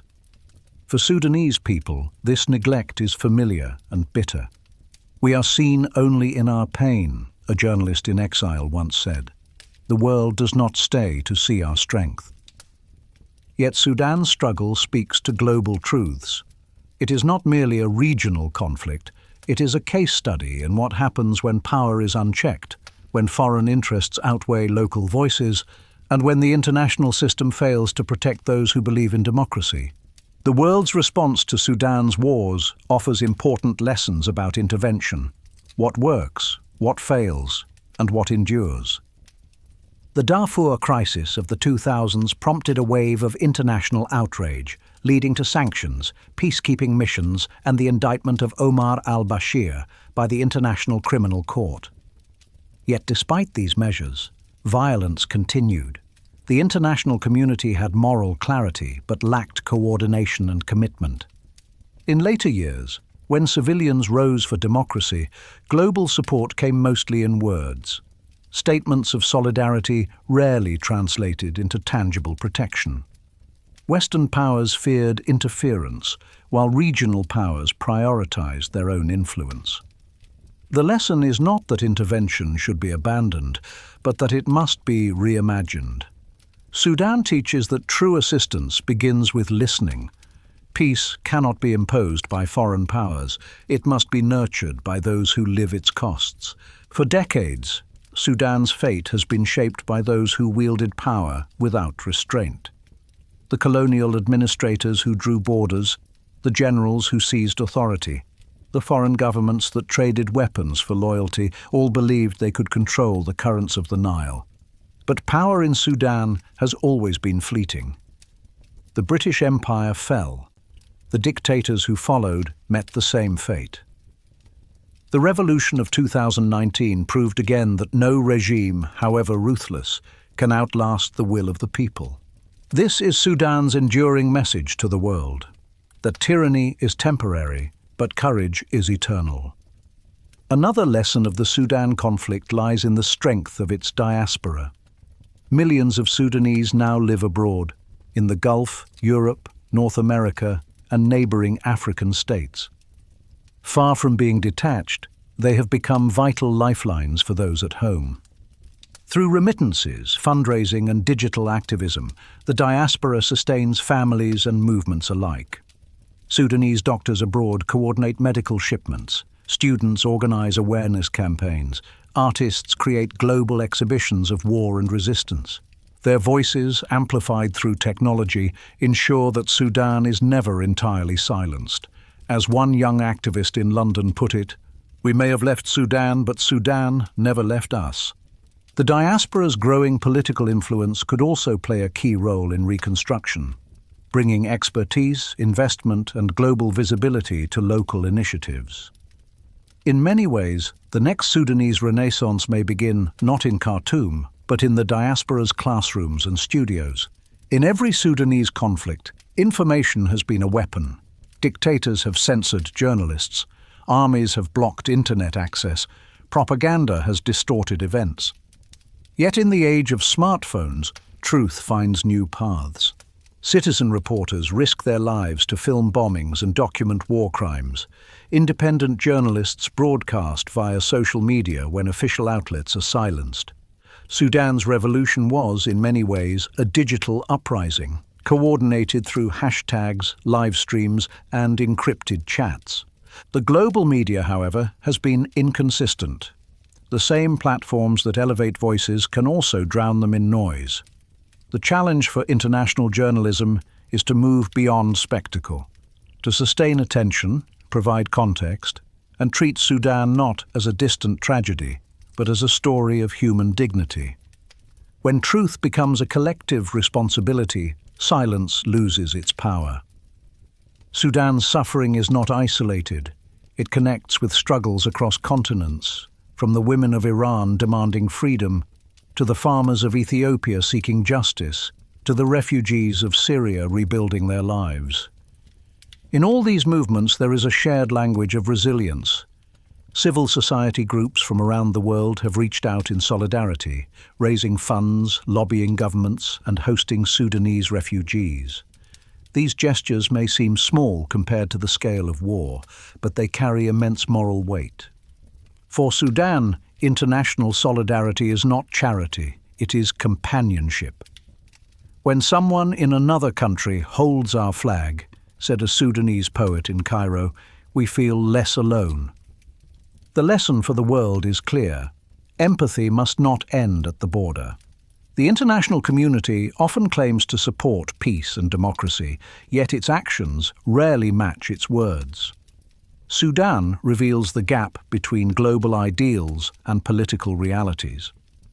If the United Nations and regional organizations truly wish to honor the promise of never again, they must strengthen their commitment to prevention, not just reaction. That means supporting education, justice, and economic reform long before violence erupts, not merely sending aid once the damage is done. Sudan's future depends not only on Sudanese resilience, but also on whether the world learns from its failures. Each unpunished crime, each unfulfilled promise, echoes beyond Sudan's borders, weakening the global moral order. The fight for Sudan, in truth, is a fight for the credibility of humanity itself. Sudan is not alone in its tragedy. It stands among nations whose people have faced oppression and refused to surrender. Its story, painful and inspiring, reminds us that progress is rarely linear, that freedom is not granted once, but must be defended in every generation.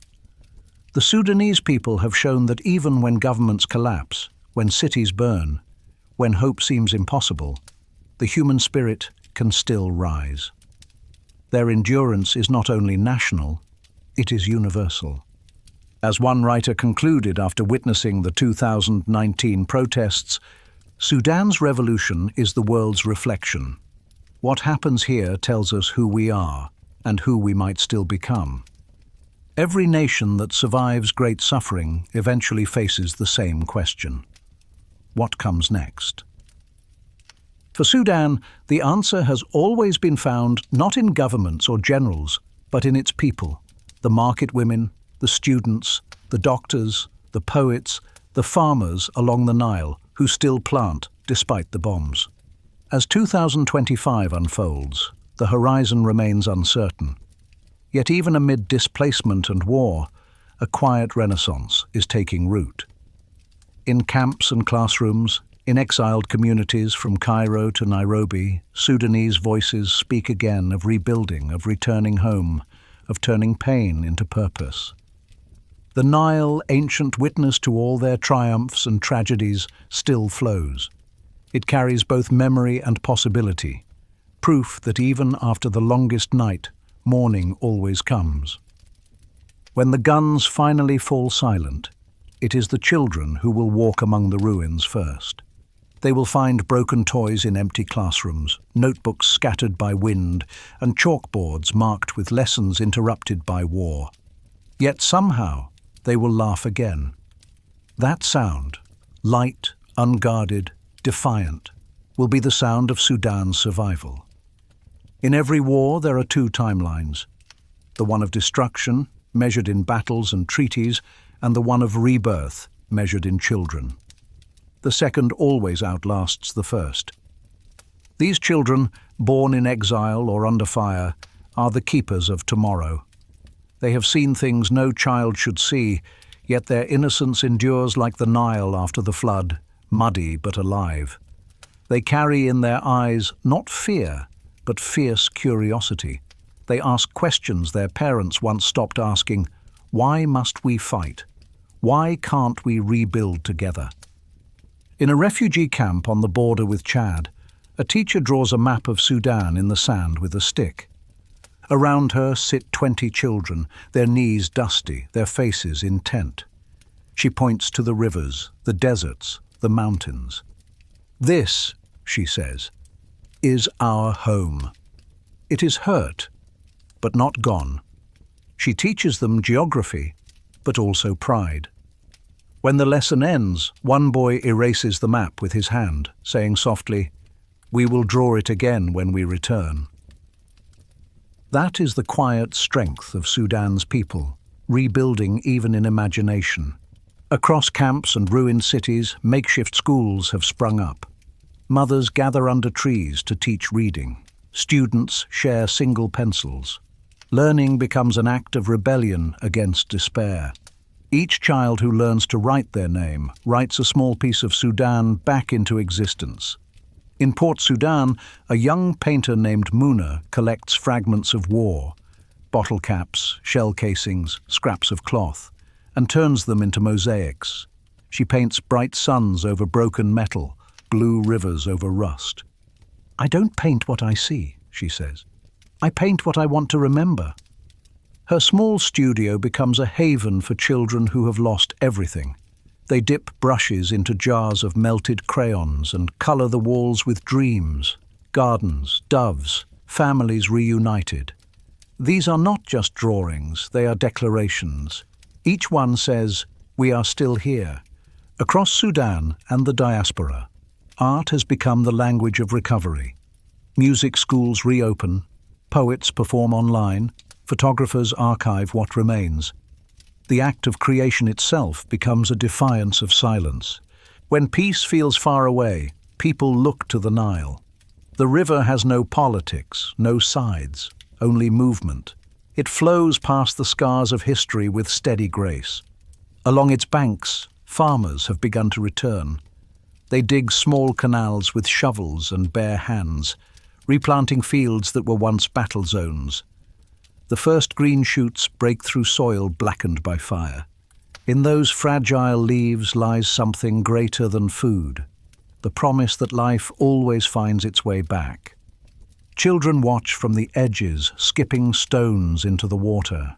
They don't yet know the depth of what the river has seen, but one day they will understand that to live in Sudan is to live beside endurance itself. Far from home, Sudan's children grow up speaking 2 languages, dreaming in 2 worlds. In the suburbs of London, in Cairo's crowded streets, in Nairobi's classrooms, they carry Sudan in their names and in their parents' stories. Their teachers may know little about the war that displaced them, but these children know enough. They draw flags beside math problems, write essays about the Nile, and end every story with the same line. When I go back, these children are bridges, connecting the pain of exile with the hope of return. They are Sudan's ambassadors to the future, fluent in both memory and possibility. Someday, many will return, as doctors, engineers, filmmakers, or simply as dreamers who refuse to forget. And when they do, they will rebuild not only walls, but also the idea of home. Reconstruction begins not with concrete, but with compassion. It begins when people dare to imagine peace again, even before it arrives. In a Khartoum hospital without electricity, a nurse rocks a newborn by candlelight. Outside, the night hums with distant echoes of conflict, but inside, the child sleeps soundly. The nurse whispers, "Welcome to Sudan, little one. You are why we stay." That single act, the decision to nurture life amid destruction, defines the Sudanese spirit. For decades, politicians have promised a better Sudan. But perhaps it will be these children, born into uncertainty, yet raised in resilience, who finally keep that promise. They will inherit a land scarred but sacred, where every grain of dust holds memory. They will rebuild in ways their ancestors could not, blending modern wisdom with ancient grace. Their generation will not ask who owns Sudan. They will ask how Sudan can belong to everyone. When historians write of Sudan centuries from now, they may not remember every battle or decree, but they will find traces of courage in unexpected places, in the laughter of children who rebuilt playgrounds on the ruins of barracks, in the songs of women who refused to stop singing, in the hearts of teachers who drew their homeland in the sand. The Sudan conflict, for all its pain, may ultimately be remembered not as a story of collapse, but of rebirth. Because no matter how many times it has been broken, Sudan keeps returning, like the Nile after drought, like the dawn after the longest night. The children of tomorrow will not inherit their parents' fear, but their faith, faith in the soil, the sky, the story still unfinished. And when they speak of Sudan, they will not say, "This is where war once was." They will say, "This is where peace began." To imagine a new Sudan is to imagine a country built not on fear, but on fairness, not on domination, but on dignity. The revolution of 2019 gave language to that dream. Freedom, peace, and justice.